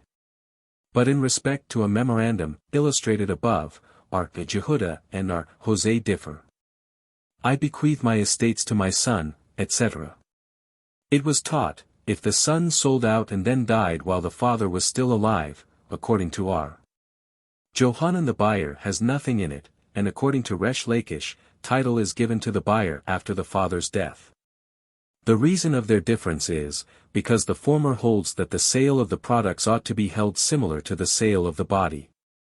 And as the products could not be sold by the son, as he had nothing in them so long as the father was alive, so he could not sell the body. And the latter holds that the body is not subordinate to the products. As the body belonged to the son, the sale is valid. Johanan objected to Resh Lakish from the Beretha stated above, page 289, which says, the estate must be turned over to the heirs of the first. And according to you, it ought to be to the heirs of the testator. And he answered, it was already explained by Hosea in Babylon that there was a difference when the testator said plainly, and after you. And so also it was answered by Rab, to a contradiction made before him by Rabbah b. Huna. But have we not learned in a Beretha that the estate must be turned over to the heirs of the testator? In the resolution of this case, Tanaim differ, my estates are bequeathed to you, and after you to be, A sells out and consumes the amount. B has a right to recover it from the buyers after the death of A. So is the decree of Rabbi Simeon B. Gamaliel maintains B has a right only to what remained from A. A contradiction was made from the following, my estate is bequeathed to you, and after you to be, A may sell and consume it. So is the decree of Rabbi Simeon B. Gamaliel, however, maintains that A has a right to the products only. Hence Rabbi and Simeon contradict themselves in the two Berethas. This presents no difficulty. The statement of Rabbi in the later Beretha is concerning the products only. And the statement in the first Beretha is concerning the body. There is also no contradiction in our Simeon's statements, as his statement in the last Beretha means that so is the law to start with. And his statement in the former means, if it were already done. Said Abai, who is called a crafty villain. He who advises A to sell the estate, bequeathed to him for his life only, relying upon our Simeon B. Gamaliel's decision. Said R. Johanan, the halakha prevails with our Simeon B. Gamaliel. He, however, admits that if A gives the same as a present to C, when he is dying, he has done nothing. And what is the reason? Said Abai, because C ought to acquire title to it only after the death of A. But at that time B had already acquired title, as it was bequeathed to him after A's death. But did Abai say so? Was it not taught, to a gift presented by one who is dying, at what time is title given? According to Abai, with the death, and according to Rabbah, after death. Hence C ought to have the preference, according to Abai's last statement, as to B it is bequeathed after death. Abai has retracted from his last statement. But do you know where he has retracted from the last statement? Perhaps he has retracted from the first. Yet it cannot be borne in mind that there is a Mishnah which states as follows, if one should say, this shall be your divorce if I should die. Or, it shall be yours if I should not recover from this sickness, or, after my death, he said nothing. Hence this Mishnah is a direct contradiction to Abai's statement that title is given with the death. If it were so, the divorce would be valid when he said, this shall be your divorce when I die. And therefore it must be supposed that he retracted from the later statement. Said our Zerah in the name of our Johanan, the halakha prevails with our Simeon, even in case in the estate in question there were included bondsmen, and they were freed. Is this not self-evident? Lest one say that the testator may claim, I did not bequeath to you my estate, you shall transgress 91 with them, it came to teach us that it does not matter. And R. Joseph said in the name of the same authority, even if he had made of them shrouds for a corpse. Is this not self-evident? Lest one say that the testator may claim, I did not give it to you for the purpose that you should make from it things from which it is prohibited to derive any benefit, he came to say it does not matter. R. Naaman B. R. Hista lectured, if one said, this citron is given to you as a gift, and after you to be, and they became seized of it, and performed his duty as owner on the first day of tabernacles, it depends upon the difference between our Simeon and Rabbi whether it was done lawfully. R. Naaman B. Itzhak opposed, the above Tanaim differ in the case whether the sale of the products be considered the same as the sale of the body, explained above, or not. But in our case, if it was not presented to him to the end that as owner he should perform the duty of that day, for what, then, was it given to him? Therefore it must be said that all agree that A, who did as owner his duty of that day, acted lawfully. But if he has consumed or sold it, it depends upon the difference between the Tanaim mentioned above whether the sale is valid, or A has to pay for it. There was a woman who had a tree on the estate of our Bibi B. Abai. And each time she went to gather the products of the tree, it made him angry. She then sold it to our Bibi for his life, with the condition that after his death it should be turned over to her or her heirs. He, however, transferred it to his minor son, to the end that the tree should remain his for a long time, as according to the law a minor acquires but cannot give title, and this act was according to our Simeon B. Gamaliel. Said our Huna B. R. Jehoshua, because you are weak you speak weak words. 92 Even Simeon B. Gamaliel admits that his statement holds good only when he transferred it to someone else, but not if to himself.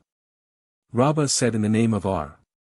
Naaman, if A said to B, I give you this ox as a present, with the stipulation that you shall return it to me, and B consecrated it and afterward returned it, the ox is consecrated, and B has fulfilled his duty. Said Rabbah to R. Naaman, but, after all, what has he returned to him? The ox being consecrated, he cannot derive any benefit from it. Rejoined our Naaman, but did B depreciate the value of the ox? Has he not returned it as he got it? R. Ashi, however, said, it must be investigated how the stipulation reads. If you shall return it, then he acted correctly, as he did return it. But if you shall return it to me, which means it shall be fit for me, but if he has consecrated it, it is no more fit for him. Consequently it cannot be considered returned. R. Jehudah said in the name of Samuel, if A has bequeathed his estate to B, and B says, I do not want it, he nevertheless acquires title, even if he still protests he does not want it. R. Johanan, however, says, he does not. Said R. Abba B. Mammal, and they do not differ. If B protests at the very time the deed of gift was given to him, he does not acquire title, but if he first kept silent, and afterward protested, title is acquired. The rabbis taught, if a sick person said, give 200 zuz to A, 300 to B, and 400 to Q, it must not be understood that he who is mentioned first in this deed acquires title to that amount. And, therefore, if a creditor comes with a promissory note of the deceased, it may be collected from all of them. If, however, it reads, 200 zuz to A, and after him 300 to B, and after him 400 to C, then the one who is mentioned first in the document acquires title to that amount. And the promissory note must be collected from the last. And if the money he receives does not suffice, it must be collected from the one mentioned before him, and if his does not suffice, it must be collected from the first.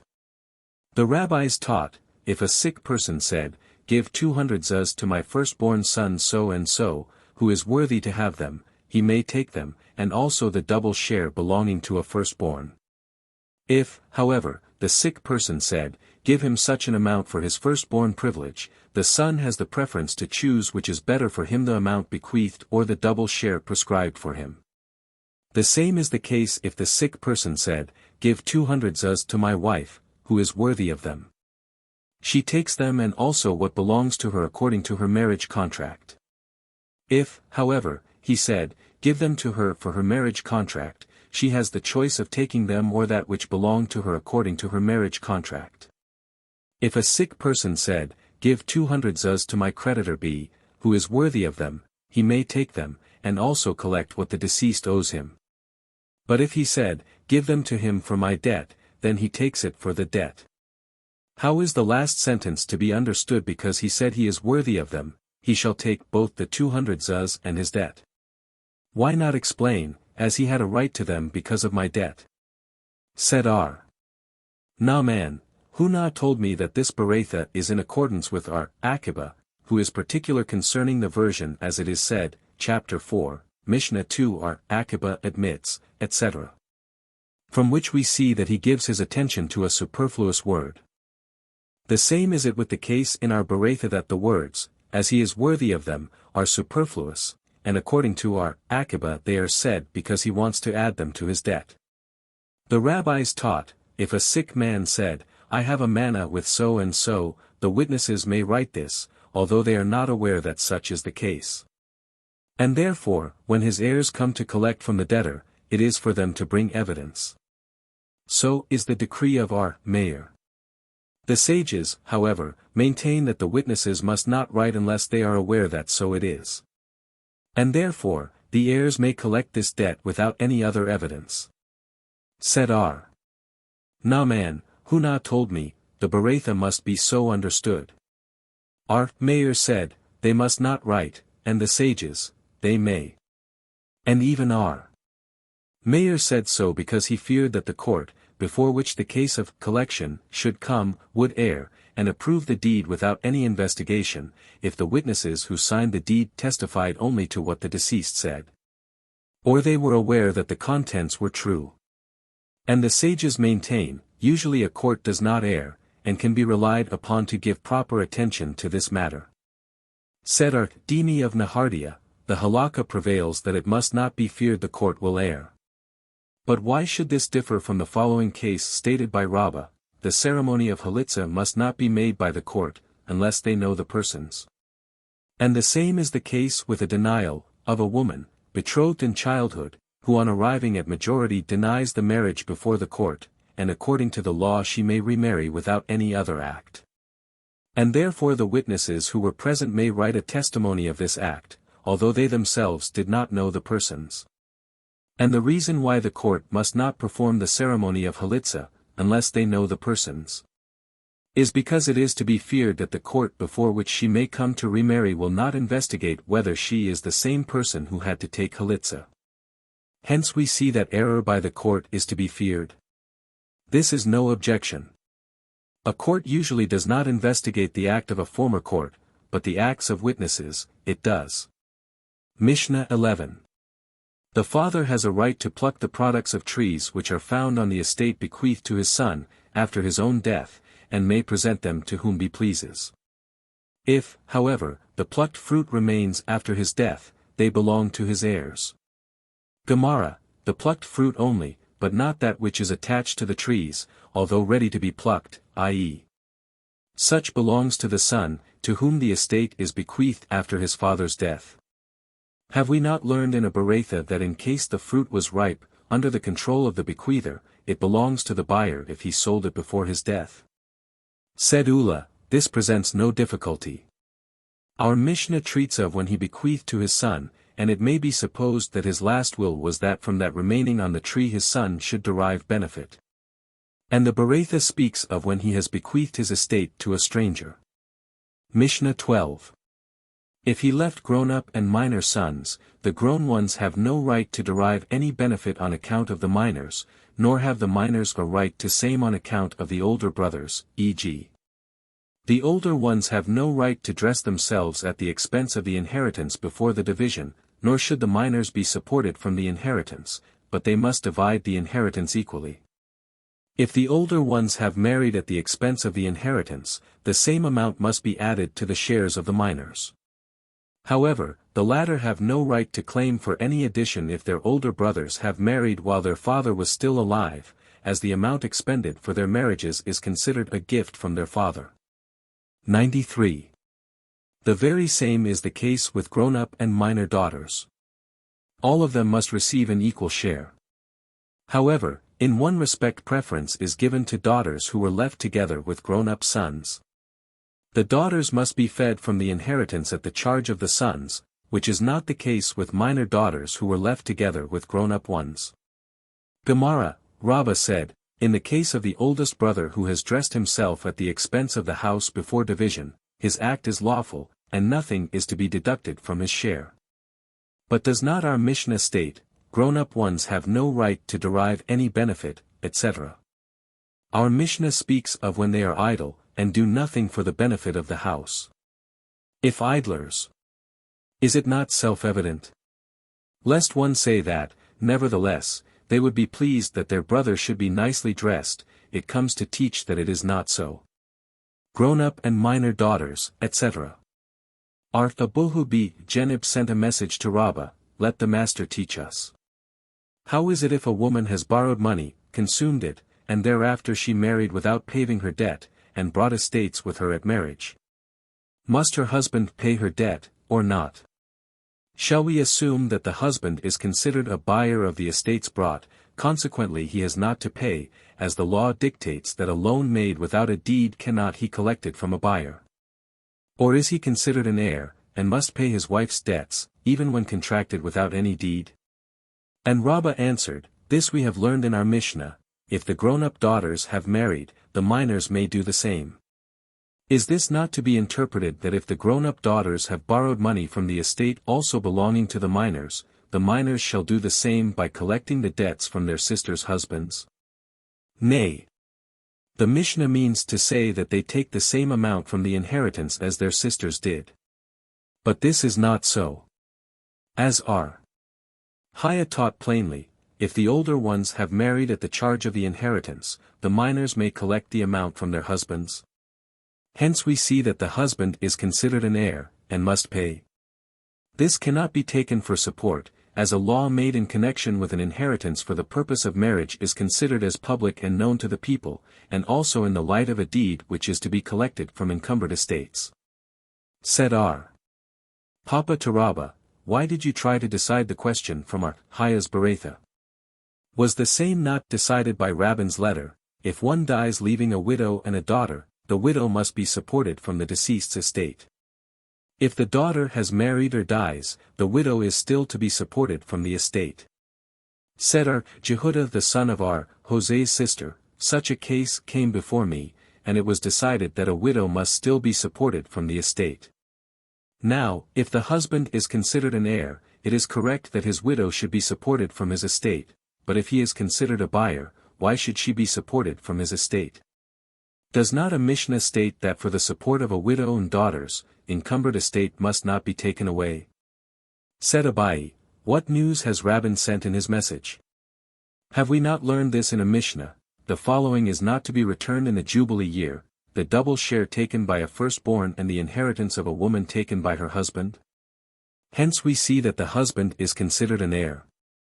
Said Rabbah to him, and even after he has sent the message. Do we then know that it is in accordance with the law? Did not Hosea b. Hanina say, Middle Gate, page 255, that the husband takes away from the buyer?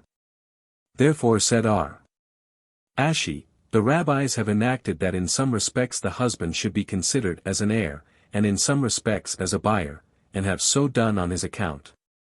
Concerning the Jubilee year, it is better for him that he should be considered an heir, for the purpose that he should not be compelled to return the inheritance of his wife, and concerning the case of Hosea b. Hanina, stated above, he is to be considered as a buyer, that he should not suffer any damage, and in the case of Rabban they have considered him as an heir, to the end that the widow should not suffer any damage. But why did the sages consider him as a buyer in the case of Hosea b. Hanina? Do not the buyers, from whom he takes away the property, suffer? Therein they themselves cause that they should suffer, as they ought not to have bought goods from a married woman, who lives with her husband, without his consent. Chapter 9. Rules and regulations concerning the support of unmarried daughters after the death of their father, if among the children were an hermaphrodite or an androgen. May or may not one bequeath his estate to strangers if he has children? Does the second will abolish the first? If a sick person recovers after making a gift while sick, may he retract or not? If sudden death occur to many persons, and it is not known who died first, and each of the heirs claims for his benefit. Mishnah I, if one dies, and leaves sons and daughters, if the inheritance is of great worth, then the sons inherit, and the daughters must be supported from it, and if a moderate one, the daughters must be supported, and the sons may go a-begging. Admon, however, said, because I am a male shall I suffer? Said Rabban Gamaliel, it seems to me that Admon is right. Gemara, what is to be considered great worth? Said Jehudah in the name of Rab, it shall be sufficient for all of them to be supported for 12 months. And he, Jehudah, added, when I told the halakha before Samuel, he said, such is the decree of Gamaliel b. Rabbi. The sages, however, maintain, it shall suffice to support all of them until the daughters become of age. So also it was taught by Rabban, according to others by Rabbah b. Hannah, when he came from Palestine, in the name of Johanan, if the inheritance suffices to support all of them until the daughters become of age, it is considered of great worth, and if less, it is considered moderate. How is this to be understood? If it does not suffice to support all of them, shall the daughters take the entire inheritance, leaving nothing for the sons? Therefore said Rabbah, there must be deducted from the inheritance the amount which will suffice for the daughters until they become of age, and the remainder shall be given to the sons. It is certain that if for some reason the estates become less in value after the father's death, and do not suffice for the support of the daughters until they become of age, and also for the sons' support, both have already acquired title, and must be satisfied with that which falls to their lot, i.e., the daughters have no right to claim that they shall be supported until of age from the share of their brothers. But how is it if the estate increased in value after death? Shall we assume that the increase belongs to the heirs, and therefore the sons may have the benefit of it? Or, as they had nothing in it when their father died, they are considered entirely cut off from this inheritance, and have nothing to do with the increase? Come and hear what Phassih said in the name of Johanan, If orphans hastened and sold out from this inheritance before the daughters summoned them, the sale is valid, and the daughters have no right to take it away from the buyers. According to the rule that it cannot be collected from encumbered estate for the support of the daughters. Hence we see the sons are considered heirs, notwithstanding that the estate was not of great worth. Consequently they have a share in the increase. Jeremiah was sitting before Abuhu, and questioned him as follows: if the estates were of great worth, but there was a promissory note in the hands of a creditor, which ought to be collected from the estates, should the estates, because of the note, be considered moderate? So that the support should be for the daughters and the sons should go a begging? Or, until collected, should all of them be supported, without taking into consideration that after collecting nothing might remain for the support of the daughters? And should you decide that the promissory note, although not yet collected, diminishes the value of the estates, for the reason that the amount due will be collected in any event, even should the creditor die? How is it if the deceased left a stepdaughter whom he has to support, according to the marriage contract of his wife, until she shall become of age, and the amount of her support diminishes the estate from being of great worth, and stamps it moderate? How, then, should the inheritance be considered, should the stepdaughter die, and then, the obligation being gone, the estates remain of great worth? There is still another question. If the deceased left a widow and a daughter, and the estates left could support only one of them, who has the preference? And Abuhu answered, Go today, and come tomorrow. And when he came he said to him, Of all the questions, I can decide the last one. As Aba said in the name of Asi, the sages have enacted that when there is a widow with a daughter she shall have similar treatment to that of a sister who remains with her brother. As in the latter case, if the estate is moderate she must be supported, although her brothers remain beggars, so also the widow as against a daughter the widow must be supported and the daughter may go a begging. Admon, however, said, Because I am a male, etc. How is this to be understood? Said Rabbah, he means to say, because I am a male, and ought to inherit all the estates where the inheritance is of great worth, leaving for my sister only the support for her livelihood until of age. Shall I remain a beggar when there is a moderate estate? Mishnah 2, if one leaves sons, daughters, and an hermaphrodite, if it is doubtful whether male or female, and the inheritance is of great worth, the males may count same among the females.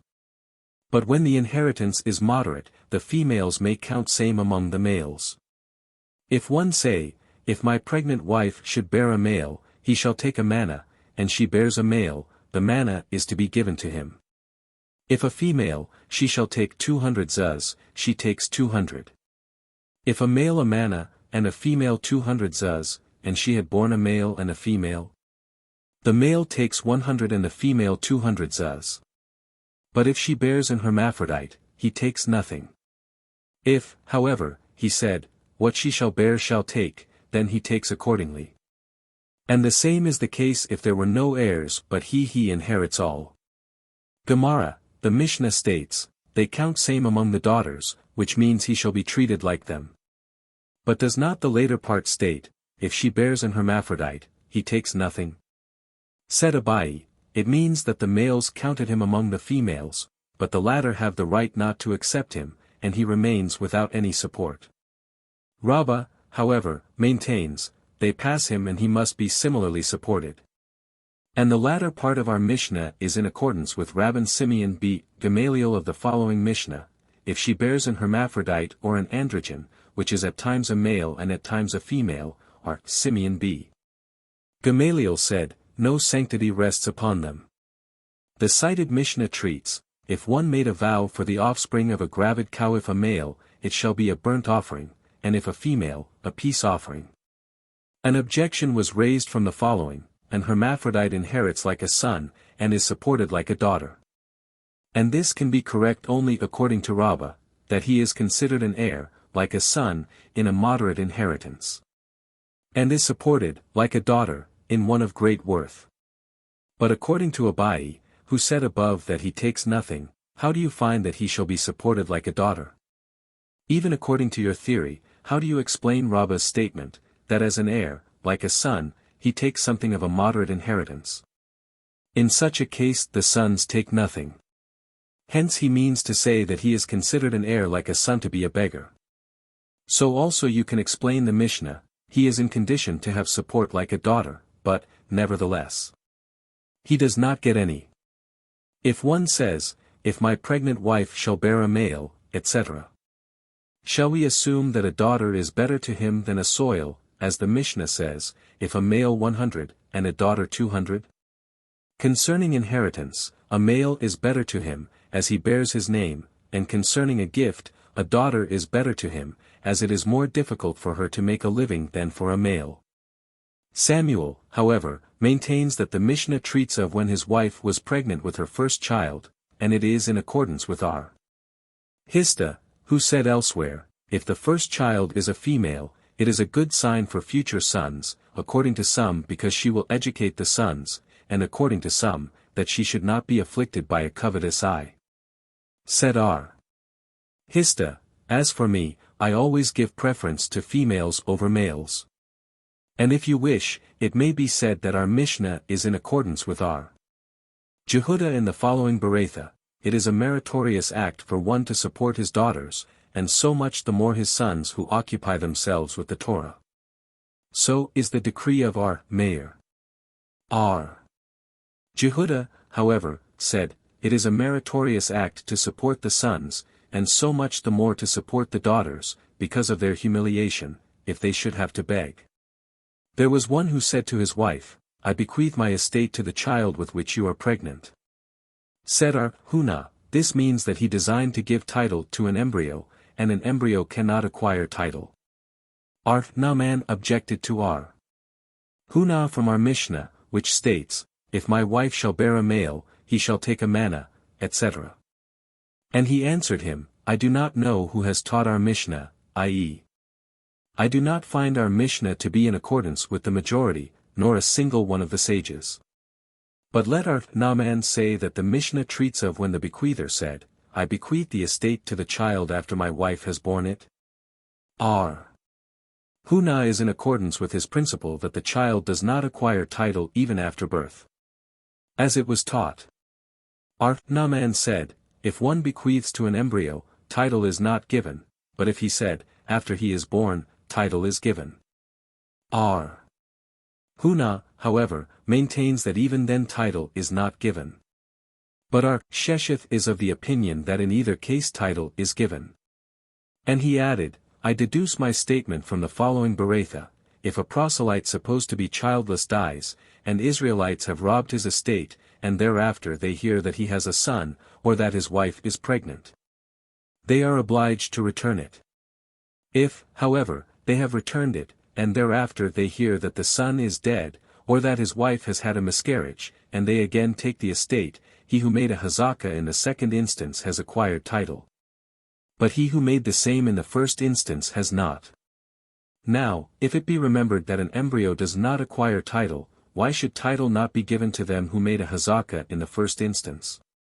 Said Abai, there is a difference with an inheritance which came of itself, in such a case the embryo acquires title. Rabbah, however, said, even in case an inheritance came by itself, the embryo does not acquire title. And the reason why title is not given to them who made a hazakah in the first instance is because they were still uncertain whether the property taken would remain with them, as there was still a doubt whether children were left. But in the second instance they were sure of their ground. Come and hear another objection, a child of 1 day inherits and bequeaths, e.g., if his father dies when he was even 1 day old, he inherits from his father. And if at birth the estate of his deceased father came to him, and he dies when he was 1 day old, his relatives inherit from him. We see, then only when he was 1 day old, but not when in embryo. This was explained by Rab Shesheth, he inherits the estate of his mother, to bequeath to his brothers on his father's side. And this can be only when he was alive 1 day after his mother. But not when he was in embryo, as he died before his mother. And a son does not inherit from his mother, when once in his grave, so that his brothers on his father's side could inherit from him. Shall we assume that in case the mother dies while pregnant the embryo dies first? Perhaps she dies first. There happened such a case, and the embryo moved convulsively thrice. Said Mar B. R. Ashi, such a movement was without any life, such as the movement of the tail of a lizard. Mar B. R. Joseph in the name of Rabbah said, the cited Beretha means to say that a child of one day diminishes the share of a firstborn. E.g. a firstborn takes a double share i.e., twice as much as each of his other brothers. But if there were added a male child of one day, the estate must be divided into 5 parts, if there are 4 brothers, of which the firstborn takes a double share. And if this child dies afterwards, his share is to be divided equally among the 4 brothers. This is only when he was old one day, but not when an embryo, because, it is written, Deuteronomy 21:15, and they bear him children. As the same said also on the same authority, a son who was born after the death of his father does not diminish the share of the firstborn, as it reads in the verse just cited, bear him, but when born after his death, it was not born to him. All that was said here was taught in the city of Surah. In Pumbeditha, however, it was taught as follows, Mar B. R. Joseph said in the name of Rabbah, a firstborn who was born after the death of his father does not take a double share. As it is written, Ibid. 17, shall he acknowledge, and when he is dead he cannot acknowledge. The halakha prevails in accordance with all the versions said by Mar B. R. Joseph in the name of Rabbah. R. Itzhak in the name of R.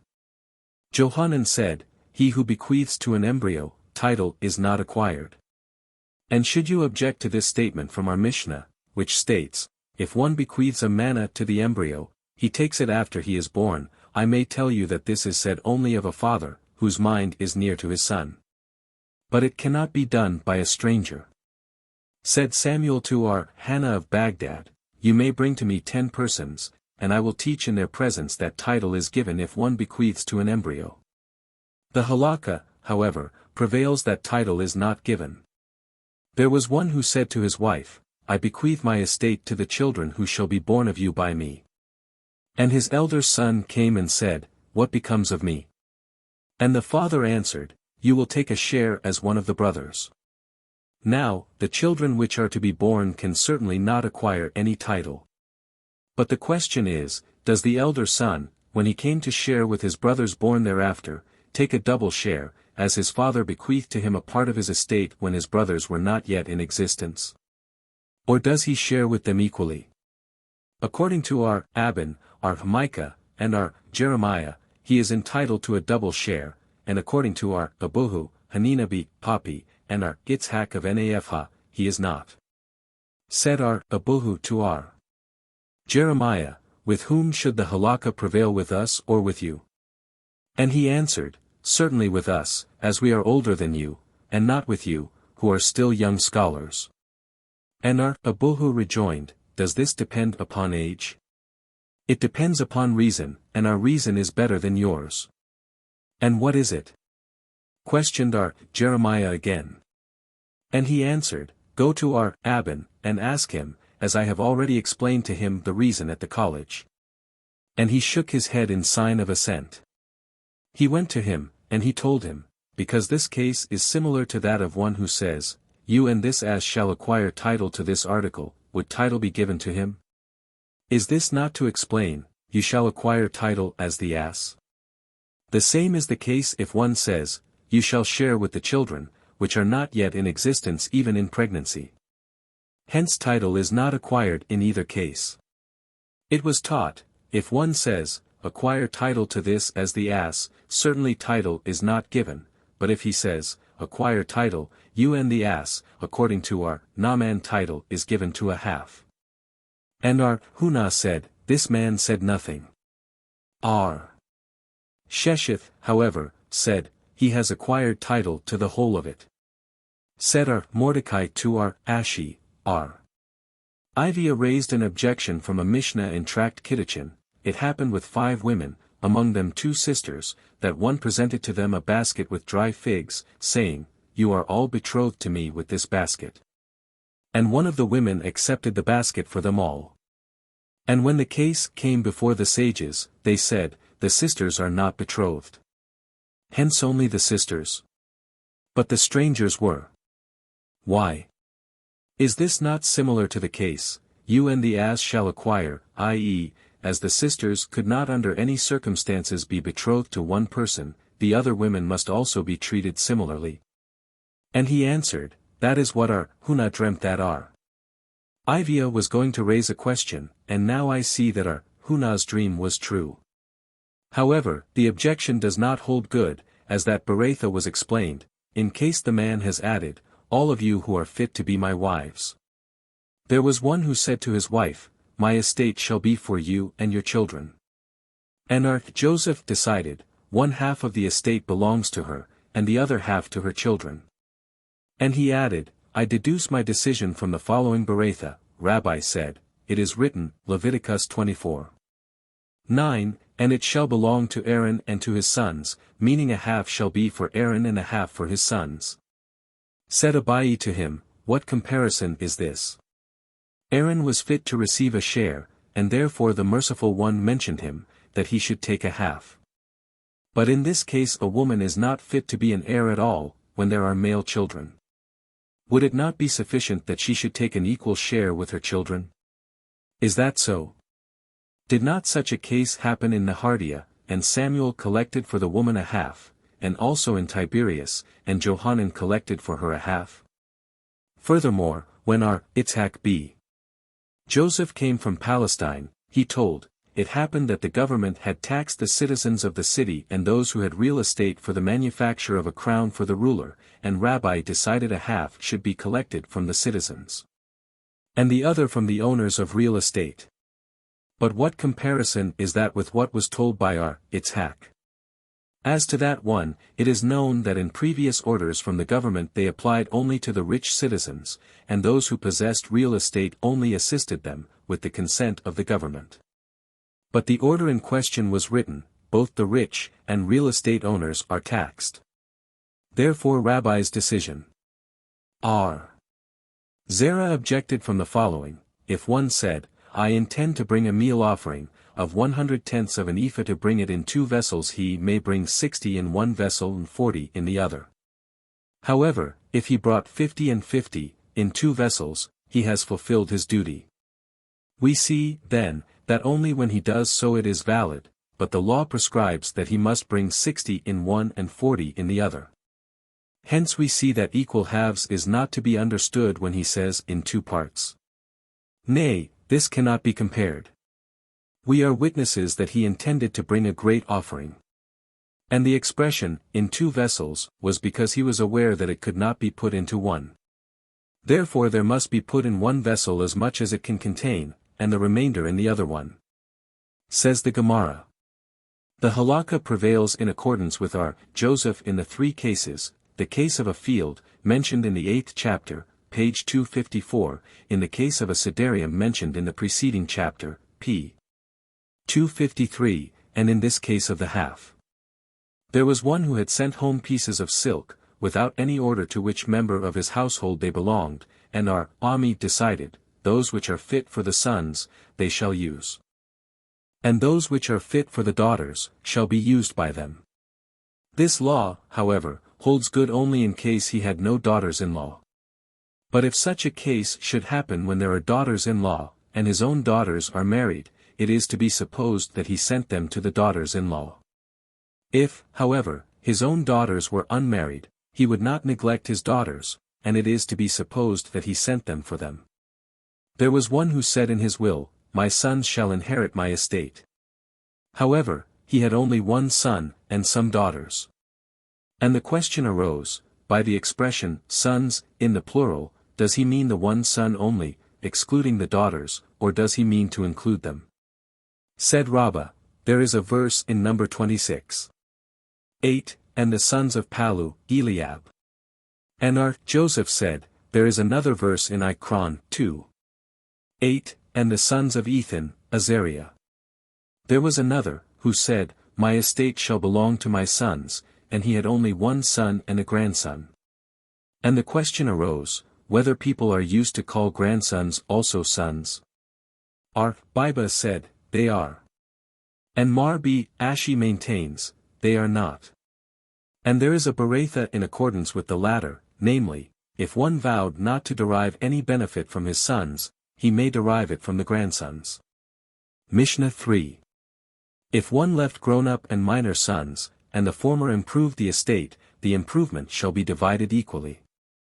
If, however, they said, observe in what condition the estate was left by our father, and it shall be known that we are going to improve it for our own sake, they have a right to take the benefit for themselves. The same is the case with a widow. If she had improved it without any remark, the improvement belongs to all the heirs. But if she remarked, seeing in what condition my husband left, etc., the benefit belongs to her. Gemara, said Biba, son of Joseph b. Rabbah in the name of his grandfather, the Mishnah means to say that they have improved the estate, not at their own expense, but at that of the estate, i.e. they went only to the trouble of hiring laborers for improving, but at the expense of the estate. But if they had expended from their own, then the benefit belongs to them without any remarks. Is that so? Did not Hanina say, if their father left them only covered wells, which are usually higher for watering fields, the improvement is for all. We see, then, that although the wells required much trouble to preserve them from pollution, and they should be always covered, the improvement is nevertheless for all. This case is different. It requires only that they shall be watched. And this can be done by minors also. Observe in what condition, etc. Saphra's father left money, and Saphra took it for business purposes. His brothers summoned him before Rabbah, demanding a share from the prophets. Said Rabbah to them, Saphra is a great man, and would not leave his study to trouble himself for the sake of others. If she had improved it, etc. But what has a woman to do with the estate of orphans? The law dictates as to whether she shall take what belongs to her according to her marriage contract, and depart, or shall take upon herself the trouble of the orphans, and be supported from the estate. But she has no right to any profit. Said Jeremiah, it treats in case the woman were an heir, i.e., if the will reads, she shall share equally with the orphans, point 94. But if so, it is self-evident. Lest one say, as it is not usual for a woman to occupy herself with business, therefore it should be considered as she remarks she is doing it for herself, it comes to teach us that it is not so. In what condition my husband left it, etc. Is this not self-evident? Lest one say, because of the pleasure she takes in thinking that people praise her for troubling herself for the orphan's sake, she relinquishes the benefit in spite of her previous remark, it comes to teach us that it is not so. Hanina said, if one has made the wedding of his son in one of his houses, the son acquires title to the house, provided the son was of age, married a virgin, and she was his first wife, and this wedding was the first of his house. It is certain that when the father has separated for this wedding a house with an attic, the son acquires title to the house, but not to the attic. But how is it if on the house was a balcony? Or there were two houses, one inside of the other? Is title given to both, or only to that in which the wedding took place? These questions remain undecided. An objection was raised, if the father had separated for his son a house and furniture, the son acquires title to the furniture, but not to the house. This beretha treats of when the treasurer of his father was still in the house. So said Jeremiah. And the Nahardian said, even when there was left his pigeon coop. And both Jehudah and Papi said, it suffices if his father left there a vessel with roasted fish, i.e., this shows that he has not relinquished his right to the house. Mar Zutra left his sandals in the wedding house which he separated for his son, and Ashi a bottle of oil, for the purpose said above. Said Mar Zutra, the following three things the rabbis enacted as laws, 95 without giving any reason, the case just mentioned. And that which was said above in the name of Samuel, if one has bequeathed all his estates to his wife, she is considered a guardian only, and also that which was said by Rab. If A said to B, you owe me a manna, give it to C, and all the three were present, title is given to C. Mishnah 4, Brothers Partners in Business. If one of them was taken by the government to work for it, the damage caused by his absence, and also the profit for the business during that time, must be counted to the partnership. If, however, he becomes sick, and has to be cured, it is at his own expense. Gemara, the rabbis taught, if the government had appointed one of the brothers as a collector, or a military purveyor, if this was because of the duty of the house, it must be counted for all of them, but if it was because of his personal fitness, then it is for himself. Is this not self-evident, because the duty of the house must be counted for all? It treats of when he was a genius. Lest one say, in such a case it must not be counted for the house, because he was taken on account of his genius, it comes to teach us that it is not so. The rabbis taught, if one of the brothers took 200 zuz, to begin the study of the Torah, or to learn a trade, they may say to him, if you are with us, you have to be supported, but not otherwise. But why not support him, by deducting what his labor was worth to the house? This may be a support to our Huna's statement, who said elsewhere, the blessing of the house increases when there are more people, i.e., because the expenses of the house do not decrease when there is one person less. But, after all, let them support him even in his absence for the profits, owing to his share after deducting his labor and the expenses. Yeah, this in reality they have to do. If, however, he becomes sick, etc. Rabbin sent a message in the name of our Hallel, the Mishnah means to say, in case he himself causes his sickness. But if he was occasionally sick, the cure must be at the expense of the house. What does it mean, caused by himself? As our Hanina says, all sickness comes from providence, except cold. As it is written, Prov 22. 5, thorns 96 and snares are in the way of the perverse man, he that doth guard his soul will keep far from them. Mishnah v. If, while the father of the house was still alive, he sent through some of the brothers presents to weddings of his friends, and after his death some of the brothers married and the presents were returned to them by the same friends, it is to be counted to the income of the house. As the wedding presents may be replevened by the court. If, however, one presents to his friends pitchers of wine or oil, it is not to be replevened by the court, as this is reckoned a bestowing of favors only. Gemara, there is a contradiction from the following, if the father sent, through one of his sons, a present to the wedding of his friend, and told him to remain there during the wedding, then, when this present returns to the son's wedding, it belongs to him only. If, however, a wedding present was sent to the father, the returning must be at the expense of the house. Hence we see that the son may preserve the returning present for himself, and this contradicts our Mishnah. Said our Basi in the name of our Johanan, our Mishnah also treats, when the wedding present was first sent to the father.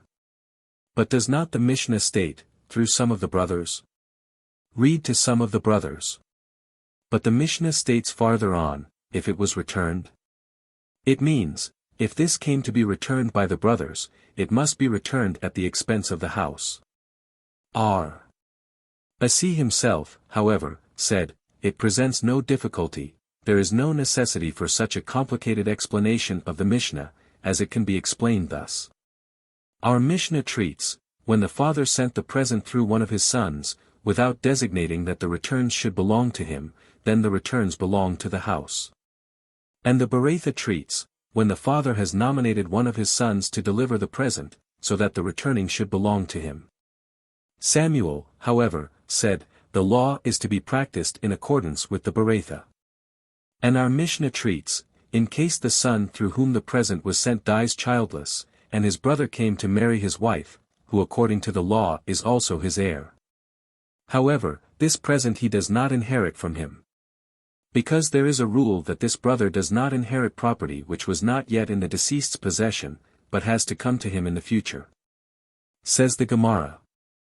From Samuel's statement is to be inferred that the one who has received the present is obliged to return, even if the donator were dead. Why, then, let him say, give me my friend who presented it to me, and I shall enjoy myself and give him a present, as he did to me. But as this cannot be, I am not obliged to anything. As we have learned in the following Baraitha, at those places where it is customary to return the presents which the bride has given to her groom at the time of betrothal, and she dies before marriage, they must be returned. At the place where it is not customary, they must not. And Joseph b. Abba in the name of Mar Ukba, quoting Samuel, said, even at those places where it is customary to return, it is only in case the bride dies. But when the groom, it must not be returned, for the reason that she may say, give me my husband, and I will enjoy myself with him, as for that purpose he gave them to me. Hence he may say also, give me my friend, and I will enjoy with him. Said Joseph, it speaks of when his friend was at the wedding and had enjoyed himself with him all the 7 days of the wedding, and the groom suddenly dies before the present was returned to him. Shall we assume that in the above-mentioned claim of the bride, give me my husband, etc. The Tanaim of the following Baratha differ: if one has betrothed a woman, and dies before marriage, and the marriage contract was already written, a virgin collects 200 and a widow 100 zuz. Concerning the presents given at the betrothal, however, it is to be practiced as is customary at that place. So is the decree of Nathan. Jehudah the prince, however, said, in reality, it was decided that in the place where it is customary to return, it must be returned, and where it is not customary it must not. Now does not Jehudah repeat what was said by the first Tana? It must then be assumed that the point of the difference is, if the bride may claim, give me my husband, etc. And the Baratha is not complete and should read thus: if one betroths a woman, a virgin collects 200 and a widow 100 zuz, provided he has withdrawn from the contract. But if she dies, if it was in a place where it was customary to return, it must be done so, and if where it was not, it must not. But all this is in case she dies. But if he dies, there is to be no return, as she may claim, give me my husband, etc. And to this Jehudah the prince came to say, even in the latter case it must be done according to the custom of that place, as such a claim is not to be considered. Nay, all agree that the claim in question is to be considered. And there is no difference between them in case he dies. But in case she dies, they differ. And the point of their difference is, whether the presents with which she was betrothed should be considered lost forever. According to Nathan, they are not so considered, and according to Jehudah, they are. But does not the Baratha state that where it is customary to return, it must be so done? This means presents which were given by him aside from the betrothal. And the Tanaim of this Baratha are in accordance with the Tanaim of the following: if one has betrothed his bride with a talent, a coin according to some 120 manas, and to others 60, and according to Rashbam 25. A virgin collects 200 zuz besides the talent, and a widow 100. So is the decree of Meir. Jehudah, however, maintains, a virgin 200, and a widow 100 of the talent, and the remainder must be returned. But Hosea said, if he has betrothed her with 20, he may give her 30 halves. And if with 30, he may give her 20 halves. Let us see of what kind of case this Baratha speaks. In case she dies, there is no longer any marriage contract, and if he dies, why should she return the remainder? Is it not said above that all agree that the betrothal money must not be returned, as the claim, give me my husband, etc., is to be considered? And if you should say, it speaks in case she had sinned. Then if intentionally, has she still a right to her marriage contract?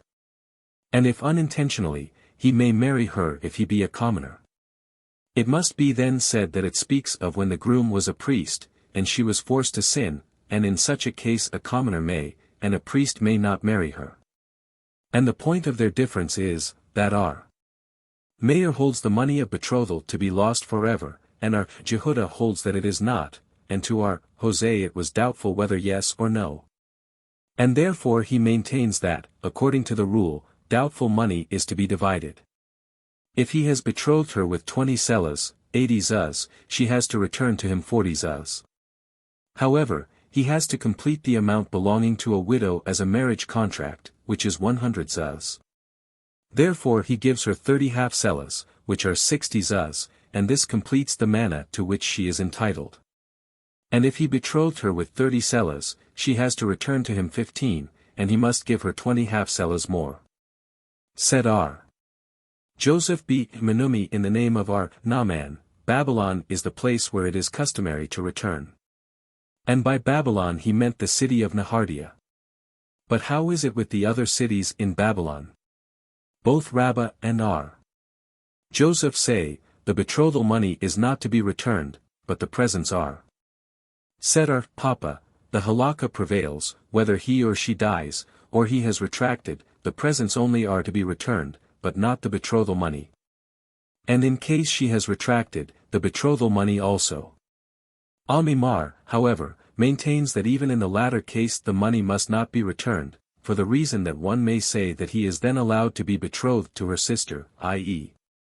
if one should see the betrothal money returned, he might think the betrothal cancelled, and he might marry her sister, which is biblically prohibited so long as she is alive. But according to R. Ashi, this is not to be feared, as the divorce in her hands testifies that the betrothal was not cancelled. Said the Gemara. R. Ashi's statement is not to be taken into consideration at all. As one may be aware that she has returned the betrothal money, and not be aware that she took a divorce. May be replevened, etc. The rabbis taught, the following 5 things were said about wedding presents: a. They may be collected by the court, b. They are returned at the time when the donator marries, c. They are not considered usurious, i.e. if the return was of a greater value than presented, d. The sabbatic year does not release them, e. A firstborn has no double share in them. They are collected by the court, because they are considered a loan. They are not usurious, because they were not presented with this intention. The sabbatic year does not release them, because the verse Deuteronomy 15:2 does not apply to them. And the firstborn does not take a double share in them, because they are not as yet in existence, and he is not entitled to that which will be an inheritance in the future. R. Kahana said, the following is the rule: if one came into the city, and heard that his comrade, who was at his wedding, marries, he must come and make a present. The same is the case if he heard the voice of the drum which announced the marriage of his comrade, but if it was not drummed, the groom ought to let him know. However, if he failed to do so, although he may be away, he nevertheless must pay. In such a case, however, he may deduct for the meal of which he has not partaken. And how much may he deduct? Said Abai, the inhabitants of the city of Gunna used to deduct one's uz. However, this depends upon the value at which one would appraise the respect and honor of attendance at the wedding banquet. The rabbis taught, if one has married publicly, and thereafter, by returning the presents, he wishes to be married privately, he has a right to say, as you did with me publicly, I will do with you, but not when privately. The same is the case if one has married a virgin, and the other marries a widow, or, if one has married a second wife, and his comrade marries his first wife, the former may say, as you have done with me, I will do with you. The same is the case if to him it was done once, and his comrade demands from him he shall do twice. The rabbis taught, who is like unto a wealthy man who is known to be rich by his many cattle and estates? The one who is a master in Haggadah, as he lectures everywhere, and becomes known to all. Who is like unto a broker who does business at his home only and is not well known to the community? The one who occupies himself with pilpulistic dialectology, one who is a master in dialectics.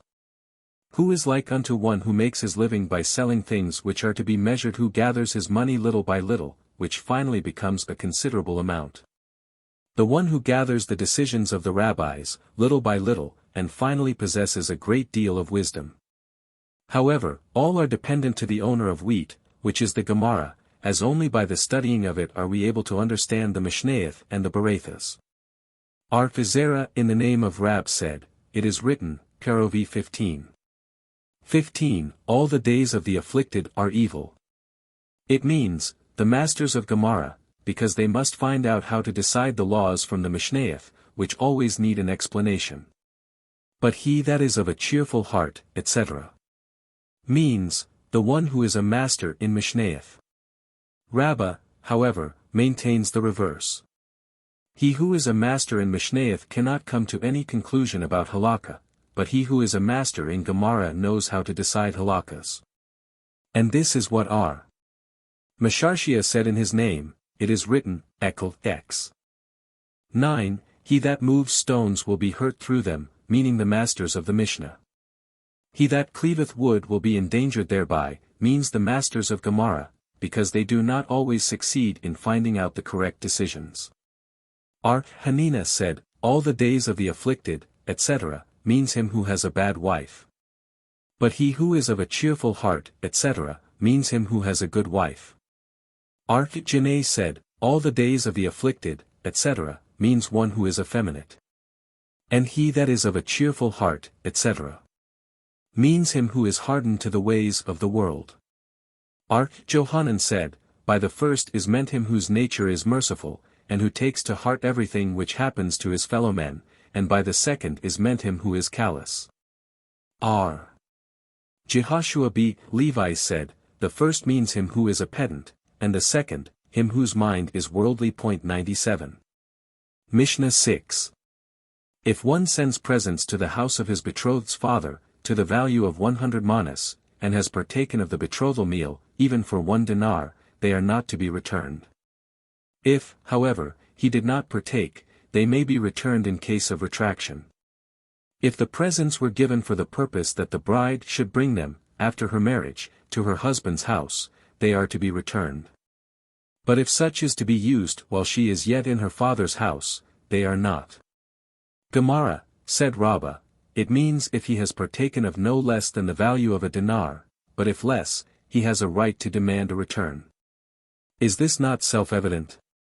The Mishnah states a dinar. Lest one say this statement is only general, but not particular, he came to say that this is to be taken literally. Here in the Mishnah it is eating. But how is it if he drank, or his substitute had partaken? Also, how is it if they had sent to him? Come and hear. R.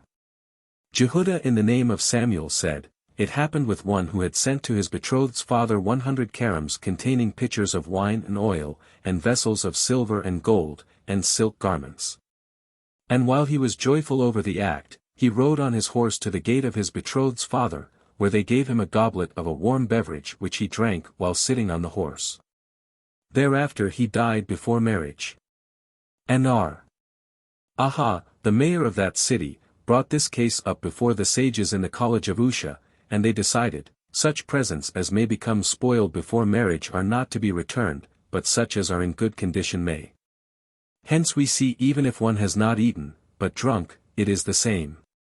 Infer from this also that the value of what he had drunk was less than a dinar, as a goblet of warm beverage cannot amount to a dinar. Said R. Ashi, who can assure us that the goblet to which they treated him was not worth 1,000 zuz, as perhaps they had ground a pearl 98 of that value in the goblet. But infer from this that if they had sent to his house, it is the same as if he had partaken of it at the house of his betrothed's father. Nay.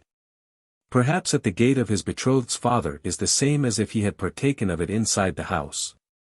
The schoolmen questioned, how is it when the presents have improved e.g., if he had made presents in cattle and they brought offspring? Shall we say, because they have to be returned to him, they are to be considered under his control, and belong to him? Or, because if they should be lost, payment for them would be demanded, they are considered under the control of his betrothed's father? This question remains undecided. Rabbah questioned, the presents which are usually spoiled during the time from the betrothal to marriage, how is it if they were in good condition, must they be returned, or not? Come and hear the Baratha cited above, R. Aha, the mayor of that city, brought the matter up before the sages of Usha, who decided, if they are liable to be spoiled, they are not to be returned. Does it not mean although they are in good condition? Nay, it may mean if they were spoiled. Come, then, and hear the last part of our Mishnah, but if they be used while she is yet in her father's house they are not. This was explained by Rabbah to be nets and veils. R. Jehudah in the name of Rab said, it happened with one who sent to the house of his betrothed's father wine, oil, and garments of flax, all of them new of that year at the time of Pentecost. But what news came he to tell us? If you wish, he tells us the great value of the land of Israel, and if you wish, it may be said that he came to teach us. If one claims that he had done so at such a time, his claim is to be considered. The same said again in the name of the same authority, it happened with one, that he was told that his betrothed wife could not smell. He went after her into a ruined building to test her, and said, I perceive a smell of radishes, i.e.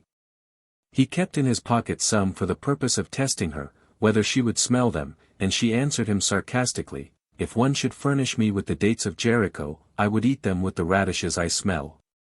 Thereupon the ruined building fell and she died. And the sages decided, because her husband entered the ruin only for the purpose of testing, he has no right to inherit from her. But if they be used while in her father's house, etc. Rabban the elder was sitting before our Papa and said, This is only in case death occurred to one of them, but if he had retracted, the presents are to be returned, but not what he had expended for the banquets. If, however, she had retracted, even the value of a bundle of herbs is to be returned. Said our Hunabi, our Jehoshua, the value of the meat used at the banquets must be appraised at the cheapest price. How cheap should it be? A third of the existing price. Mishnah 7, if a sick person had bequeathed all his estates to strangers, leaving some ground for himself, his gift is considered valid. If, however, he left nothing, it is invalid.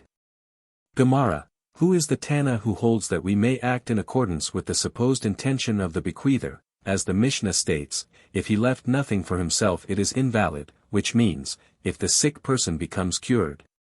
He may retract, because if he could know that he would remain alive, he would not do so. Said our Naaman, it is according to Simeon B. Menashe of the previous chapter, page 291. Our Shesheth, however, maintains, this is in accordance with our Simeon of Shazuri of Tract Gittin, chapter 6, Mishnah 6, who said, also who is dangerously sick.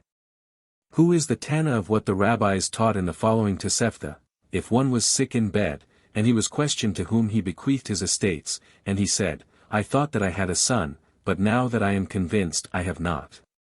I bequeath my estates to so and so. Or, I thought that my wife was pregnant, but now that I know she is not, I bequeath them to so and so. And thereafter it became known that he left a son, or that his wife was pregnant, this bequeathing counts nothing. Shall we assume that it is in accordance with our Simeon B. Menashe and not with the rabbis? Nay. It may be even in accordance with the rabbis, as when he said, I thought, etc., it is different. Why was it supposed previously that this should not be in accordance with the rabbis?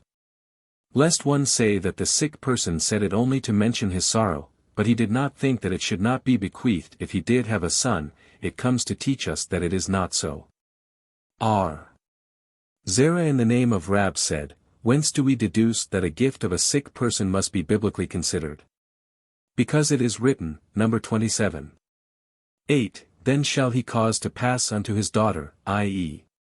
It should be written as elsewhere, you shall give the estates. It comes to teach that there is another case which we have to pass, and this is the gift of a sick person. Our Naaman in the name of Rabba B. Abuhu, however, maintains from Ibid. Verse 9, shall ye give his inheritance unto his brothers, which is also superfluous, as it should read, if no daughter, then to the brothers, which teaches that there is another gift which is to be considered valid, and that is of a sick person. Our Menashe B. Jeremiah said, it is deduced from 2 Kings, XX. 1, give thy charge to thy house, etc., from which we see that concerning a sick person it is sufficient when he charges without any writing. And Rami B. Ezekiel said, from the following, 2 Samuel, 17. 23, and Achithophel and gave his charge to his household, etc., we see that charging is sufficient without any writing. The rabbis taught, the following three things has Achithophel charged his sons, you shall not quarrel with each other, you shall not rebel against the kingdom of David, and if the day of Pentecost be a clear one, you may begin to sow wheat. Mar Zutra, however, said, it was taught that he said, if it should be cloudy. Nahardian said in the name of our Jacob, not exactly clear, and not exactly cloudy, as, if it should be a little cloudy, with a north wind blowing, it is also considered clear. Said our Abba to our Ashi, we, however, do not rely upon the cited Beretha, but on what is said by our Itzhak B. Abdamite in Tract Yoma, page 29, lines 14, 15, etc. There is a Beretha by Abba Shaul, if the day of Pentecost be clear, it is a good sign for the whole year. Our Chizibid said, if the first day of the new year is a warm one, the whole year will be warm, and if cold, the whole year will be so. And to what purpose was it said? Concerning the prayer of the high priest on the Day of Atonement, that he should pray accordingly. Rabbah, however, in the name of our Naaman said, the gift of a sick person is rabbinical. And it was so enacted that a sick person should not become exhausted, being aware that, because he is sick and cannot write down or sign his will, he can do nothing with his property. But did, indeed, our Naaman say so? Did he not say, although Samuel decided, if one sold a promissory note to his neighbor, and thereafter relinquished his right in it, his act is valid, and even his heir may do so? He, Samuel, nevertheless admits that if he gave this note to someone as a gift, he has no longer right to relinquish his debt, even if he becomes cured. Now, this would be correct if the gift of a sick person were biblical. But if it is rabbinical, why should he not be able to relinquish it when cured? It is true it is not biblical, but the rabbis have enacted that this law should be equal to a biblical one. Rabbah in the name of our Naaman said, if a sick person said, A shall reside in such a house, or, B shall consume the products of such and such a tree, he said nothing, unless he said, give such and such a house to A, that he may reside there. Give such and such a tree to B, and he shall consume its products. Is it meant to say that our Naaman holds that a sick person who verbally wills has no more right than one who is in good health? If one who is in good health should say, he shall reside there, it would not be considered a gift even if it were done with the ceremony of a siderium, then it would contradict another saying of rabbis in the name of our Naaman, if a sick person said, the loan made by me to A shall be given to B, he is to be listened to, which is not the case with one in good health. As title cannot be given to a loan which is made with the intention that the borrower shall expend it. Hence we see that a sick person has more right than one in good health. Said our Papa, the reason of this law is, because an heir inherits it, it is considered as if it were under the control of the borrower. And farther on it is said that the gift of a sick person is considered as an inheritance. R. Iqua, however, said, to transfer a loan is lawful, even for him who is in good health in case it were made in the presence of all three, as is said above by our Huna. The schoolmen propounded a question, if the sick person bequeaths a tree to A and the products of it to B, should it be considered as if he reserved it for himself, in such a case it being said above that he cannot retract when cured? Or is it not so considered? And should you decide that it is not so considered when he bequeaths the products to another, how is it if he said, I bequeath the tree to A, except the products? Is this considered as if he reserved some of the ground for himself, or not? Said Rabbah in the name of our Naaman, even if it should be decided, the products to another, it cannot be counted that he reserved some of the ground for himself, it is to be counted as if he left the products to himself, for the reason that if one left to himself, he does it with a good eye. Said our Abba to our Ashi, we taught our Naaman's statement as to what was said above, page 153, by Resh Lakish concerning a house and an attic, and in accordance with our Zebed's explanation there. Our Joseph B. Menumi in the name of our Naaman said, a sick person who has bequeathed all of his estates to strangers, it must be investigated how was the case, i.e., if he had divided them at one time. E.g., of my property such and such shall belong to A, and such to B, etc. As he could not do otherwise if he had made up his mind to divide his estates in such a manner as if he were to die of his sickness. So the last ones are not considered, as if he would reserve some of his estates for himself, all of them acquire title after his death.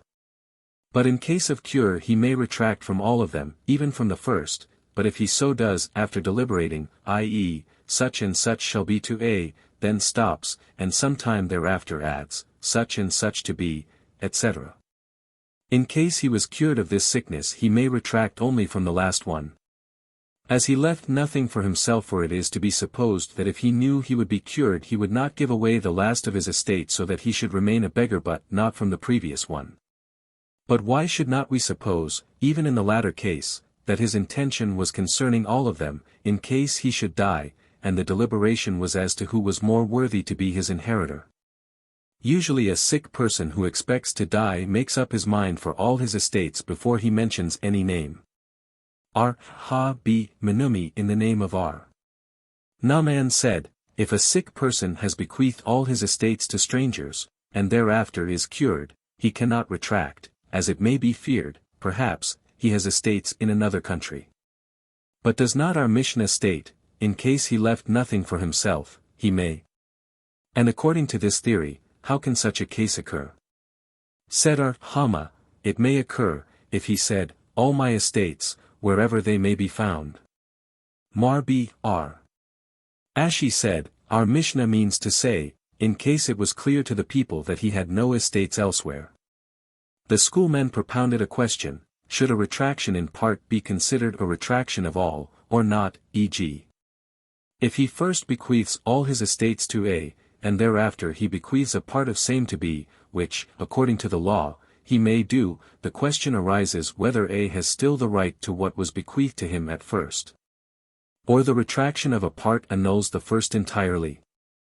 Come in here, if one bequeaths all his estates to A, and thereafter a part of them to B, B acquires title, but A does not. Is it not to be assumed that it means in case he dies? Nay. It means in case he was cured. And so it seems to be from the latter part stated in the same Bereitha, if he wrote, a part of my estate shall belong to A and all the remainder to B, the latter acquires title, but not the first. And this statement is correct in case he was cured, as then, bequeathing all the remainder to B, he reserved nothing for himself, but if it speaks in case he dies, why should both of them not acquire title? Said Ar Yimar to R. Ashi, the same might be said even when he was cured. If you decide that a retraction in part is considered a retraction to all, it is correct that title is given to B, as the first bequeathing to A is entirely annulled with that which he has separated from it to B. But if you should decide that a retraction in part does not annul the first, let this case be considered as the case of dividing mentioned above, and title should not be given to any of them. The halakha, however, prevails, that a retraction in part is considered entirely. And the first case mentioned in the just cited Bereitha holds good for both, whether he dies or is cured, and the latter case holds good only when he was cured. R. Shesheth said, the expressions, he shall take, shall be rewarded, shall make a hazakah, and shall acquire title, are to be considered a gift, from which he has no right to retract. A Bereitha adds, also the expression, shall inherit, to him who is fit to be his direct heir. And it is in accordance with Johanan B. Baroka. The schoolmen questioned, how shall it be done, if he expresses himself, A is the one who shall derive benefit from my estates? Does he mean all of them shall belong to him, or that he shall derive some benefit from them, but not all? This remains undecided. The same propounded another question, how is it if he had sold all his estates while he was sick, may he retract when cured, or not? And in answering this question, at one time it was said by R. Jehuda in the name of Rab, he may retract, and at another time it was said by the same in the name of the same authority, he may not. However, they do not contradict each other, as the first decision holds good in case the money obtained was still in his hands, and the second applies in case the seller had expended it by paying his debts. The schoolmen propounded another question, if a sick person has confessed, I owe so much to so and so, shall it be taken for granted, and his creditors acquire title to the cash or estates left? Or, probably, that he said this for the purpose that, should he be cured, his children should not think that he was rich, and therefore the man whom he mentioned in his confession takes nothing. Come and hear, Isur, the proselyte, had 13,000 zuz with Rabbah. Mari was his son, whose mother Rachel, daughter of Samuel, who was in captivity, was pregnant with him from the same Isur when he was still a heathen before marriage, and although he was born after the father had embraced Judaism. According to the law he was not considered his son concerning inheritance, and also must not be named after him, therefore Mari was named Mari b. Rachel, after his mother. Said Rabbah, I do not see any lawful case which could make our Mari inherit the money deposited with me. By inheritance he cannot, as, according to the law, he is not considered an heir. Should his father while sick make it a gift to him, there is a rule that he who can be an heir is fit to receive the gift, but not he who is not fit to be an heir. There is also a rule that to coins title cannot be given by exchange. And if his father would present him with real estate, which is lawful, his father does not possess it, and if by transferring them from me to him in the presence of all three of us, then certainly, if he would send after me, I would not listen. Which are, are, Ami opposed, saying, Why, then, let Isur confess that the money in question belongs to Mari, and with his confession title would be given to him. While so discussing, Isur got wind of it, and confessed. Rabbah became angry, saying, They are instructing people how to make their claims good and do harm to me. Reserving some ground for himself, etc. But what is meant by this? Said Jehudah in the name of Rab, it means real estate, or ground by which his livelihood is assured. And Jeremiah b. Abba maintains, the same is the case when he left movable property. Said Fizera, see how the decisions of our elders correspond. Why is it said real estate? Because it is supposed that a sick person would think, if I should be cured, I shall get my livelihood from this estate. The same is the case if he left movable property, he relies upon it. Joseph, however, opposed, I do not see such a correspondence at all. He who says, movable property, does not correspond with our Mishnah, which states plainly, ground, real estate. And he who said, to be sufficient for his livelihood also does not correspond with it, which states, some real estate, which cannot be explained that it should suffice for a livelihood. Said Abai to him, does the Mishnah mean in each case when it mentions ground, that it is not changeable for movable property? Did not Dimi b. Joseph say in the name of Elazar, referring to a Mishnah in Tract Gittin, in which also some ground is mentioned, movable property is also considered a remainder in that case. There it is different. It should not state ground at all. But because it begins with the law of Pia, which applies to ground no matter how small it is, etc., it uses the same expression at the end. But in reality there is a difference between real estate and movable property. It was also questioned, is this a rule that wherever the expression, a trifle, is mentioned in the Mishnah, it does not mean a certain quantity? Is there not a Mishnah in Chulin, if 5 sheep give some wool, the law of the first shearing applies to it? And to the question, what does some wool mean? Said Rabbah, no less than 1.5 liters, etc. Hence we see the expression, some, means a certain quantity. There also it should not state, some wool. But because in the beginning it states, if each sheep gives 1.5 liters, it expresses in the latter case, some wool, as the quantity from every 5 sheep is only 1.5 liters. It is certain that if one says, I bequeath my movable property to so and so, he acquires title to all vessels or garments which are useful, except wheat and barley. And if he says, all my movable property, wheat and barley are also included. And even the grinder of a hand mill, but not the grindstone. And if he say, all that is movable, even the latter is included. But the question arises, if among his properties were also bondsmen, is title given to them also, as they are also considered movable property, or are slaves under the category of real estate and title is not given? Said Ashi to Ivia, come and hear Mishnah 7 in chapter 4. Of this tract, which states, if he said, I sell the town, with all its contents, slaves are included. From which it is to be inferred that slaves are considered movable property. As if they were considered real estate they ought to be included, even if he did not mention, with all its contents. But can you infer from it that they are considered movable property? Does not the Mishnah express itself, even bondsmen? And if they should be considered movable property, why, even? We must then say that there is a difference between movable property which must be carried and that which is self-moving. The same answer can also apply to the theory that slaves are considered real estate.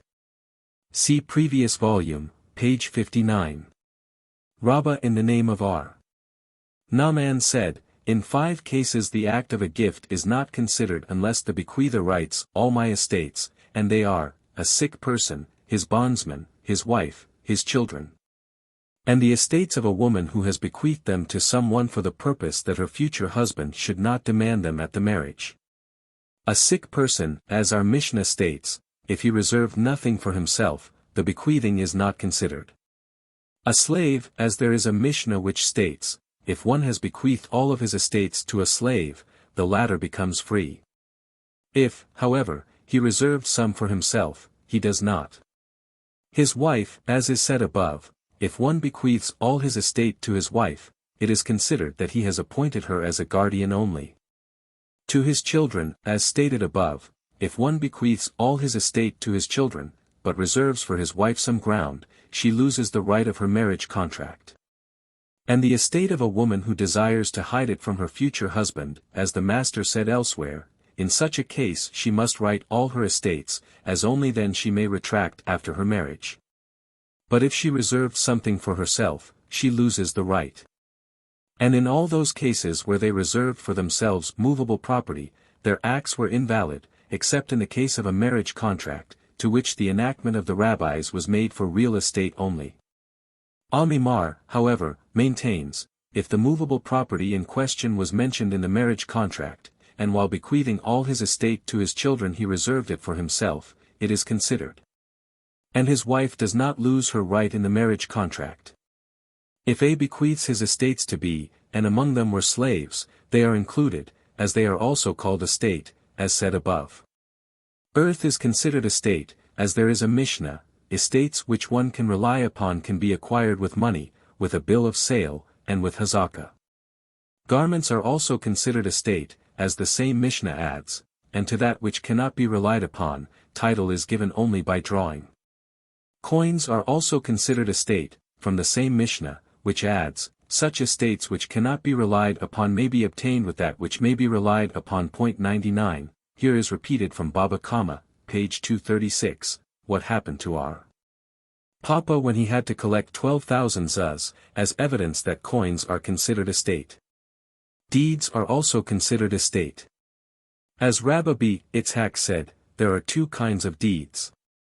If one said to witnesses, give title of this field to so and so by a ceremony of a sidarium, and write him a deed, he may retract as to the deed, but he cannot retract as to the field itself, as title was already given. But if he said, give title, etc., with the stipulation, you shall write him a deed also, he may retract from both. And our Hayat B. Abin in the name of our Huna said, there are 3 kinds of deeds, the 2 just mentioned. And the third, if the seller hastened and wrote the deed. As is said above, if the seller desired to write a bill of sale, he may do so even in the absence of the buyer. As after the buyer makes a hazakah on the estate, title is given to the deed wherever it may be found. As we have learned, estates which cannot be relied upon are obtained with that which is to be relied upon, etc. We see, then, that deeds are considered estate. Cattle are also so considered, as we have learned, Tract Shekalim, chapter 4, Mishnah G, if one devote his possessions, and there are among them cattle fit for the altar, male or female, etc. Fowl are also so considered, as we have learned, Ibid, H, if one devote his possessions, and among them boils and birds, etc. Tefillin are also so considered, as we have learned, if one devote his estates, among which tefillin were found, they must be left for him. The schoolmen propounded a question: how is the case with the holy scrolls, as they must not be sold? Are they considered estate or not? This remains undecided. The mother of our Zutra B. Tubia had transferred to Zutra her estates because she was about to marry our Zebed. However, after marriage, Zebed divorced her. Then she came before our BBB Abai, claiming that she retracted from her transfer, as she told our Zutra plainly that only for the purpose of marriage had she transferred her estates to him. But he said, "You transferred them on account of marriage, and you did marry." Said our Hunabi R. Jehoshua, "Because you are weak you speak weak words," see above, page 306. Even according to him who said, if she wishes to hide her estates from her future husband, title is given, it is only in case she does it without any remark. But in this case she said plainly to her son that she did it because of marriage. But now she is divorced. The mother of Rami B. Hama bequeathed to him her estates on one evening, and in the morning she bequeathed them to her son our Uqba. Rami then went to our Shesheth, who turned over the estates to him. And our Uqba went to our Naaman's court, and he decided that the estates belonged to him, Uqba. Our Shesheth then went to our Naaman and questioned him, why such a decision? If it is because she retracted from the first, this would hold good only should she be cured, but she was dead from this sickness, and her first will ought to be listened to. And he answered, so said Samuel, in such a case where a retraction holds good in case of a cure, it is the same if the retraction was made while still sick. Rejoined R. Shesheth, Samuel said so in case he has retracted and reserved the estates for himself. But did he say also that he might bequeath to another? And our Naaman answered, yeah. Samuel said plainly, one may do so, whether for himself or for another. The mother of our Amram the pious possessed a bundle of deeds, and while dying she said, they shall be given to my son Amram. His brothers, however, came to complain before our Naaman, claiming that Amram had not made any drawing on the deeds. Consequently he had not yet acquired title to them. To which our Naaman answered, the words of a dying person are considered as if written and delivered. The sister of our Tubi B.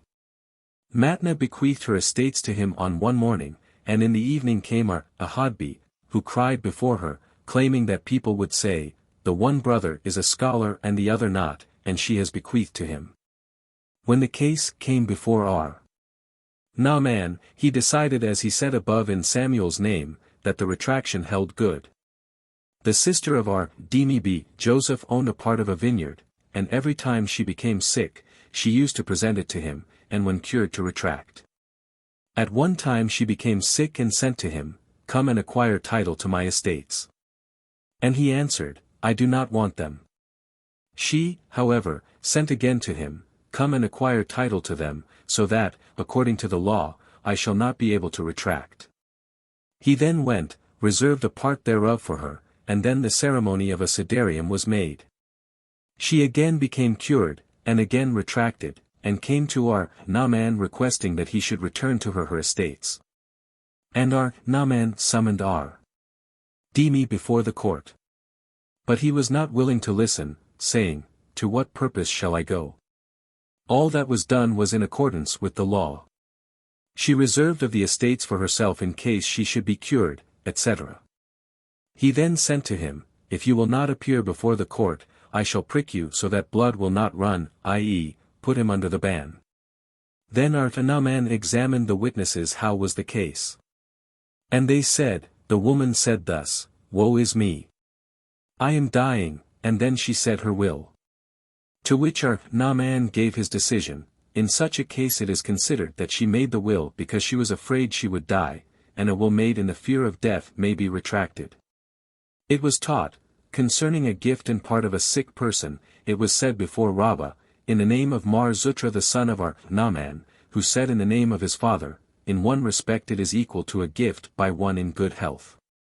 It means he cannot retract if cured, and in the other to a will of a sick person, as it needs not the ceremony of a siderium. Said Rabbah to them, I told you several times, do not put a claypot, see chapter 1, page 14, on the neck of our Naaman. Our Naaman said thus, "It is considered a gift of one in good health and must be done with the ceremony of a siderium." Rabbah, however, objected to our Naaman from our Mishnah, which states, if he reserved some ground for himself the gift is valid. Is it not to be assumed that no siderium is needed? And he answered, Nay. It must be done with the ceremony of a siderium. But does not the latter part state, if he reserved nothing, title is not given? And if it is as you say, why should it not be the same when made by a siderium? And he answered, So said Samuel, if a sick person has bequeathed all his estates to strangers, although made with a siderium, he may retract, because it is certain he made it in the fear of death. R. Mesharshia objected to Rabbah from the following, It happened with the mother of Ruchel's sons that while sick she said, My jewelry shall be given to my daughter, and is worth 12 manas. And she died, and the sages listened to her will. Hence we see that, although it was a part of her estate, and it was not made with the ceremony of a siderium, it was nevertheless considered. The case was, because she had mentioned, I am certain I shall die, therefore I bequeath this to my daughter. Our Hunabi, our Jehoshua, however, said, if the sick person has commanded while dying, a siderium is needed. And all Barathas cited treat when the sick person has divided all his estates among different persons. And in such a case it is said above that the rabbis consider them as a gift of a sick person. The halakha, however, prevails that for a gift of a sick person in part a siderium is needed, even when he dies of that sickness, but if he commanded while dying, no siderium is needed in case he dies. But if he was cured he may retract, even if it was done with a siderium. It was taught, a gift of a sick person, in which it was written that it was made with a siderium it is considered based upon two sources, and must be listened to. So declared the school of Rab in the name of their master. Samuel, however, said, I do not know what should be done in such a case. The reason of the school of Rab is, because the will was made on two bases, it is equal to both a gift of one in good health, from which he cannot retract, and to a gift of a sick person who said, the loan I have with A, shall be given to B. And the reason of Samuel, who was doubtful in such a case, is, perhaps the sick person made up his mind not to give title without a deed, and such cannot be written after death. However, there is a contradiction from the following statement of rabbis, to his one decision just mentioned, and the same is it with Samuel namely, the message which Rabban sent in the name of our Abuhu, above, pp. 300-1, in which both Rab and Samuel contradict themselves. Nay. There is no contradiction at all. Rab it does not contradict, because in one case he speaks where it was made with a ceremony of a siderium, and in the other where it was not. And to Samuel also there is no contradiction, as his decision in the case cited speaks when the siderium was made to strengthen the act. This will be explained farther on. Ar Naaman b. Itzhak was sitting behind Rabbah, and Rabbah before Ar Naaman, who questioned him, did Samuel indeed say that it is to be feared the sick person had perhaps made up his mind to give title by a deed only? Did not Ar Jehudah say in his name, a sick person who has bequeathed all his estates to strangers, although made with a siderium, if he was cured he may retract? Because it is known that this bequest was only because he thought he would die. Ar Naaman gestured, and Rabbah remained silent. After Ar Naaman went out, questioned Ar Naaman b. Itzhak, Rabbah, what does Ar Naaman mean by his gesture? And he answered, he means that title is given when the act was strengthened. And to the question, how is it known that the act was strengthened? Said Ar Hista, if it was written, in addition to his gift the ceremony of a siderium was made. It is certain that if one bequeath first to one, and thereafter to another, it is as Ar Dimi said above, the later will abolishes the first. But how is it if he wrote and gave title with a siderium to one, and thereafter he did the same to another? According to Rab, title is given to the first, as in his opinion it is similar to a gift by one who is in good health. But according to Samuel title is given to the second, as in his opinion it is similar to a gift of a sick person, and it is to be feared that he had perhaps made up his mind to give title only by a deed. So it was taught in the city of Surah. In Pumbeditha, however, it was taught as follows.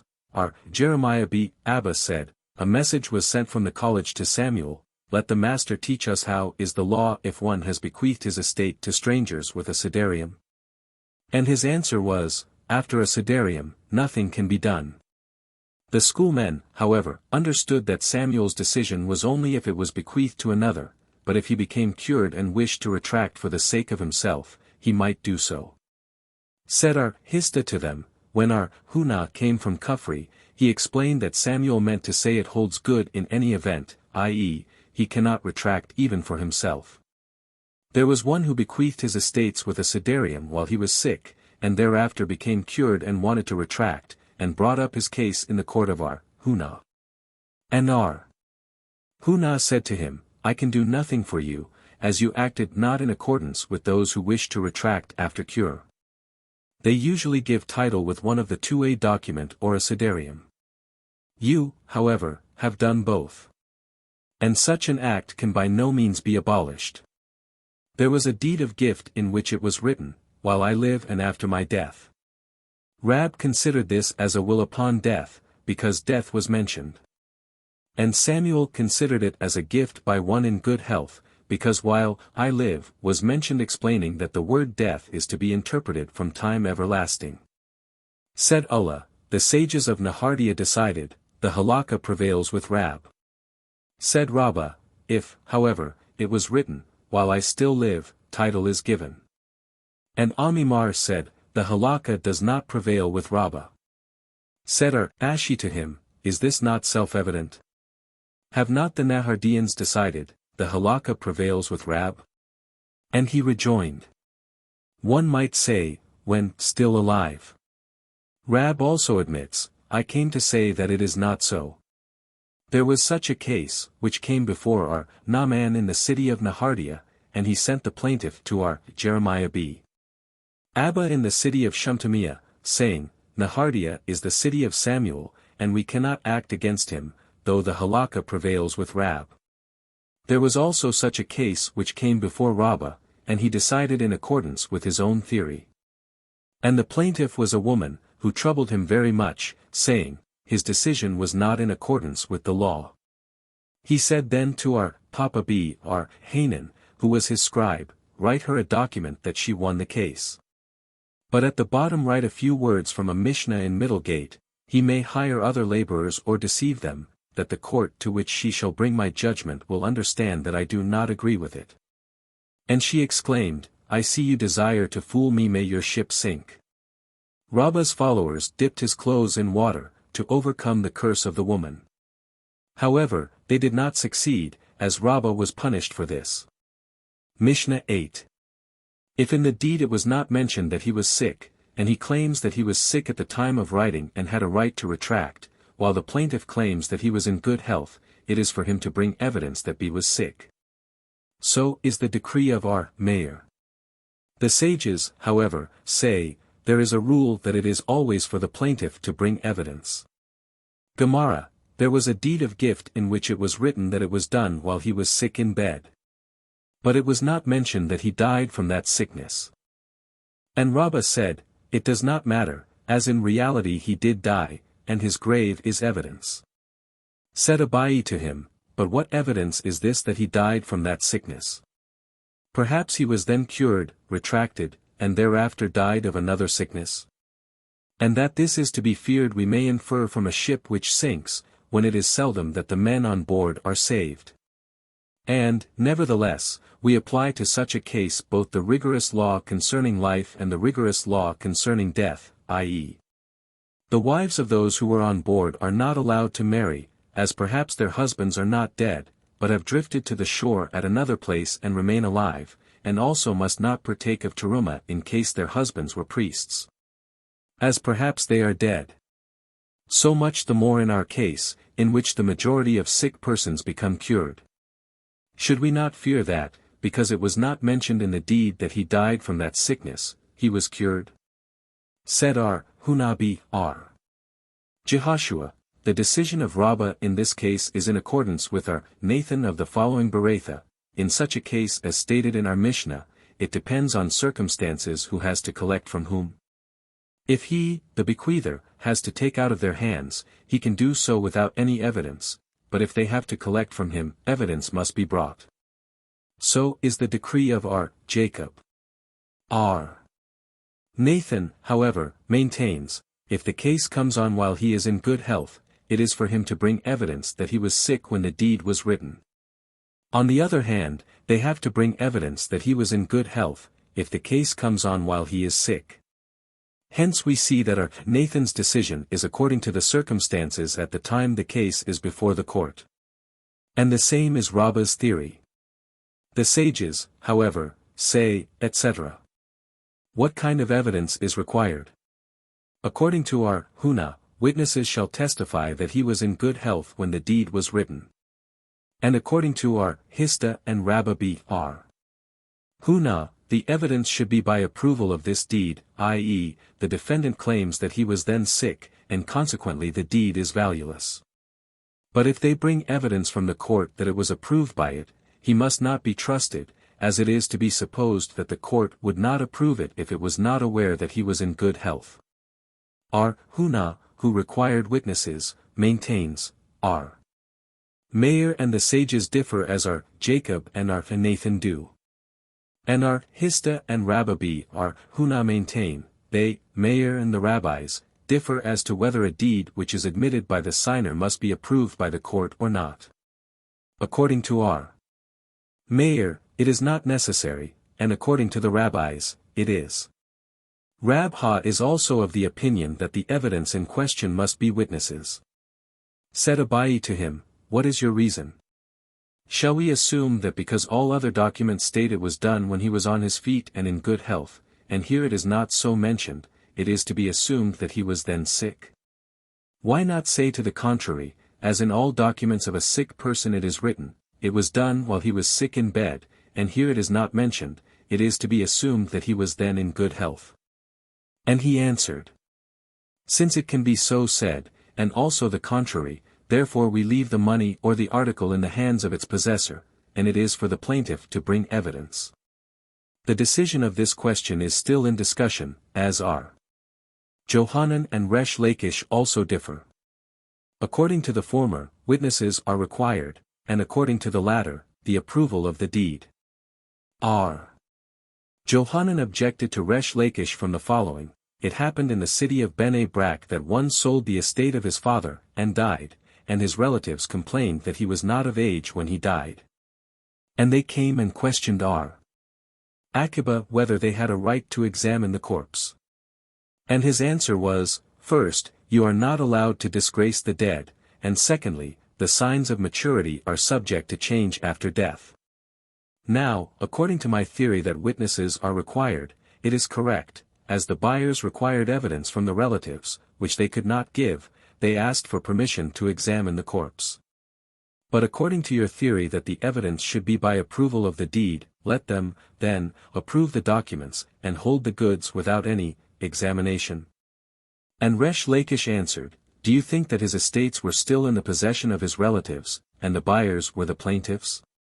On the contrary, the estates were in the hands of the buyers, and the relatives were the plaintiffs. Says the Gemara. It seems to be so, as his relatives kept silence when Akiba told them they were not allowed to examine, and if the buyers were the plaintiffs, they would certainly claim, we gave him money, let him be disgraced and disgraced. However, this cannot be taken as a support, as it can be said that therefore our Akiba said to them, and secondly, signs of maturity are subject to change, because of their claim, let him be disgraced. It was taught, Resh Lakish questioned R. Johanan, there is a Mishnah among the Mishnayeth of Bar Kapra, if one worked up a field and consumed the products as if he were the owner of it, and then one came and claimed, it is mine, but the occupant showed him a document.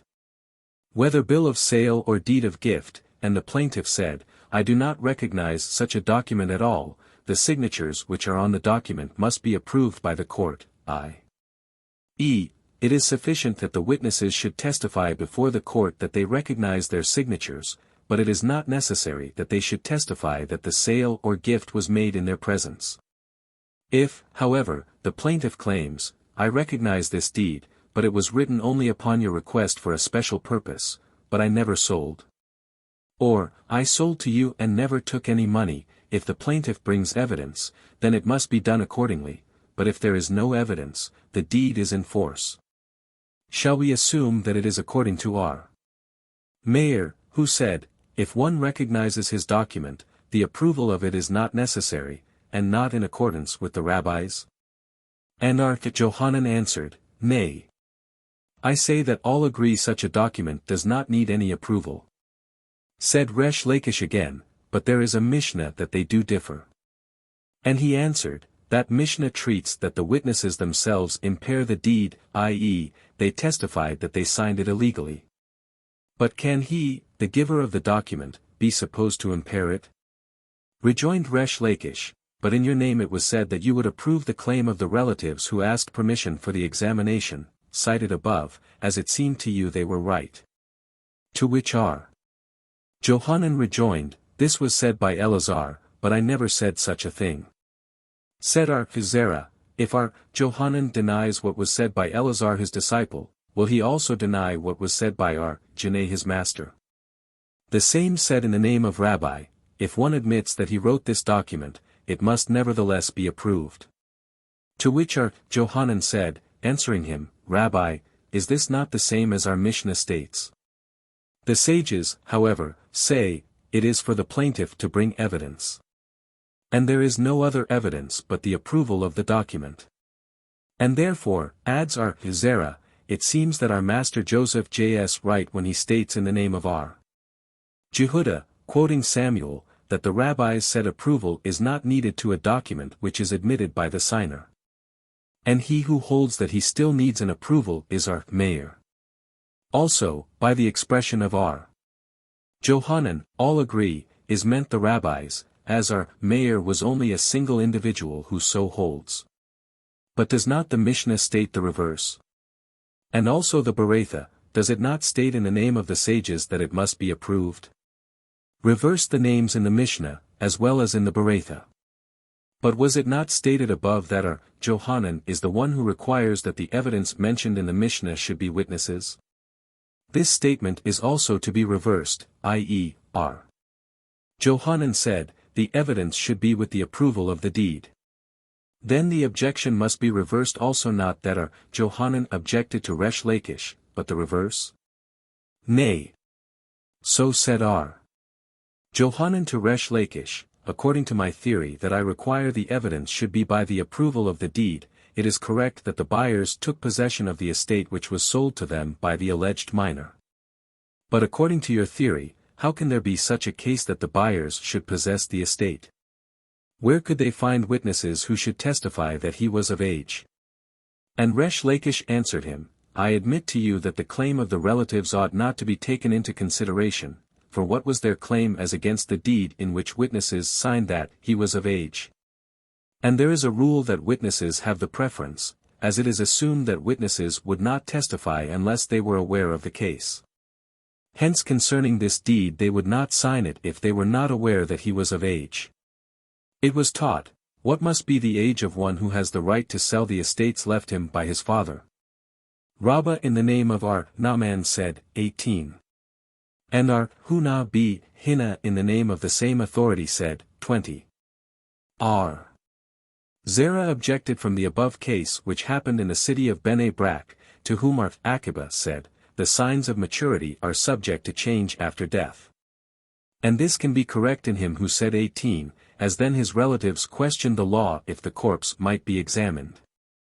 But according to him who said 20, of what use could the examination be? At that time the signs of maturity are already unrecognizable, as we have learned in a Mishnah. If one gets to the age of 20, and the signs of maturity are not visible, they have to bring evidence that he has reached the age of 20. And he, the castrate, is a legal saris, who does not perform the ceremony of halitza and also cannot marry his brother's wife. Hence we see that after 20 the symptoms of maturity are already unrecognizable. The answer was, was it not taught in addition to the Mishnah by our Samuel b. our Itzhak in the name of Rab, provided the symptoms of a saris were visible? Said Rabbah, it seems that this explanation is right, as the Mishnah states, the castrate. Saris, from which it is to be understood that such signs were visible on the body, as if not, why should he be named castrate? But how is it if neither the signs of maturity nor of a saris were visible? How many years are needed, that he should be considered of age? Taught our Haya, after he reaches the majority of life, i.e. 36 years, as life is considered 70.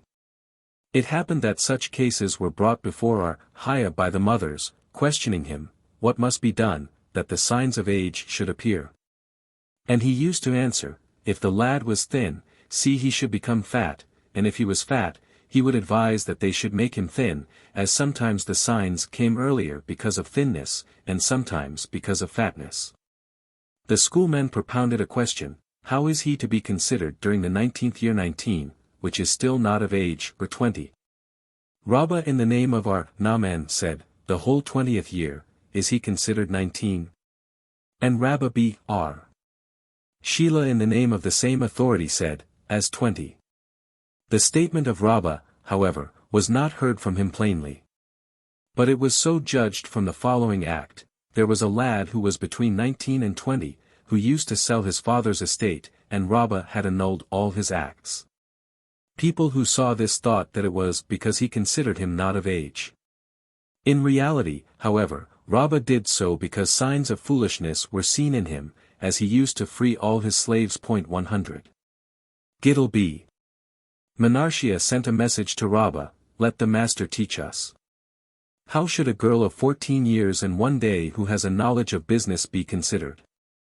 And he answered, if she has a knowledge of business, then her sale is valid, but not otherwise.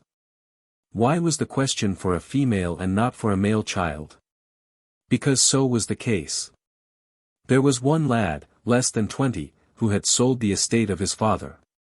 And his relatives instructed him that when he should be at the court of Rabbah he should eat dates and throw the pits at Rabbah's person, for the purpose that Rabbah should see he was a fool, and so annul his sales. He did so, and Rabbah did indeed annul the sales. When the judgment was written, the buyers instructed him to go into court and say, the book of Esther can be bought for 1 zuz, and the same is the price for Rabbah's judgment. And he did so. Rabbah then decided, his sales are valid. And when his relatives told him he was so instructed by the buyers, Rabbah answered, he understands business if it is explained to him, and in such a case his acts are valid. And his previous act, that he threw the pits at me, was because he is too much of a scamp. Said our Hunabi, our Jehoshua, concerning witnesses his testimony may be considered at such an age, between 19 and 20. Said Mar Zutra, but only concerning movable property, and not real estate. Said our Ashi to him, what is the reason that he is fit to be a witness for movable property because his sales are valid? If so, let children of 6 and 7 years be fit for this, as there is a Mishnah, the purchase or sale of movable property by minors is valid. And he answered, witnesses must be men, as it is written, Deuteronomy 19. 17, then shall both the men who have the controversy stand before the Lord, etc., which cannot be applied to children. Said Amimar, if a lad of 13 years and 1 day presented a gift to someone, his act is valid. Said our Ashi to him, why? Even concerning a sale where he should receive money, the rabbis enacted that it should be annulled, because he might sell too low. Shall we say, if he presents a thing without any money his act is valid? Said Amimar to him. And according to your theory, if such a lad bought a thing which is worth 6 zuz for 5, should this be considered? This is certainly not so, because there is no difference whether it was worth more or less, as the rabbis annulled all sales made by such a lad who does not understand business. And the reason is that the rabbis were aware that lads at such an age have an inclination for money, and if you should allow one to sell, he would sell all the estates of his father for a small amount. But concerning a gift it is different, as if he would not have any benefit from it, he would not do so, and therefore the rabbis enacted that his gift should be considered, so that others should also please him. Naaman in the name of Samuel said, a young man before 20 may be examined for the signs of maturity concerning betrothals, divorces, the ceremony of halitzah, and protesting against marriage, and as to selling the estates left him by his father. The halakha, however, prevails, that between 19 and 20 he is considered as before 19, and it prevails also in accordance with Gidalbi, Menarshia, with Mar Zutra, and also with Amimar, and with all the laws which are stated by Naaman in the name of Samuel. Mishnah 9, if one divides his estates verbally, no matter if he was in good health or dangerously sick, according to Elazar, to real estate title is given by money, by a deed, and by a hazakah. And to movable property, title is given by drawing only. He was then told that it happened with the mother of the sons of Rukal, who was sick and said, give my jewelry, which is worth 12 manas, to my daughter, that the sages had listened thereto. And he answered, the sons of Rukal ought to have been buried by their mother while they were still young, i.e., they had bad habits, and therefore the sages find them, that they should not inherit from their mother. Gemara, there is a Beretha. Eliezer said to the sages, it happened with an inhabitant of the city of Murni, who was in Jerusalem, that he possessed much movable property which he desired to present to different persons. And he was told that he could not give them title, unless he did so together with some real estate. He went then and bought a rock near Jerusalem, and said, the north side of the rock shall belong to A, and with it 100 sheep and 100 barrels, and the south to B, and with it 100 sheep and 100 barrels. And when he was dead, the sages approved his will. Hence we see that, though the rock could not be considered real estate, as it could not be used for anything, nevertheless title was given. And he was answered, this is no support, as the Mrunian was in good health when he did so, but this cannot be done by a sick person. Levi said, it is allowed to make the ceremony of a siderium with a sick person even on Sabbath, lest he become exhausted, but not because the halakha is in accordance with Eliezer of the following Mishnah. Mishnah X, Eliezer said, if it happens that a sick person divides his estates verbally on Sabbath, it may be listened to, because it is prohibited to write, but not on weekdays. Jehoshua, however, maintains, it was said on Sabbath, a fortiori when it happened on weekdays. Similar to this is, one may acquire title for a minor, but not for adults. So is the decree of Eliezer. Jehoshua said, for a minor, and a fortiori for an adult. Gemara, our Mishnah is in accordance with Jehuda, as we have learned in the following Beretha. Meir said, the reverse is the case. If this happened on weekdays, his words must be listened to, because he is allowed to write, but not on Sabbath, because he is not allowed to write. So is the decree of Eliezer. Jehoshua said, on the contrary, it was said on weekdays, and so much the more on Sabbath. Jehuda, however, said, Eliezer's decree was, if on Sabbath, his words must be listened to, because he is not allowed to write.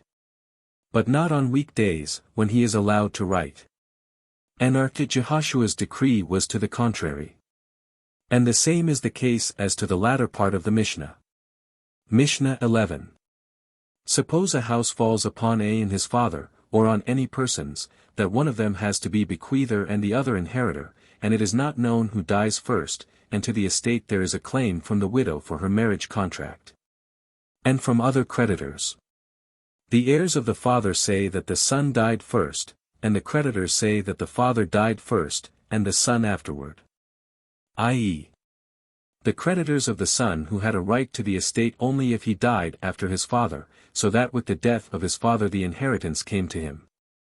But if he was dead before his father, he has nothing in the estate.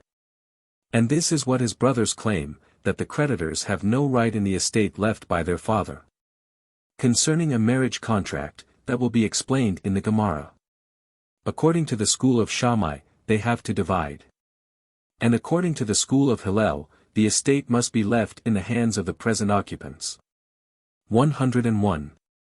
If it happened that the house fell on him and his wife, the heirs of the husband claim that the woman dies first, consequently her husband has inherited from her. And the heirs of his wife claim that he died first, consequently they have a right to her marriage contract and also to her own estate. They have to divide, according to the school of Shammai.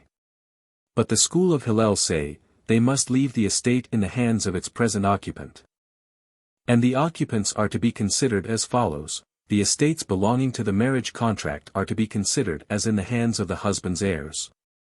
But her own estates, which she brought with her to her husband, and which ought to go out with her by death or divorce, are to be considered in the hands of the heirs of her father. If, however, the house falls on one and his mother, both schools agree that it must be divided. Akiba, however, said, I hold that they, the schools, differ in the latter case also. And the school of Hallel are still of the opinion that estates must be left in the hands of the occupants. Said Ben Azai to him, we deplore that the schools differ in the former cases, and you come to add the third one, in which the rabbis testify that they have agreed. Gemara, the estates which were brought by the deceased woman, mentioned in the Mishnah to her husband for usage of fruit only, according to the school of Beth Hillel. Who is to be considered the occupant? According to R. Johanan, the heirs of the husband. According to R. Elazar, the heirs of the woman. R. Simeon B. Lachish, however, said in the name of Bar Kapra, such must be divided. And the reason of this statement was taught by Bar Kapra himself, that as the claims of both parties are equal, i.e., the heirs of the husband claim that all the products of this estate belonged to the deceased, as he had a right to sell them, and therefore they belonged to his heirs. And the opponents claim that they were only to be used while he was alive, and therefore what was not consumed by him, if his wife were alive she would certainly take with her estate. Hence it belonged to her, and after her death to us, it is to be considered doubtful money, the law of which is division. Akiba said, in the hands of the occupants. But who are considered their occupants? Ela said, the heirs of the mother, and Zerah, the heirs of the son. When Zerah ascended to Palestine, he retracted from his statement in Babylon and accepted the system of Ela. Rabbah, however, retained the system of Zerah as a halakha. Said Zerah, from my retraction, I see that the heir of the land of Israel makes one wise, as after I came here I saw that my statement while I was still in Babylon was erroneous. 102. Said Ben Azai to him, etc. Said Simlai, infer from this that Ben Azai was an associate disciple of Akiba, as if he were a disciple only, he would have said to him, the master said, and not, and you, thou. A message was sent from Palestine as follows: if a son has sold his share of the inheritance of his father to someone, and dies while the father was still alive, and thereafter his father died, the son of the seller has a right to take away the goods from the buyer. Because, at the time sold, the seller has nothing as yet in his hands, and the sale was for that which would be his in the future. And as the son died before his father, the goods were never his, and his son is now the heir of his grandfather, to whom the goods in question belong, hence he has a right to take them away. And this is a complicated case in the law of money matters. But let the buyers say, your father has sold, and you are taking away. What a claim is this! Cannot the plaintiff say, my basis is my grandfather, from whom I inherit, and my father had not any right to sell this as explained above, and that such a claim is to be considered may be supported by, P.S. XLV. 17, instead of thy fathers shall be thy children, thou shalt appoint them as princes in all the land. Hence it is not at all a complicated case in money matters. And if such there be, it would be the following: a firstborn who sold the share prescribed to him while his father was still alive, and died before his father. The firstborn son has a right to take away from the buyers after the death of his grandfather. Hence his father sold that to which he was entitled, and his son, whose basis is his deceased father, takes the goods away. And this is complicated, as he cannot say, my basis is my grandfather, for the grandfather had nothing to do with the double share of the firstborn son. But even this cannot be called a complicated case, as he may claim, my basis is my grandfather, and not my father, who has never possessed the goods he sold, for now only do I take the place of my father, who was a firstborn, and take his share. Hence it is in accordance with the usual law. Therefore, if in the message of Palestine was said, a complicated case, it might be the following: if one sign a document before he robbed someone, and thereafter he became a robber, who is no longer competent to be a witness. He has no right to testify to his handwriting. But others, who know his handwriting, may. Hence he is not trusted, and the others who came upon his basis are trusted. Is this not complicated? But perhaps it treats of when his handwriting was already approved by the court, while he was still righteous? Therefore it is to be assumed that they meant the following case: if one signed a document as a witness to a stranger, and thereafter he became his son-in-law, he has no right to testify to his signature. But others may testify that they recognize the writing of the son-in-law, and then it may be relied upon. Hence he is not trusted, and others are. And you cannot say that it means only when his handwriting was already approved by the court at that time, as our Joseph B. Menumi in the name of our Naaman said plainly, even in case it was not. However, even this cannot be called complicated, as it may be said that it is thus decreed by the law. A son-in-law must not witness in a case of his father-in-law, not because it is feared he may lie, but because it is prohibited, even if the son-in-law were Moses our master. Therefore we must come to the conclusion that the complication lies in the first case mentioned in the message, and the objection based on the cited verse is not to be taken into consideration, as the verse speaks of a blessing. But how can you say that it speaks of a blessing, and nothing is to be inferred from it? Does not our Mishnah state, if the house falls upon him and his son, or any persons, etc.?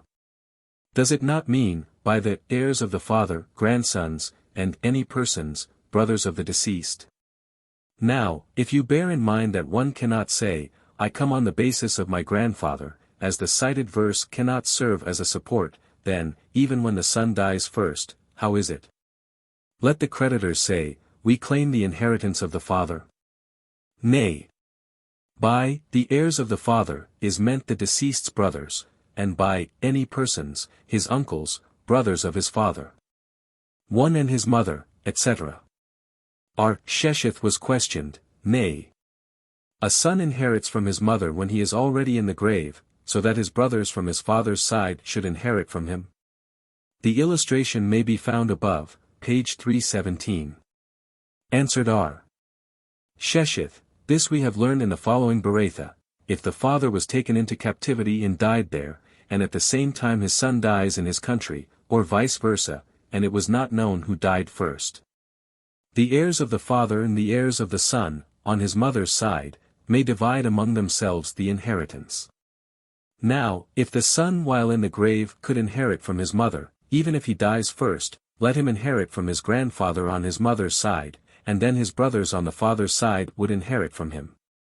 Infer from this that while in the grave nothing is to be inherited. Said our Beit Menumi to Abai, this may be inferred also from our Mishnah, which states that concerning one and his mother all agree that they must divide. And if the law of inheriting in the grave were in force, let him inherit from his mother while in the grave, the same to revert to his brothers on the father's side. Hence such a law does not hold good. And why not?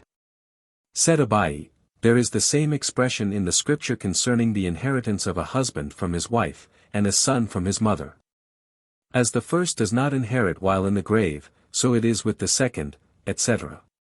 This has already been explained in chapter 8, page 254, here is repeated the whole story of Bar Sison's estate, preceding volume, pages 86 to 87. Chapter 10. How deeds should be written and where the witnesses should sign. Concerning erasures of some words in deeds. In which cases both parties must be present at the writing of the deeds, and in which one of them suffices. Concerning a deposited deed which was paid in part. How shall the court approve an erased document? Property for private use which was left to poor and rich brothers. Mishnah I. A simple, get 103, document, the witnesses must sign at the end of the contents. A folded one, however, the witnesses must sign outside. 104 But if the witnesses sign their names outside in a simple one, or inside in a folded one, both are invalid. Hanina b. Gamaliel, however, said, if in a folded one the signatures of the witnesses were inside, it is valid, as it can be taken apart and will constitute a simple one. Rabban Simeon b. Gamaliel maintains, all must be done as is the custom of the country. A simple document must be signed by 2, and a folding one by 3 witnesses. If there was only 1 witness to a simple and 2 to a folding, both are invalid. Gemara, whence is this deduced? Said Hanina, from J 32. 44, men shall buy fields for money, and write it in deeds, and seal them, and certify it by witnesses, etc. Write it in deeds means a simple document, seal means a folding one, certify means by 2 witnesses, by witnesses means 3. How so? We must say, then, 2 witnesses for a simple, and 3 for a folding one. But perhaps the reverse? Common sense dictates that a folding one, which is added to in folding, should be added to also in witnesses. The discussion proceeds to deduce this from the scriptures, which were objected to as usual, and the Gemara came to the following conclusion: the folding one is only an enactment by the rabbis, and the verse above cited was only a light support. And why this enactment? Because of the many priests who used to live in their city. The law prescribes that a priest, having divorced his wife, it is prohibited to him to remarry her, which is not the case with a commoner. And as the priests are usually ill-tempered, they used to divorce their wives as soon as they became angry. Therefore the rabbis enacted that the get should be folded and sewn several times, that it might prolong the time, in order that they should become quiet, and recede from their previous intention. This is correct concerning divorces. But why for other documents? Because all kinds of documents were then called gets, they enacted that all should be done in one manner. In what place should the witnesses sign a folding document? According to Huna, between one folding and another, i.e., in the folding space above the lines, and thereafter it was folded and sewn so that the signatures were inside. According to Jeremiah b. Abba, on the reverse side, and exactly opposite the writing. Said Rami b. Hama to Hista, according to Huna, who maintains in the folding space above the lines which is thereafter also folded, it is to be assumed that it remains inside. But this is not so, as it happened that a folding document was brought before Rabbi, and he exclaimed, there is no date to it. To which Simeon his son answered, perhaps the date is inserted, etc., post, page 363, now, if it were as Huna said, Rabbi ought to say, there is neither date nor witnesses, as the witnesses signed inside, one could not sew it when it was folded. And Hista answered, do you think that Huna means between the folding inside? He meant outside. But if so, why should not forgery be feared, as one can write inside what he likes, while the witnesses have already signed outside? In the document must be written at the end, all its contents are true, and they remain forever. Hence to that which is written thereafter no attention is given. But it is still to be feared that after it is written he can forge what he pleases, and then write again, all this is true, and have it signed by other witnesses. A document must contain only one approval that all is true, but not more. But still it is to be feared that he can erase the approval, adding what he pleases, and then write, all is true, etc.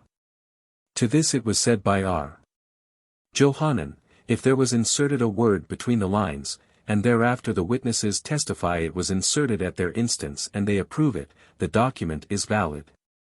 But if some words were erased, then, although approved at the end, the document is nevertheless invalid. And this was said concerning an erasure in the place of the words, all that is written is true, and the size of these words. But even according to Jeremiah b. Abba, who said, on the reverse, and opposite the writing, i.e., where the writing finishes inside, he shall begin opposite to write his name. So that if there should be some lines more over the signature of the witness it would be considered forgery. It is also to be feared that one might forge some lines, and add one more witness, opposite the forgery. And might say, my intention was to add one witness more. And the answer was, do you think that the witnesses have signed lengthwise, in order? No.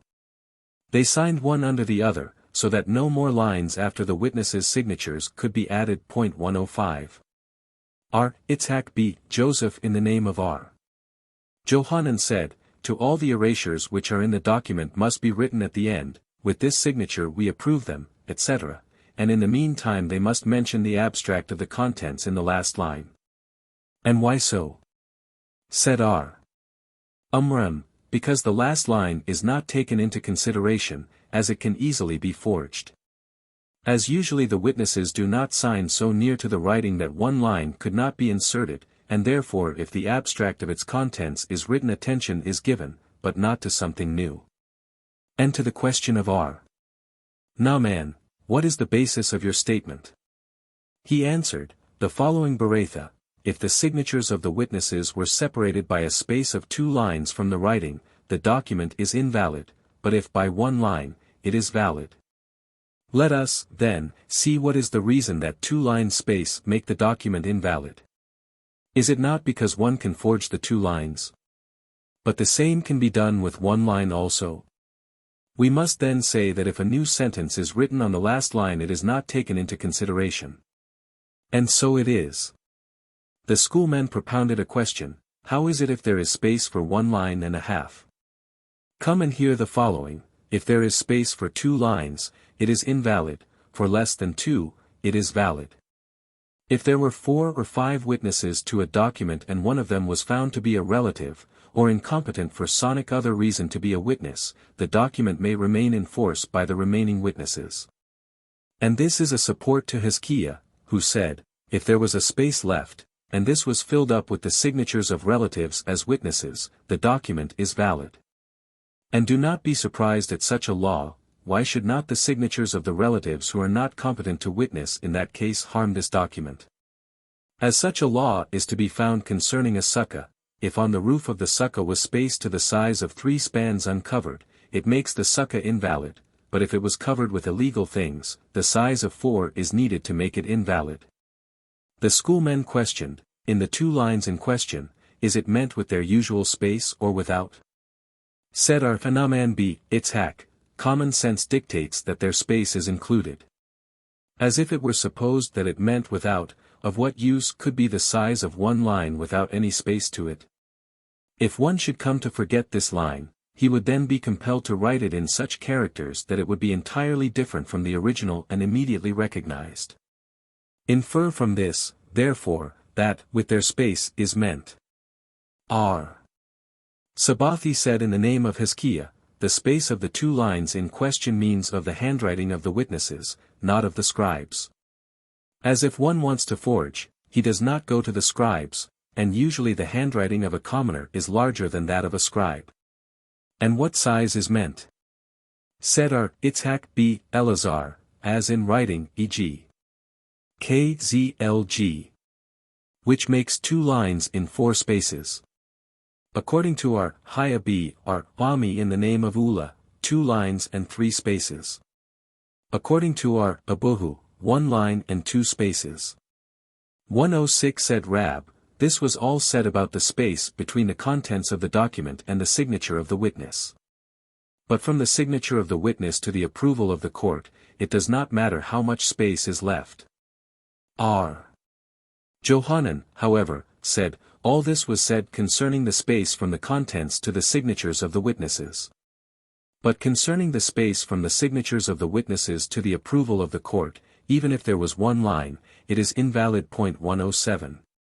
R. Hanina b. Gamaliel, etc. Rabbi objected to the statement of R. Hanina, thus, how could one make from a folding one a simple, if their dates were entirely different? As in a simple document which is dated according to the years of the king, if the king was in his 1st year, it is written, on 4th day of such and such a month, in the 1st year of king so and so. And in a folding one they used to add 1 year to the kingship of the ruler, e.g., when it was in the first year, they used to write in the second, and if in the second, they used to write in the third. Rashbam says, it was the custom of the nations to add 1 year to the kingship of the ruler in their documents. And the rabbis enacted, in a folding one it shall be dated according to the custom of the land, for the above-mentioned reason. But not in simple documents. Now, if you say that it can be taken apart and made a simple one, it may happen that one can borrow money with a folding one, and during this time may come into some money and pay his debt before due. And to the request for a return of the document, one may say that he lost it, and give a receipt. Then, when the document falls due, he can make it into a simple, and require his money again, as in the folding one there was added 1 year, hence the time due in a simple comes 1 year later. And he can claim that he borrowed money again for the current year. Rabbi holds, concerning a folding one, no payment is made upon a receipt unless the document is returned or destroyed. But was, then, Rabbi acquainted with a folding document? Did not one come before Rabbi, who was about to annul it because it bore a later date? And Zunin said to Rabbi, so is the custom of this nation, that if the king has ruled 1 year they count him 2, and if 2, 3. After he had heard it from Zunin, he enacted the law that no money should be paid upon a receipt. There was a document in which was written, in such a date of the year of Orkan, I had borrowed money from B, but the number of the year was not written, and R. Hanina, before whom the case came, said, it must be examined when this Orkan ascended the throne, and perhaps it was several years after, as the meaning of Orkan is lengthy, and he was named Orkan because he was a good many years on the throne. Said R. Hoshi to him, so is the custom of this nation, the first year they named him Orkan, and the second year Dagon. Hence this document must be counted from the first year of the present ruler. But perhaps it was when he ascended the throne the second time, as once he abdicated and then ascended again. Said R. Jeremiah, at the second time he was named Orkan Dagon, and not Orkan only. There was a folding document which came before Rabbi, and he said, there is no date to it. R. Simeon his son then said to him, perhaps it is inserted between its folds. He took it apart, and found the date. Thereupon Rabbi scrutinized him, to which Simeon said, not I was the writer of it, but Jehudah the tailor. And Rabbi answered, leave out slander. It happened at another time that R. Simeon was sitting before Rabbi, and reading for him a chapter of Psalms, and Rabbi said, how correctly and nicely it is written.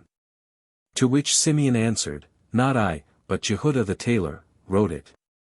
And also to this Rabbi remarked, leave out slander. Questioned the Gemara. It is correct that the first time he told him he should leave out slander, as Rabbi disliked folding documents, and was angry with the writer of it. But what slander was it if he said that the correct and nice writing was by Jehudah? This is in accordance with our Dimi the brother of Saphras, who taught, one must be careful in praising his neighbor, as very often blaming comes from praising. R. Amram in the name of Rab said, from the following 3 transgressions one is not saved day by day, namely, a. Thought about sin, e.g., if he sees a handsome woman. b. Calculation of the effects of prayer, expectation of the granting of one's prayer as a due claim, c. And slander. Slander. Do you mean that people slander one another every day? It means indirect slander, e.g. while praising or talking of one indirectly comes to blame. Jehudah said in the name of Rab, the majority of men are suspected of robbing, i.e. in business everyone looks out for himself, without taking care lest he do wrong to him who deals with him, the minority are suspected of adultery, and all of them of indirect slander. All must be done as is customary in the country. But does not the first Tana also hold that the customs of the country are to be observed? Said Ashi, at those places where a simple is customary, and one told the scribe to make it, and he made him a folding one, it is certainly invalid. And vice versa. The point of this difference, however, is the places where both are customary, and he ordered the scribe to make for him a simple, but he prepared a folding one. According to the first Tana, it is invalid. According to R. Simeon, it is valid, as it may be supposed that he ordered him to make for him a simple only for the scribe's sake, that he should have less trouble, but if he did not heed, and made a folding one, it must not be ignored. Said Abai, R. Simeon b. Gamaliel, R. Simeon, and R. Eleazar all are of the opinion that in such a case it must be supposed that the giver of the order did so only to show him what was better for him, but he did not intend to be particular. B. Gamaliel as just mentioned, R. Simeon with his statement that if one has deceived a woman, not to her evil, but to her good, e.g., if he said to her, "You are betrothed to me with this silver dinar," and it was a golden one, his act is valid, and R. Eleazar of the following Mishnah, if a woman said, "Go and receive my divorce at such and such a place," and he received it at another place, it is invalid. But according to R. Eleazar it is valid, as it is to be supposed that she only showed him the place where she supposed it was better for him to go, but was not particular in her words. If there was only one witness to a simple, etc. It is correct what the Mishnah teaches us, a folding document which was signed by two witnesses only is invalid, as in all other cases two witnesses suffice. But to what purpose does it state that one witness to a simple is invalid? Is this not self-evident, as there is no case in which one witness should be sufficient? Said Abai, it teaches, even if, in addition to that witness who has signed, there were another who testified the same verbally, it is nevertheless invalid. Al-Mimar, however, had in a similar case which came before him decided that the document is in force. And to our Ashi's objection that Abai holds it invalid, he answered, I do not hold with him. But how would Al-Mimar explain the above question? To what purpose is it stated in the Mishnah? He would answer thus, it came to teach that as a simple document with one witness is invalid biblically, so it is with two witnesses to a folding. And as a support to Al-Mimar there may be taken the following, the colleagues of R. Jeremiah in Palestine sent a message to him, how is it if there is one witness in writing and the other verbally, should they be conjoined for decision upon their testimony, or not? We do not question, how is it according to the first Tana, the opponent of R. Jehoshua, B. Karha, who maintains, in Tract Sanhedrin, even two with two must not be conjoined under certain circumstances, and so much the less one with one. But our question is, how is it according to R. Jehoshua, who decided, if there were two witnesses in writing and two verbally, they are to be conjoined? Does he hold the same when there was one and one, or not? And R. Jeremiah answered, I am not worthy that you should send to me such a message. But as you have already done so, I may say that the opinion of your disciple is that they may be conjoined. Said R. Ashi. We have heard that the message was thus, the colleagues sent to R. Jeremiah, how is the law if, of two witnesses, one of them has testified before one court and the other before another, may both courts be conjoined to decide upon their testimony? We are aware that according to the first Tana, the opponent of R. Nathan, even if they had testified at different times before one court, their testimony is not to be taken into consideration, two courts are out of the question. But according to R. Nathan, who says, in one court their testimony may be conjoined, does he hold the same with two courts, or not? And R. Jeremiah answered them as said above. Rabina, however, said, the message was thus, if three were sitting as a Beth Din to approve a document, and thereafter one of them died, must they write in their approval, we were sitting three, but one is gone, or is it not necessary? And he answered them, I am not worthy that you should send questions to me, but as you have done so, I may say that the opinion of your disciple is that it is necessary they should write, we all three were sitting as a Beth Din. According to the law, to approve this document, but one of us is gone, and therefore only we two sign. And for this answer R. Jeremiah was returned to the college, above, page 71, it was written that he was driven from the college. Mishnah 2, if in the document was written, 100 zuz which make 20 selas, he collects only 20 selas. If, however, it was written, 100 zuz which make 30 selas, he collects only one manna, which only makes 25 selas. If there was written, silver zuz which are, and the preceding words were erased, then the document is good for no less than 2, silver sellas which are, and the preceding was erased, no less than 2 sellas. Dracontiums which are, it means also no less than 2. If on the top of the document was written amana, and on the bottom 200 zuz, or vice versa, the last one must always be taken into consideration. But if so, why is it at all necessary that the amount should be written at the top? To the end that should it happen that in the words of the bottom one letter should be erased, then we may learn it from the top one. Gemara, the rabbis taught, if it was written silver, without mentioning any particular coin, the document is good for no less than 1 silver dinar, and if silver dinars, or dinars of silver, then it is no less than 2 silver dinars. If, however, silver to be paid with dinars, then it is no less than 2 golden dinars, it being understood that he borrowed from him silver to be paid with gold dinars, and as there is a plural it is no less than 2. The master said, silver no less than a dinar. But perhaps it means a piece of metal? Said Elazar, it means it was written a silver coin, but it was not mentioned which.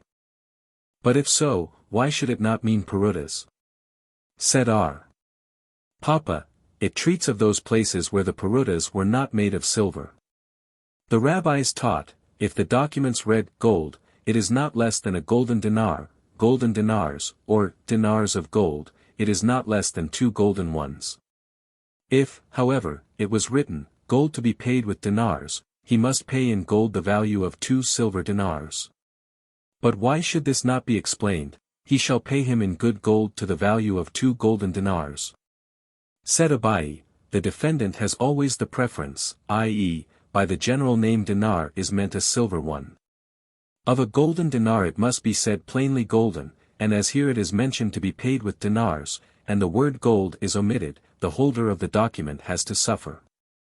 But why in the first case, where it reads, silver to be paid with dinars, you say he shall pay 2 golden dinars p. Seder, Ashi, that Beretha treats of when the document reads, denri, and the latter Beretha when it was written, denrin. And denri means gold, and denrin, silver. And my support is from a Mishnah in Tract Kainan. It happened that the price of Kainan in Jerusalem increased to the extent of denri in gold. Said Simeon b. Gamaliel, I swear by the temple that I go, not to bed this night before their price shall decrease to denrin. Hence denrin means silver, and denri gold. On the top of the document, etc. The rabbis taught, the bottom may be learned from the top when there is only 1 letter erased, but not when 2, e.g., if it was written, Hanan of Hanani, or Anan of Anani, the I was erased. Let us see. Why not 2 letters? Because if there were a name of 4 letters, 2 would constitute 1/2 of a name. The same can be said with one of 2 letters, as there are names which consist of 2 letters only, 108 then the one would be 1/2 of a name. Therefore we must say that the exception of 2 letters is because it might happen in a name of 3 letters, and when 2 are erased the greater part of the name is missing. There was a document in which was written 600 and azaz, and Krabia sent it to Abai, questioning him, does it mean 600 staters and 1 zuz, or 600 perutas and azaz? And he answered, eliminate perutas, which it is not usual to write in a document, as generally they are counted together to make from them dinars or zuz. This must therefore mean 600 staters. But as there are staters of 2 zuz, and also others of the same name of half a zuz, and it was said above that the defendant has the preference, the holder of the document must suffer, and he takes only 600 half zuz and a zuz.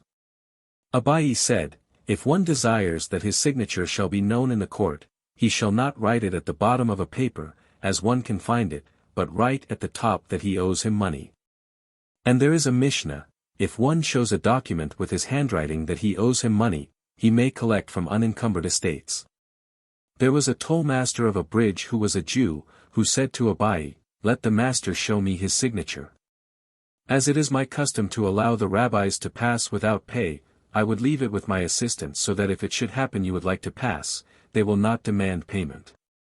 Abai showed him on the top of a piece of paper. He, however, tried to draw the paper so that the signature should come a little lower, and Abai said to him, "Do not try, as the rabbis have preceded you with their advice to sew a signature at the very top of the paper." Abai said again, "From the word flath, which means 3, to the word eser, which means 10, one shall not write in a promissory note at the end of the line, to prevent forgery. 109 But if it happened that he did so, he should repeat the word 2 or 3 times, so that one of them should occur in the middle of the line." There was one document in which was written, "a third of a vineyard," in Aramaic, Thiltha Bepradisa, and the owner of this document erased the top and the bottom of the first letter of the second Hebrew word, so that from the Beth he made a Vav. Which means, and, so that the document, as brought before Abai, read, "a third and the vineyard," and claimed a third of the seller's garden and the whole vineyard. When Abai examined the document, he asked him, "Why does the Vav stand so extended in the world?" He then urged him to confess, which he did. There was another document, in which was written, "The shares of Reuben and Simeon my brothers, achai, in Hebrew, were sold to me." The buyer, however, added a Vav for the word achai, and as the brothers had another brother by the name of Achai, he claimed that he bought the shares of all 3 brothers Reuben, Simeon, and Achai. With this document he came to the court of Abai. And there also Abai asked him, "Why is the world so narrow to the Vav?" And also he was urged to confess, which he did. There was another document, which was signed by Rabbah and Ada. When it was brought before Rabbah, he said, "I recognize my handwriting, but I never signed my name in the presence of Ada." He urged the holder of the document to confess, which he did. Then said Rabbah to him, "I understand how you might easily forge my name, but how could you do so with our ahas, whose hands are trembling?" And he answered, "I would put my hand on the rope bridge, to imitate trembling writing." Mishnah 3. A divorce may be written by the court for a husband in the absence of his wife, because, according to the ancient law, the consent of the woman was not necessary. And an approved receipt for a marriage contract to be handed to the woman in the absence of her husband, provided the court knows them, the husband must pay the fees. A promissory note may be written for the borrower in the absence of the lender, but not for the tender unless the borrower is present, and the fee is to be paid by the borrower. A bill of sale may be written for the seller in the absence of the buyer, but not for the buyer unless the seller is present, the buyer pays the fees. Documents of betrothal and marriage must not be written unless both are present at the expense of the groom. The same is the case with documents for hiring, and contracting fields and gardens, and the expenses are to the contractors. Documents of arbitrating, and all other acts of mediating by the court, must not be written unless both parties are present at the expense of both. Simeon B. Gamaliel, however, maintains, the latter documents must be written in 2 copies, one for each party. Gemara, what does it mean provided the court knows them? Said R. Jehuda in the name of Rab, they shall know exactly the name of the husband concerning a divorce, and the exact name of the woman concerning a receipt. R. Safra, R. Abab, Huna, and R. Huna B. Hina were sitting together in the presence of Abai and were deliberating over the statement of Rab just mentioned concerning a divorce, the name of the husband, but not the name of his wife. And concerning a receipt, the name of the woman, though they do not know the name of the husband. Why should it not be feared that this man would furnish the divorce to another woman, whose husband bore the same name as himself? And the same is the case with the woman, she may furnish her receipt to a man whose wife bears the same name. Said Abai to them, so said Rab, the name of the husband and of his wife, concerning a divorce. And the same is the case with a receipt, the name of the woman and her husband. But why should it be prepared and given to the husband? Is it not to be feared that 2 men who bear one and the same name should reside in the same city, e.g. Joseph b. Simeon, whose wives also bear the name of Rachel, and one can take a divorce and give it to the wife of the other? Said R. Aha b. Hina to them, so said Rab, if 2 men of the same name reside in one city, they cannot divorce their wives unless both the men named and their wives are present. Still, it is to be feared that one may go to another city, name himself according to one of the inhabitants of his city, and take a divorce. And thereafter return to his city and furnish the divorce to the wife in whose husband's name the divorce was made out. Said Huna bi Hina, so said Rab, if one was known under one name 30 days in succession, there is no fear that he bears a false name, as he would be afraid to bear it for such a long time. But how is it if one requires a divorce should be prepared for him before he was known 30 days shall he not be listened to? Said Abai, this can be proved by somebody calling him suddenly by this name, and he answered. Zebed, however, maintains, a swindler knows what he is about, and is careful. And therefore it is no evidence if he answers to a sudden call. There was a receipt approved by Jeremiah b. Abba. However, the same woman came into his court to claim her marriage contract several years later, and when her receipt was shown to her, she claimed to be not the same woman, i.e., it was another woman who bore my name and signed the receipt. Said Jeremiah, I also was of that opinion, and I said so to the witnesses who signed this document, but they told me you are the same but older, and therefore your voice has changed. And the case came before Abai, who said, although it was decided by the rabbis, if one said something in behalf of the plaintiff or the defendant, he has no right to retract from the first statement, and decide otherwise. However, with a scholar, who is not used to look in the face of a woman and to be particular as to her voice, it is different, as it must be supposed that after he was told she was the same, he himself had recognized her. There was another similar case before the same Jeremiah, who said to that woman, I am sure you are the same.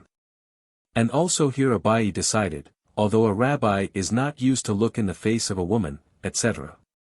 But when he says he did so, and is sure, he may be trusted. Abai said, it is advisable for a young scholar, who goes to betroth a woman, that he shall take with him a commoner.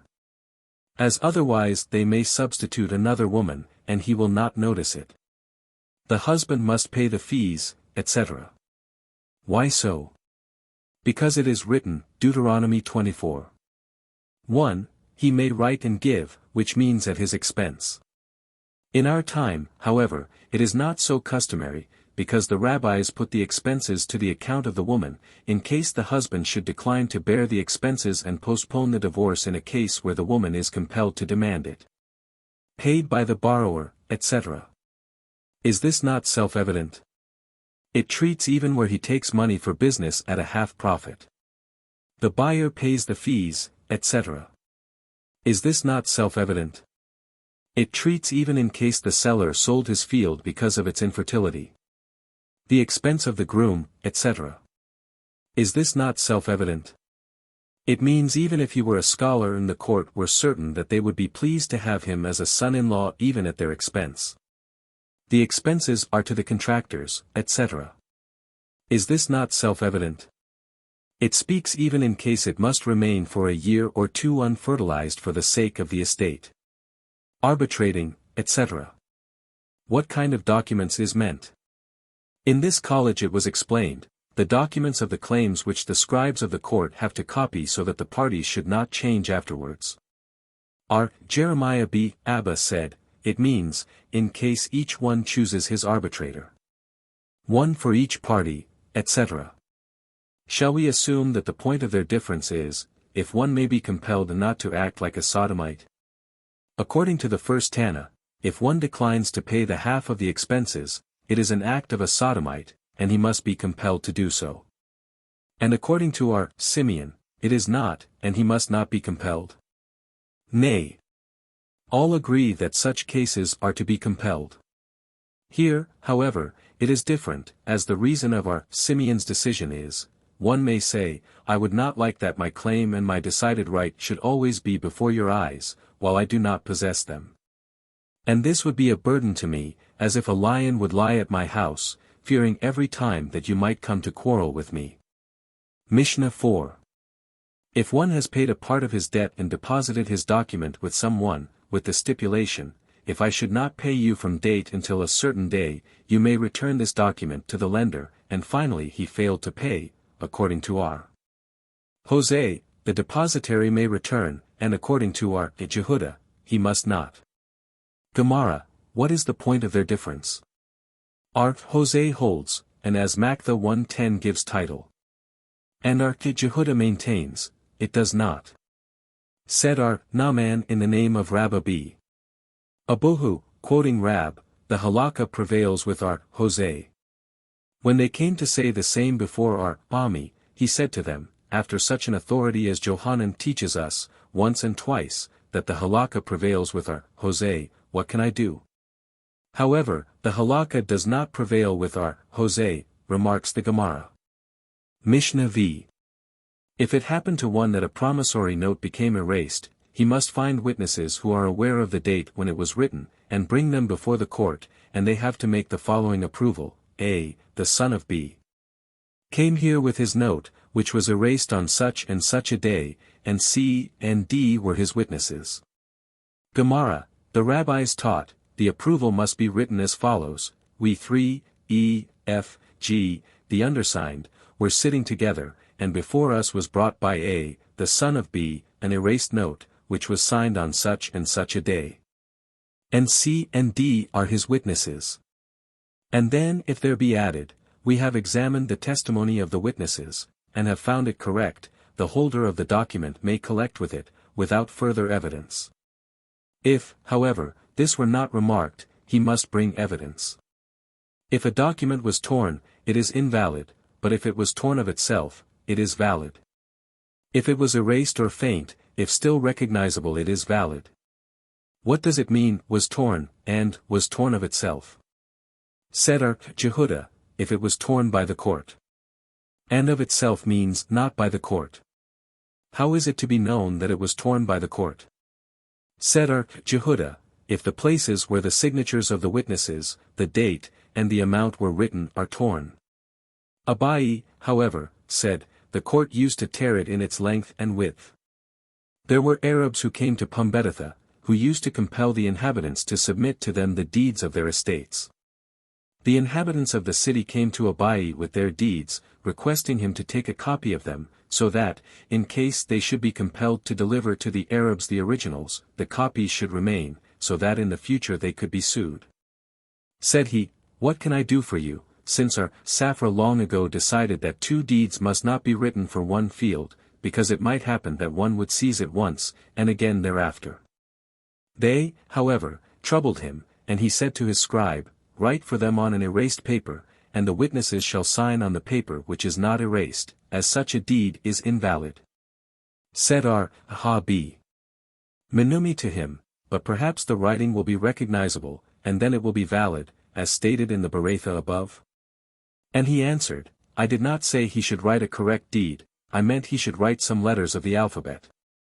The rabbis taught, if one comes before the court claiming that he has lost a promissory note from so and so, although he brought with him witnesses who testify, we wrote and signed the note in question for the borrower. And in our presence he gave it to him, the court must not write another one. However, this is said only concerning promissory notes. But concerning deeds, if such a case happened, they may write him another one, without mentioning that the seller is responsible in case it should be taken away by creditors. Rabban Simeon B. Gamaliel, however, maintains, this must not be done even concerning deeds. And he used to say also, if one has presented a gift to his neighbor by a deed, if the deed was returned by the beneficiary, the gift is considered returned. The sages, however, say, nevertheless, the gift remains for the beneficiary. The master said, without mentioning the responsibility of the seller. Why so? Said R. Safra, because two deeds must not be written for one and the same field, for the reason it may happen that a creditor of the previous owner will take it away.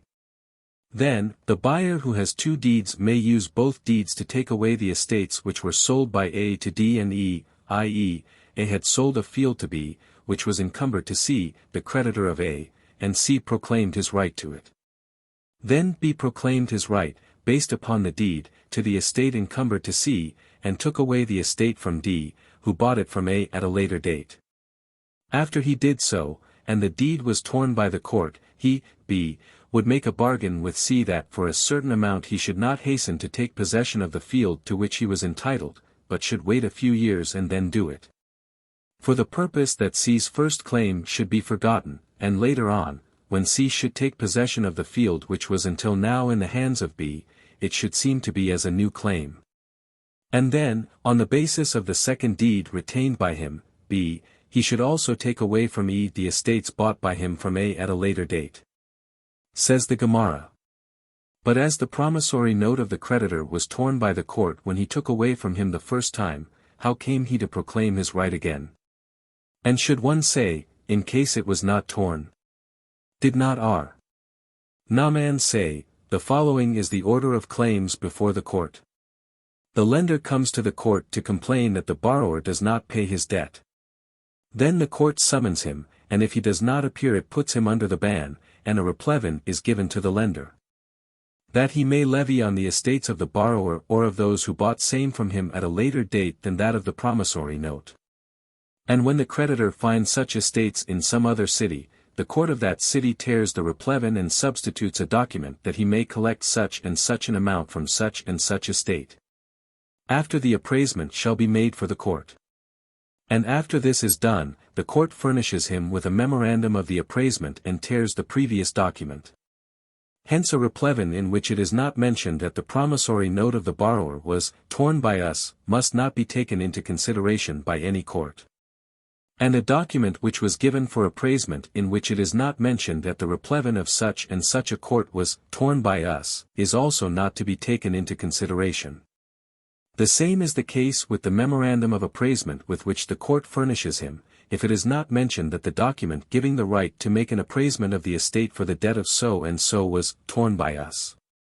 Hence the alleged bargain between B and C could not occur. The statement of R. Saphras that two deeds must not be written is because it might happen that one should claim the field not for debt, but because he inherited it from his parents, and it was stolen by the possessors of it. In such a case the above-mentioned bargain may be made. 111. Said R. Aha of Diphthi to Rabina, according to the supposed bargain mentioned above, that B asked C that he should not hasten to take possession, to what purpose such a bargain? If he possesses two deeds, he may take away from D and E at one time. And he answered, by such an act he would invite investigation by his opponents, and they would find out the bargain. One Mishnah states, concerning deeds, they may write another one, without mentioning the responsibility of the seller for the estate, in case it should be taken away. Why? Let the court write a correct deed and deliver it to the buyer, at the same time furnishing the seller with a document that the first deed was lost, and if such should be found, that it was of no value, as another deed was supplied to the buyer. The rabbis said before our Papa, according to others before our Ashi, because this is not stated, we may infer that the court must not furnish the seller with such a receipt. And he answered, in other cases, receipts may be written. In this case, however, it is not because of the bargain mentioned above, but as the receipt which makes the first deed valueless is in the possession of A, and not in the hands of the buyers. And it might be that D and E, who had bought from A, would not be aware of such a document, and would not be in a position to protest against the estates being taken away from them by the creditors of A. But, finally, D and E would transfer their claims to A, and then he would show them the document, and the estates would certainly be returned to them? Yeah. But meanwhile the creditors would consume the products, and it would be a difficulty for D or E to collect the value from them, as there is a rule, on consumed stolen property it is very barred to collect. It may also happen that D and E bought their estate without any responsibility on A's part, hence one may take it away without any claim from these parties. But if such a case is to be feared, why should they furnish such receipts in cases of loans, as the same may happen with promissory notes that the goods should be taken away while the receipt is in the hand of the borrower? There it is different. If the claim comes with a promissory note which had nothing to do with this estate, the possessors of the estate would investigate the matter, whether the borrower had paid him the money due, and would not return the estate without consulting the seller, who is the debtor on that promissory note, which is not the case if the document was for real estate, as in such cases usually estates are claimed, and not money. The master said, "It may be written without mentioning the responsibility, etc." How, then, should it be written? Thus said R. Naaman, "This deed is not for collection, neither from encumbered nor from unencumbered estates, but only to testify that the estate belongs to so and so, who is the buyer of it." Said Raphaim, "From this, where it must be written that such a document is not in force for collection, it may be inferred that in such a one where nothing is written there is authority to collect with it even from encumbered estates. As it is to be supposed that it is an error of the scribe, who had forgotten to insert the responsibility of the seller." R. Ashi, however, maintains, "A document in which nothing is mentioned does not collect from encumbered estates." And the above Baratha, which states, not to mention the responsibility, etc., is not as R. Naaman explained it, but is to be taken literally that nothing is to be mentioned and then he is not responsible. There was a woman who gave money to one that he might buy estates for her. He bought them for her, without responsibility in case there should be claims. And she came to complain before R.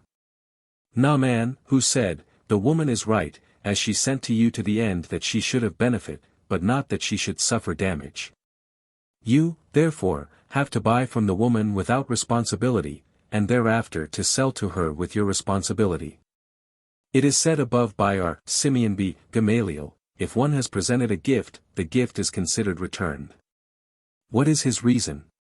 Said R. Basi, "Because it is to be considered as if one were to say, 'I give you this for a present so long as you keep this document.'" Rabbah opposed, "If so, how is it if this document was torn or lost must one also return the gift?" Therefore, said he, the point of the difference between R. Simeon and the rabbis is thus, according to R. Simeon, title is given to documents and to all their contents by transferring, and therefore when the donee returned it to the donor, the latter acquired title to it and to its contents. But according to the rabbis, title is not given by transferring, hence when the donee takes possession of the gift, the returning of the document counts nothing. The rabbis taught, if one came to claim a field, saying that he possesses a deed, and also that it was in his possession the years of Hazakah according to Rabbi, the main evidence should be the deed, if he cannot show it. His second claim of Hazakah must not be considered. And R. Simeon B. Gamaliel maintains, the main evidence is the Hazakah. What is the point of their difference? When R. Dini came from Palestine, he said, they differ whether title is given to documents by transferring. According to R. Simeon B. Gamaliel, the transferring does not give title, and according to Rabbi, it does. Said Abai to him, "If so, you differ with my master, Rabbah, who said above, R. Simeon B. Gamaliel holds, that transferring does give title." And he answered, "And what if I do differ? Why not?" Rejoined Abai, "I mean to say that the above Baratha could be explained only as done by my master, but not otherwise. And then, if it is as you say, R. Simeon contradicts himself. Therefore, said Abai, the point of the difference between Rabbi and R. Simeon B. Gamaliel and the Baratha just cited is, in case it happened that one witness who signed the deed was found to be a relative, or for some other reason incompetent to be a witness. And it is the same point in which R. Meir and R. Elazar differ. Rabbi holds with R. Elazar, who says that the final act of a divorce, or anything else, is to be considered done by the witnesses who are present at the transfer, and not by the witnesses who sign the document. And R. Simeon B. Gamaliel holds with R. Meir, who said, the final act is considered done by the witnesses who sign the document. But did not R. Abba say, even R. Elazar admitted that if there was any forgery in the document, or there were incompetent witnesses, the transferring is not considered, even when it was done by lawful witnesses.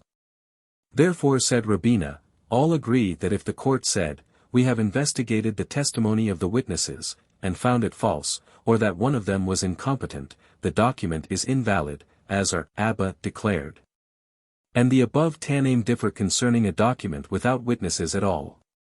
According to Rabbi, who holds with R. Elazar, if it was transferred in the presence of witnesses, the act is considered final, and according to R. Simeon, who holds with R. Mayor, it is not.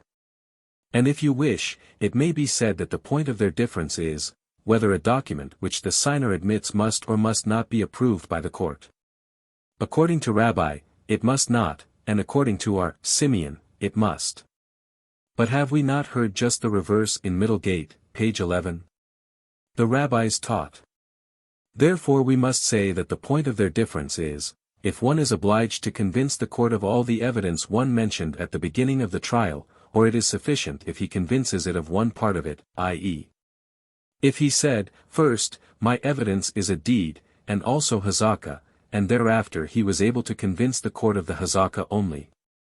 According to Rabbi, it is not sufficient unless he should show the deed. And according to our Simeon, the latter evidence suffices. But if he should be able to show the deed, then all agree that the evidence of the hazakah would not be necessary at all. And this is similar to the following case, our Itzhak b. Joseph claimed to have money with our Abba, and came to complain before our Itzhak of Nafha. And our Abba claimed, I paid you in the presence of A and B, said our Itzhak of Nafha to him, bring, then, A and B they shall testify. Said he to him, am I not to be trusted, even if they do not appear? Is it not a halakha, if one borrowed money in the presence of witnesses, it is not necessary for the borrower that he shall pay him in the presence of witnesses?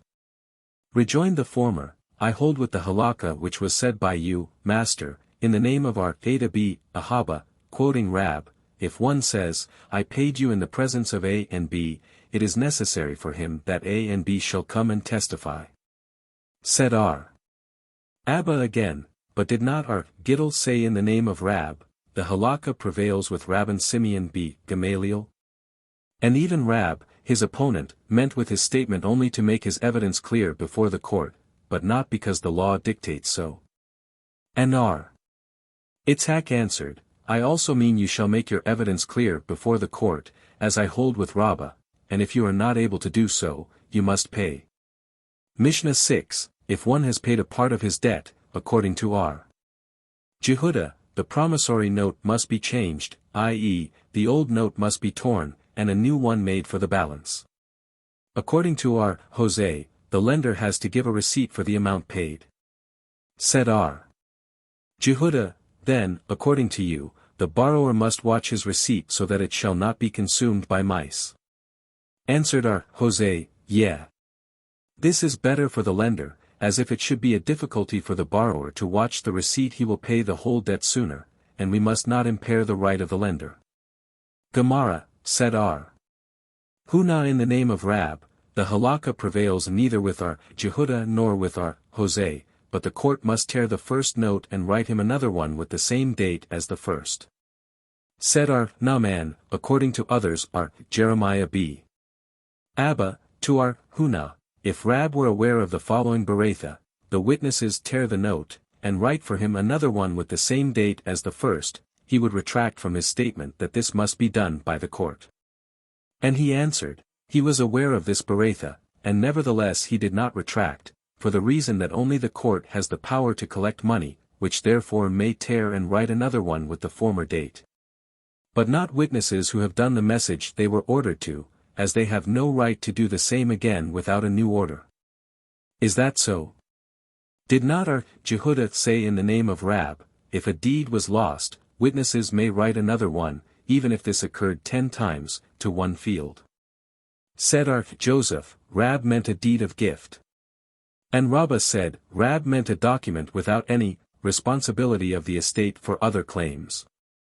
Where is to be found the beretha cited above, of which Rab was aware? It is thus, if one's debt was 1,000 zuz on a document, and he paid 500, the witnesses may tear the document and write another one for 500, of the date of the old one. So is the decree of our Jehudah. Our Jose, however, says, the document of the 1,000 remains, and a receipt for 500 must be given to the borrower. And for 2 reasons it was said that a receipt should be written and handed to the borrower, first, because he should be compelled to pay as soon as possible, and, secondly, the debt should be counted from the first date. But does not our Jehuda also say that a new document should be written with the same date as that which was torn. So said Hosea to Jehuda, if you say that the document should be written from the first date, then I differ with you only in one thing concerning the receipt. And if you think that the document should be written from the date on which a part was paid, then I differ with you in both. The rabbis taught, if the document was written at the date used by the government, and such a date fell on a Sabbath or on the Day of Atonement, on which it is prohibited for an Israelite to write.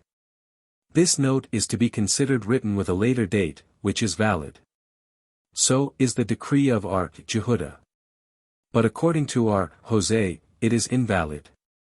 Said Jehuda to him, did not such a case come before you in Sepphoris, and you made it valid? And he answered, I did so only with a case similar to that about which we are discussing, because, as the date fell on a Sabbath, it is highly probable that the document was of a later date. But in other cases, where such a supposition has no basis, I do not agree with you. But what answer is this? Jehuda also claimed that the case happened to be before Hosea in Sepphoris. Said Dath, all agree that if the date of the document was examined and found to fall on a Sabbath, or on the Day of Atonement, it must be considered as with a later date, and it is valid. In what they do differ is, a document which is doubtful, if written with an earlier or a later date. According to Jehuda, who holds that in case of payment no receipt is given, but the document itself must be returned, it is valid, because it cannot do any harm to anyone by being collectible twice.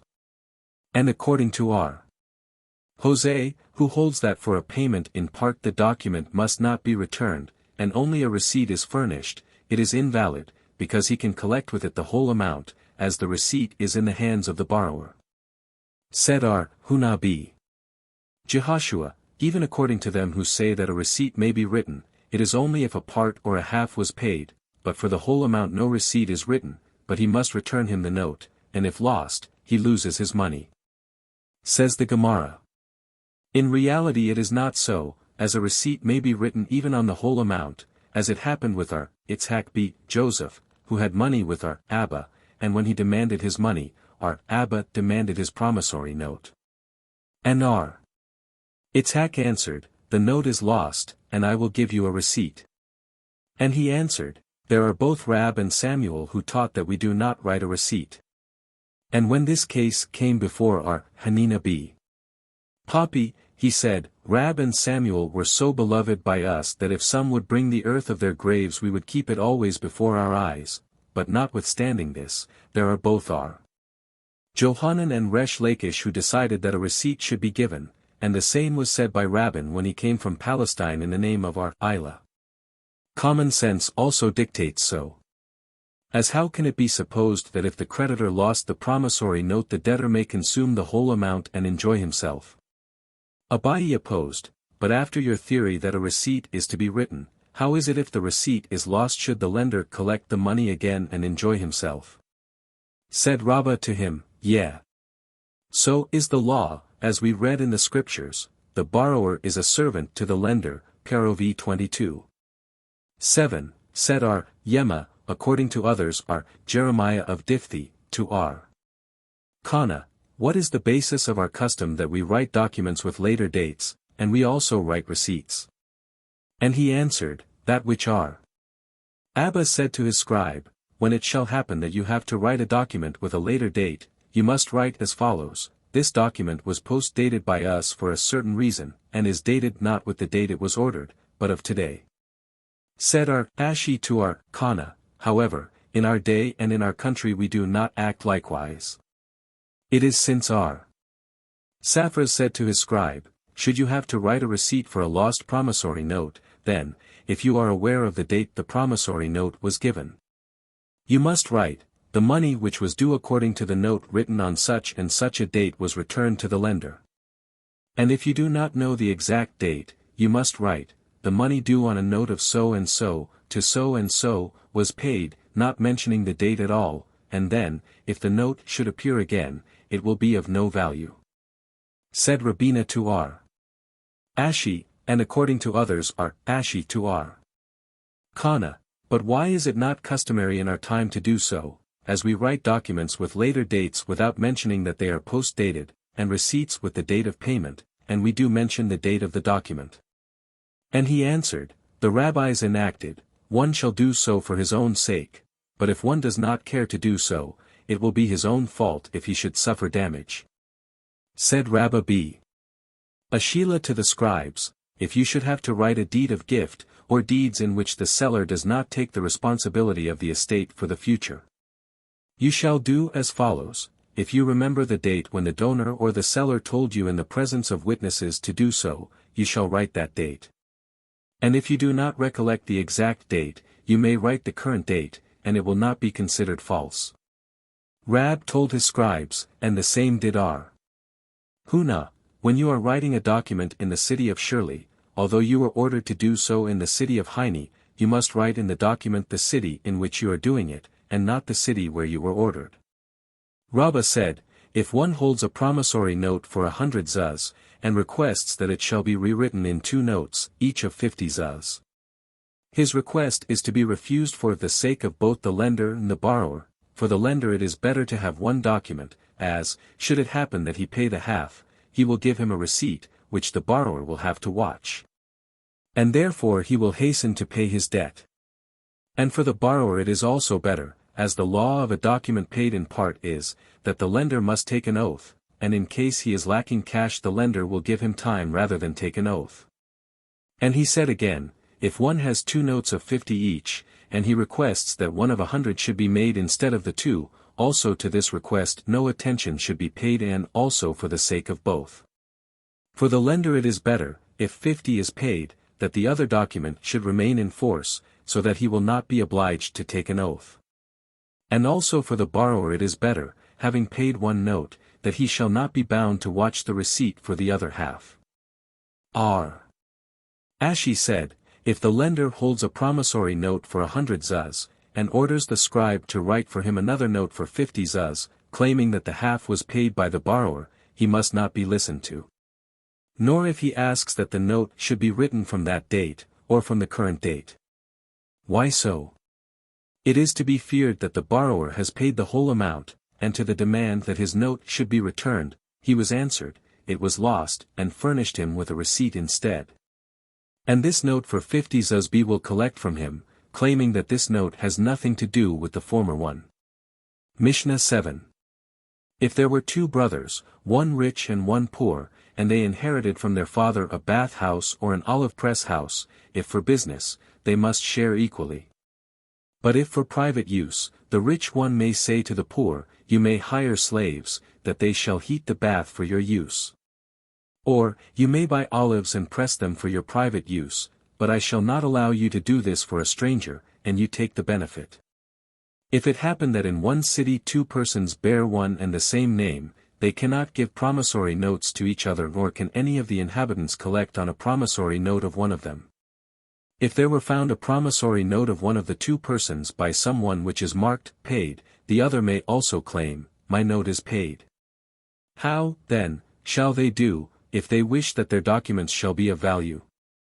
Write their names threefold e.g, Joseph b, Simeon b, Jacob, and if they are alike in this also, they must make a sign to their names, e.g, if one is shorter than the other, he must say, the little.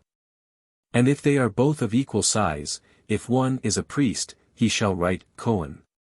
Gemara, there was a promissory note which came to the court of Ar, Huna, in which was written, I, A, the son of B, have borrowed from you a manna. Said Ar. Huna, from you, can be any one, even the exarch, or even King Saba. Hence it may be that someone lost it, and you found it. Said Ar, Hista to Rabbah, you must study the case, as in the evening Ar, Huna will ask you how to decide it. He had deliberated, and found the following beretha, a divorce which was signed by witnesses, but there was no date. Said Aba Saul, to the divorce reads, I divorced her this day, it is valid. Hence we see that, this day, means that on which it was given out. The same is the case with this document, from you, means from this man who holds it. Said Abai to him, but perhaps Aba Saul holds with Ar. Elazar, who holds that the final act of the witnesses of transfer is considered, therefore he makes valid such a divorce as must be delivered in the presence of lawful witnesses.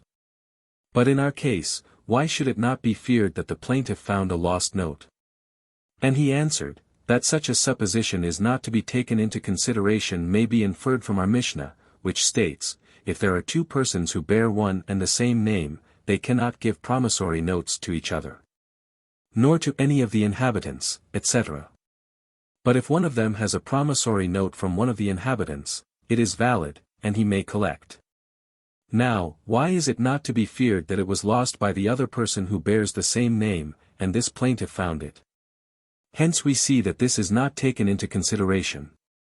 Abai, however, may say that this is not taken into consideration because there is only one person who could lose it, and if so, he would certainly announce his loss. But in other cases, where it might be lost by any one, it should be feared. But is there not a Baratha which states, as the two persons who bear the same name cannot collect promissory notes from each other, so also cannot one of them collect from any other one? Hence this Baratha differs with our Mishnah. And what is the point of their difference? Whether in such a case the plaintiff has to bring evidence. The Tana of the Mishnah holds that he has not, and the Tana of the Baratha maintains that he has. As it was taught, to promissory notes title is given by transferring.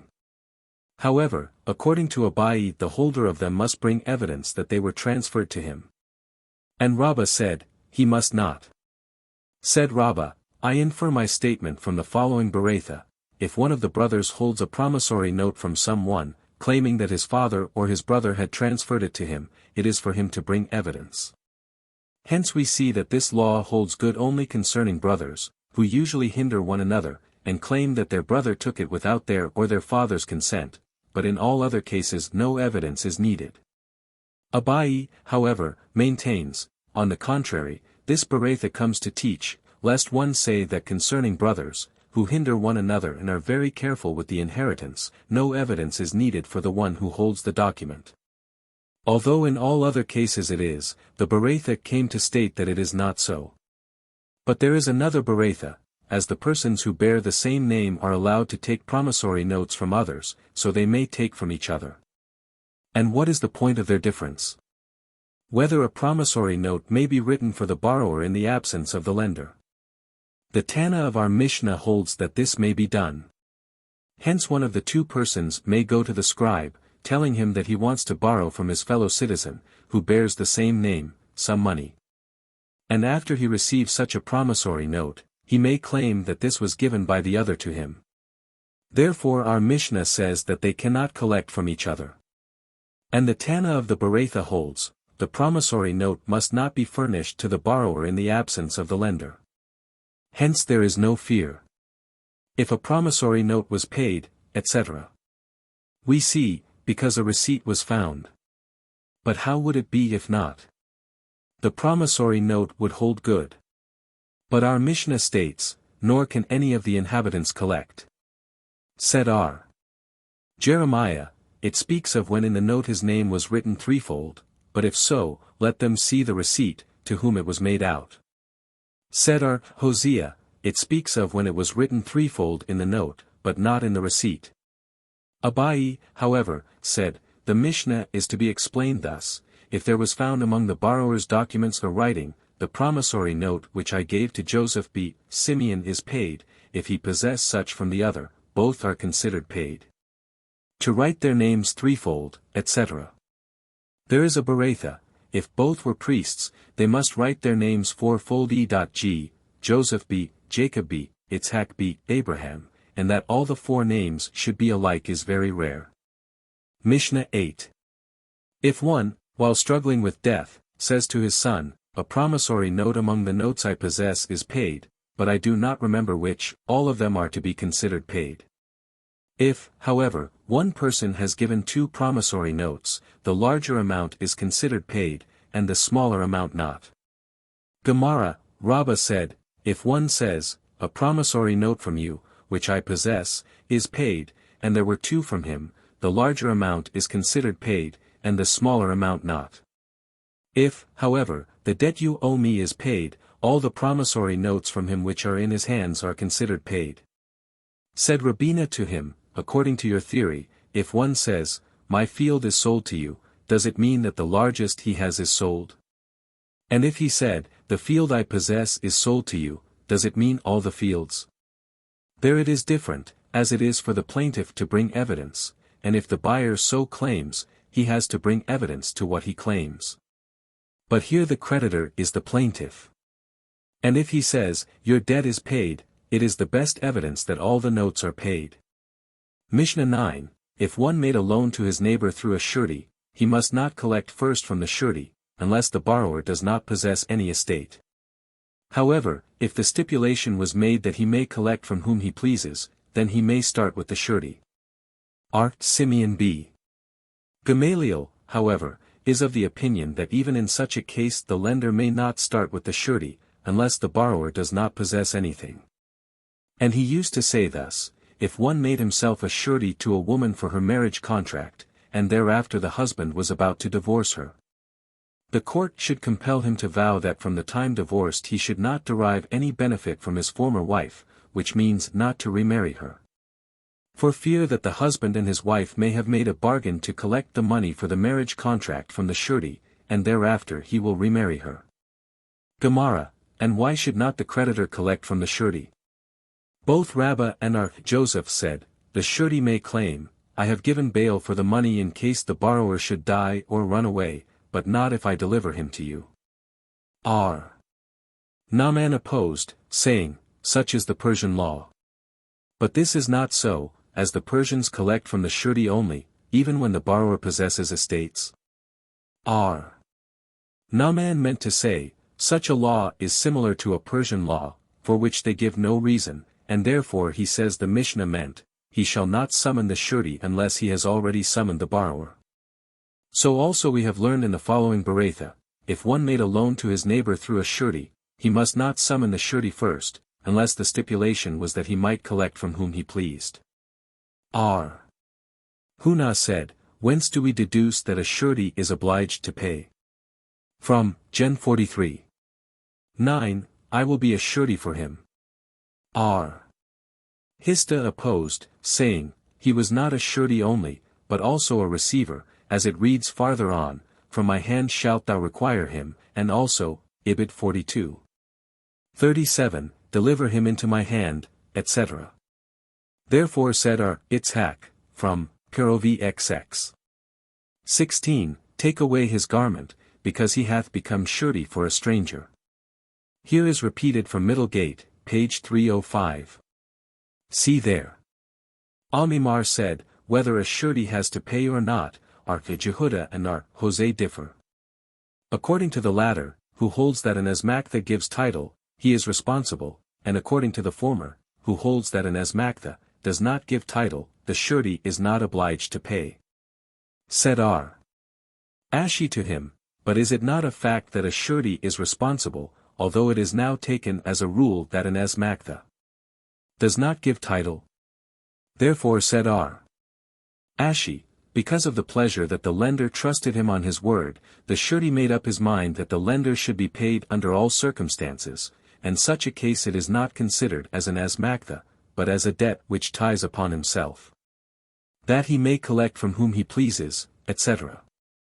Rabbi B. Hannah in the name of Johanan said, even then, if the borrower possess estates, he must not collect from the surety. But does not the latter part of the Mishnah state that Simeon B.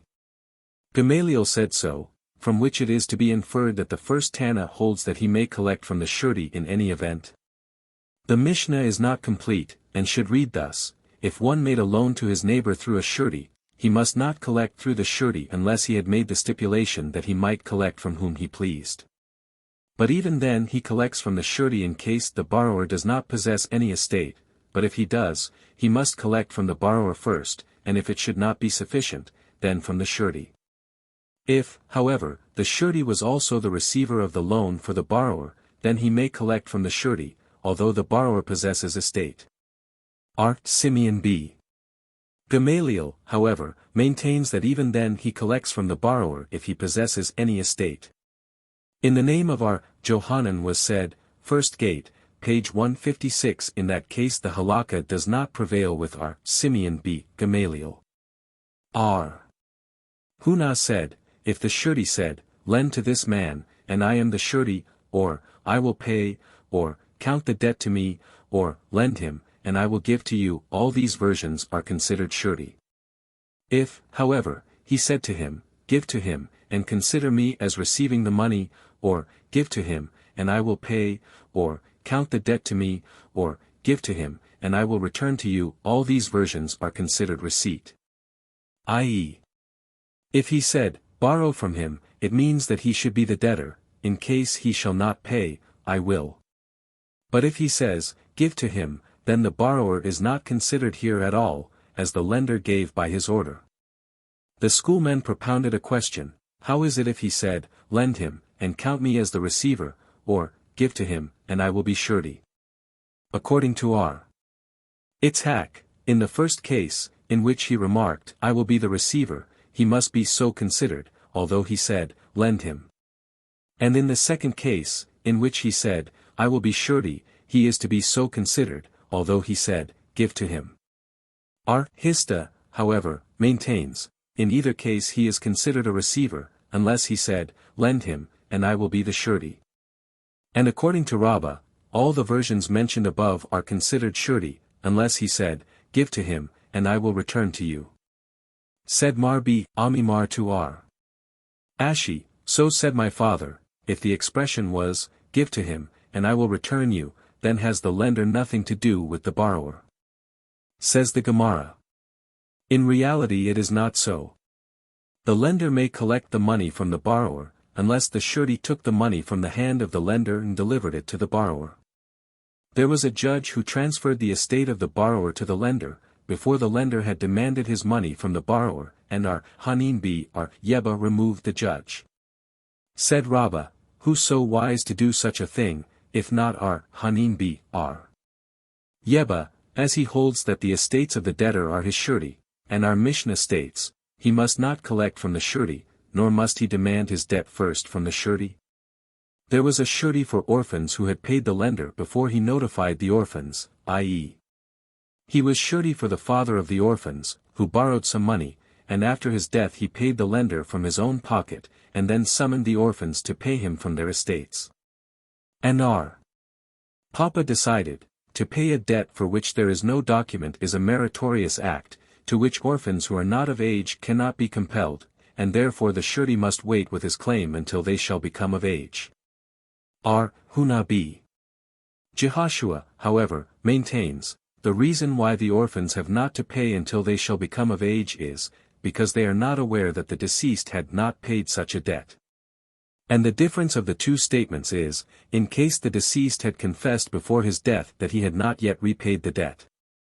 Then, according to our Huna, the orphans may be compelled to pay, but not, according to our Papa. A message was sent from Palestine, if one was put under the ban because he declined to pay his debt, and he died while still under the ban, he is to be considered as if he had confessed before his death that he had not yet paid. And the orphans have to pay, as the halakha prevails in accordance with our Huna b. Jehoshua.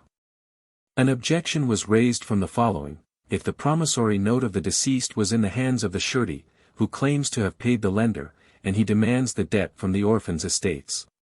He cannot collect, for perhaps the lender lost it, and he found it. If, however, there was marked in the note by the lender that he has received the debt from the surety, he may. Hence this is correct only with our Huna's statement, but it contradicts our Papa, who said, the orphans must not be compelled to pay in such a case. Our Papa may say, when the lender wrote that he received the money from the surety and transferred the promissory note to him, it is no longer considered a debt without a document, the payment of which is only a meritorious act, to which the orphans cannot be compelled. As for that purpose the tender marked, I have received from you that from this date the promissory note should be considered as if given by the deceased to the surety. There was a surety for a deceased debtor to a heathen, who paid the heathen before he had demanded his debt from the orphans. Said our Mordecai to our Ashi, so said Abami of Hagrunia in the name of Rabbah, even according to him who holds that it may be doubted whether the deceased had paid his debt before dying, it is only when the creditor was a Jew, but not when he was a heathen, who usually demands the debt from the surety and not from the debtor. Answered Ashi, it is just the contrary. Even according to him who said that it must not be doubted whether the debt was paid, it is only concerning a Jew. But concerning a heathen, whose law dictates that they have to collect the debt from the surety, it is to be feared that if the surety should not have in his hand an amount which would cover the debt in case it should not be paid, he would not consent to be a surety. And therefore he cannot collect from the orphans except by suing them when they shall be of age. If one made himself surety to a woman for a marriage contract, etc. Moses b. Azoi was a surety for the marriage contract of his daughter-in-law, whose husband was Hunah, who was a scholar, and became thereafter very poor and was unable to support his family. Said Abai, is there not one who shall advise Hunah to divorce his wife, and she shall go to his father, who is rich, and collect the marriage contract, and thereafter Hunah shall remarry her? Said Rabbah to him, but does not Mishnah state, he shall vow not to derive any benefit, etc. Rejoined Abai, must, then, every one who wishes to divorce his wife go to the court? Finally it was developed that Hunah was a priest, who could not remarry his wife in case of being divorced. Said Abai, this is what people say, poverty follows in the path of the poor. But did he not say above, page 304, that he who gives such advice is called a shrewd knave? In this case, where the surety was his father and the son was a scholar, it is different. But was not the father a surety only, who has not to pay, as will be explained farther on? He was also a receiver. But even then, it is correct according to him who holds that a receiver must pay, even in case the groom possessed nothing at the time of marriage. But what can be said to him who said that in such a case even a receiver is not to be compelled to pay? It may be said that when his father became surety the son was still in the possession of some estates. And if you wish, it may be said that with a father it is different. As it was taught, a surety in a marriage contract, all agree that he has not to pay. A receiver from a creditor, all agree he must pay. But concerning a receiver in a marriage contract and a surety from a creditor the rabbis differ. According to one, if the borrower possessed estates at the time the loan was made, the receiver must pay, as it may be supposed that he obliged himself with all his mind, as he had nothing to fear, and the other holds, he must pay in any event. The halakha, however, prevails, a surety must pay in any event, unless he was a surety to a marriage contract, even in case the husband was in possession of estates at the time he became surety. And the reason is, because it may be supposed that he did so as a meritorious act, in order that the couple should not be parted, and he did no harm to the bride, as, if the husband had money, he would pay.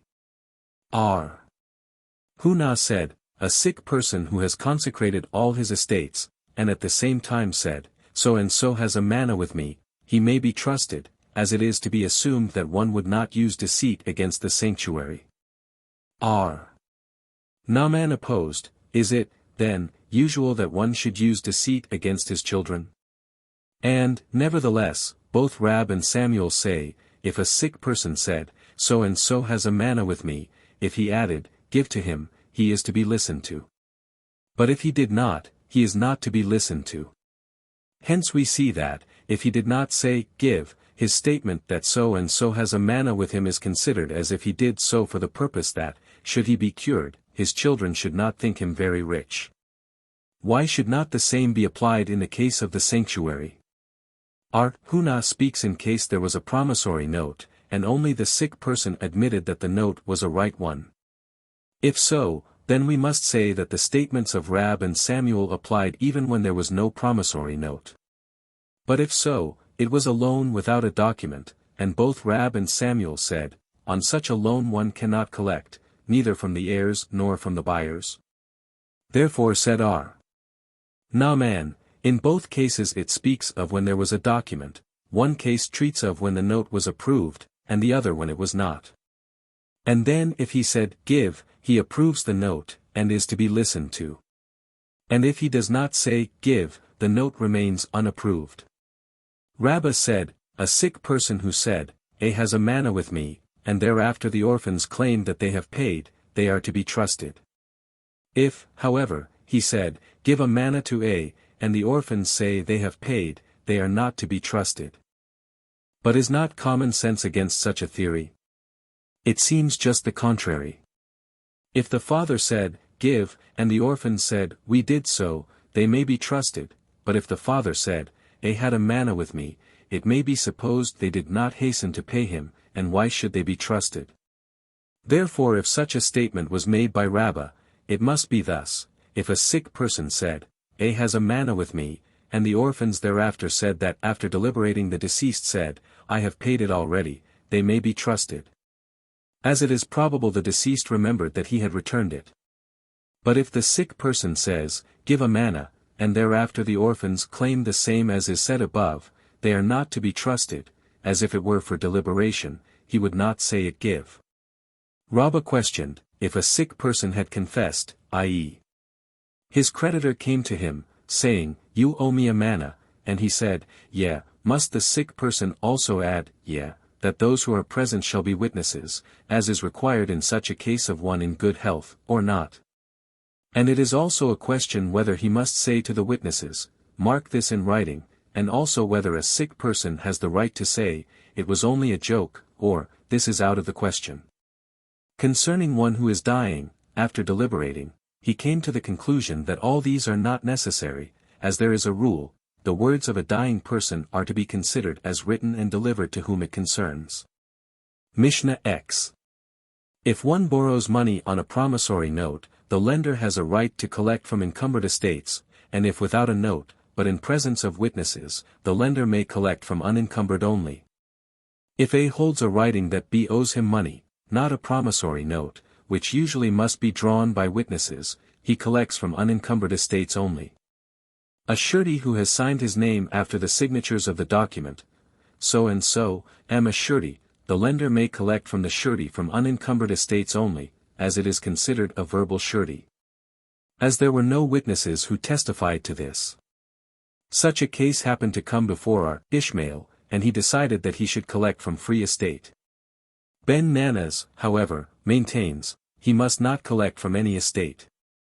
And to the question of our Ishmael, why so? He answered, if it happen that a creditor sees his debtor in the market, grapples him by the throat, and one passes by and says, leave him alone, I will pay, he is nevertheless free, because the loan was made not upon his surety. The same is the case here. If, after the document was made and the witnesses signed it, he adds, I am a surety, he is not considered such, as he was a surety when the loan was already made. Said R. Ishmael, if one wishes to become wise, he shall occupy himself with the civil law, for there is no store, of wisdom, in the entire law richer than it, the civil law. And those who wish to study civil law may take lessons of Ben Nanas. Gemara, Gula said, biblically there is no difference between a loan on a document and by word of mouth, and it should be collected from encumbered estates. Why is it said that on a verbal one collects from free estate only? Because the buyers of the borrower should not suffer damage, i.e., as they could not be aware of a thing done verbally.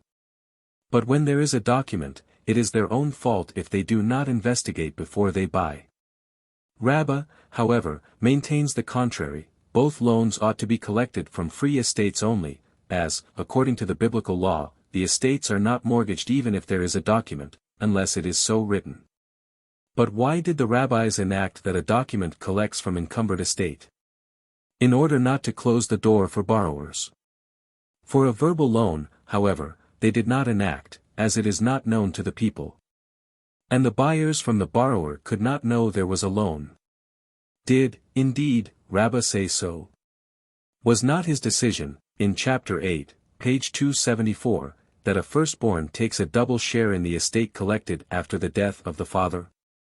Now if not mortgaged biblically, in a document why should he take a double share to which he is not entitled in movable property or money collected after death? And lest one say that the names of Ulla and Rabbah should be reversed in the above statements, this would not hold good, as we have heard Ullah saying elsewhere that a creditor collects biblically from the worse estate of the debtor. Hence we see that Ullah holds that estates are mortgaged biblically. This presents no difficulty, as the cited statement of Rabbah, in chapter 8, was only to give the reason of the Palestinians, but he himself does not hold with them. Both Rab and Samuel hold, a verbal loan is not collectible neither from heirs nor from buyers, as, biblically, estates are not mortgaged on any loan. But are. Johanan and Resh Lakish both hold, they are mortgaged, and therefore a loan is collectible whether from heirs or from buyers. Said R. Papa, the halakha prevails that a verbal loan is collectible from heirs, for the purpose of not closing the door to borrowers, but is not collectible from buyers, who could not know of the existence of such a debt. If A holds a writing from unencumbered estates, etc. Rabbi B. Nathan questioned R. Johanan, how is it if this writing was approved by the court? And he answered, even then, the same is the case. Rami B. Hama objected from a Mishnah in Tract Gittin, in which it is stated that, according to R. Elazar, if such a document, without witnesses, was given to the lender in the presence of witnesses, he may collect from encumbered estates. The case is different, as the writing was with the intention of transferring it in the presence of witnesses, it is the same as if the witnesses had signed the document. A surety after the signatures, etc. Said Rab, if the surety signed before the signatures, it may be collected from encumbered estates, and if after, from unencumbered estates only. But at some other time the same Rab said, even if he had signed his name before the signatures, it is to be collected from free estates only. Hence Rab contradicts himself. This presents no difficulty, as his statement, from free estates only, speaks of when the surety wrote, e.g., B is a surety, which does not make it clear for whom he is a surety. And the witnesses who signed their names after him, perhaps they have nothing to do with the surety. And his statement that it is collectible from encumbered estates speaks of when there was written after the text, explaining the loan, and so is the surety, to which the approval was by the witnesses signed after him. And the same was said by R. Johanan. Such a case came before R. Ishmael, etc. Said Rabbi B. Hannah in the name of R. Johanan, although R. Ishmael praised Ben Nanas, the halakha prevails with R. Ishmael. The schoolmen propounded a question, how is it if such a case as illustrated by Ben Nanas occurs? Come and hear what R. Jacob said in the name of R. Johanan, even then, R. Ishmael differs with him. But with whom, then, does the halakha prevail? Come and hear what Rabban, when he came from Palestine, said in the name of Johanan, R. Ishmael differs with Ben Nanas even in the case illustrated by him, and the halakha prevails also in this case with R. Ishmael. Said R. Jehudah in the name of Samuel, however, if the man who said, leave him alone, I will pay, fulfills his promise with the ceremony of a sidarium, he is mortgaged. Infer from this that in case of all other sureties no sidarium is necessary. And this differs with R. Naaman, who said, only a surety, in the presence of the court, is free from a sidarium, but all others are not. The halakha, however, prevails that with a surety who was present when the money was delivered, a sidarium is not needed, but after the delivery it is needed. With a surety appointed by the court it is not needed, as, because of his pleasure at the court choosing him to be the surety, he makes up his mind to pay, and is mortgaged. End of Tract Ali Baba Bathra. The end.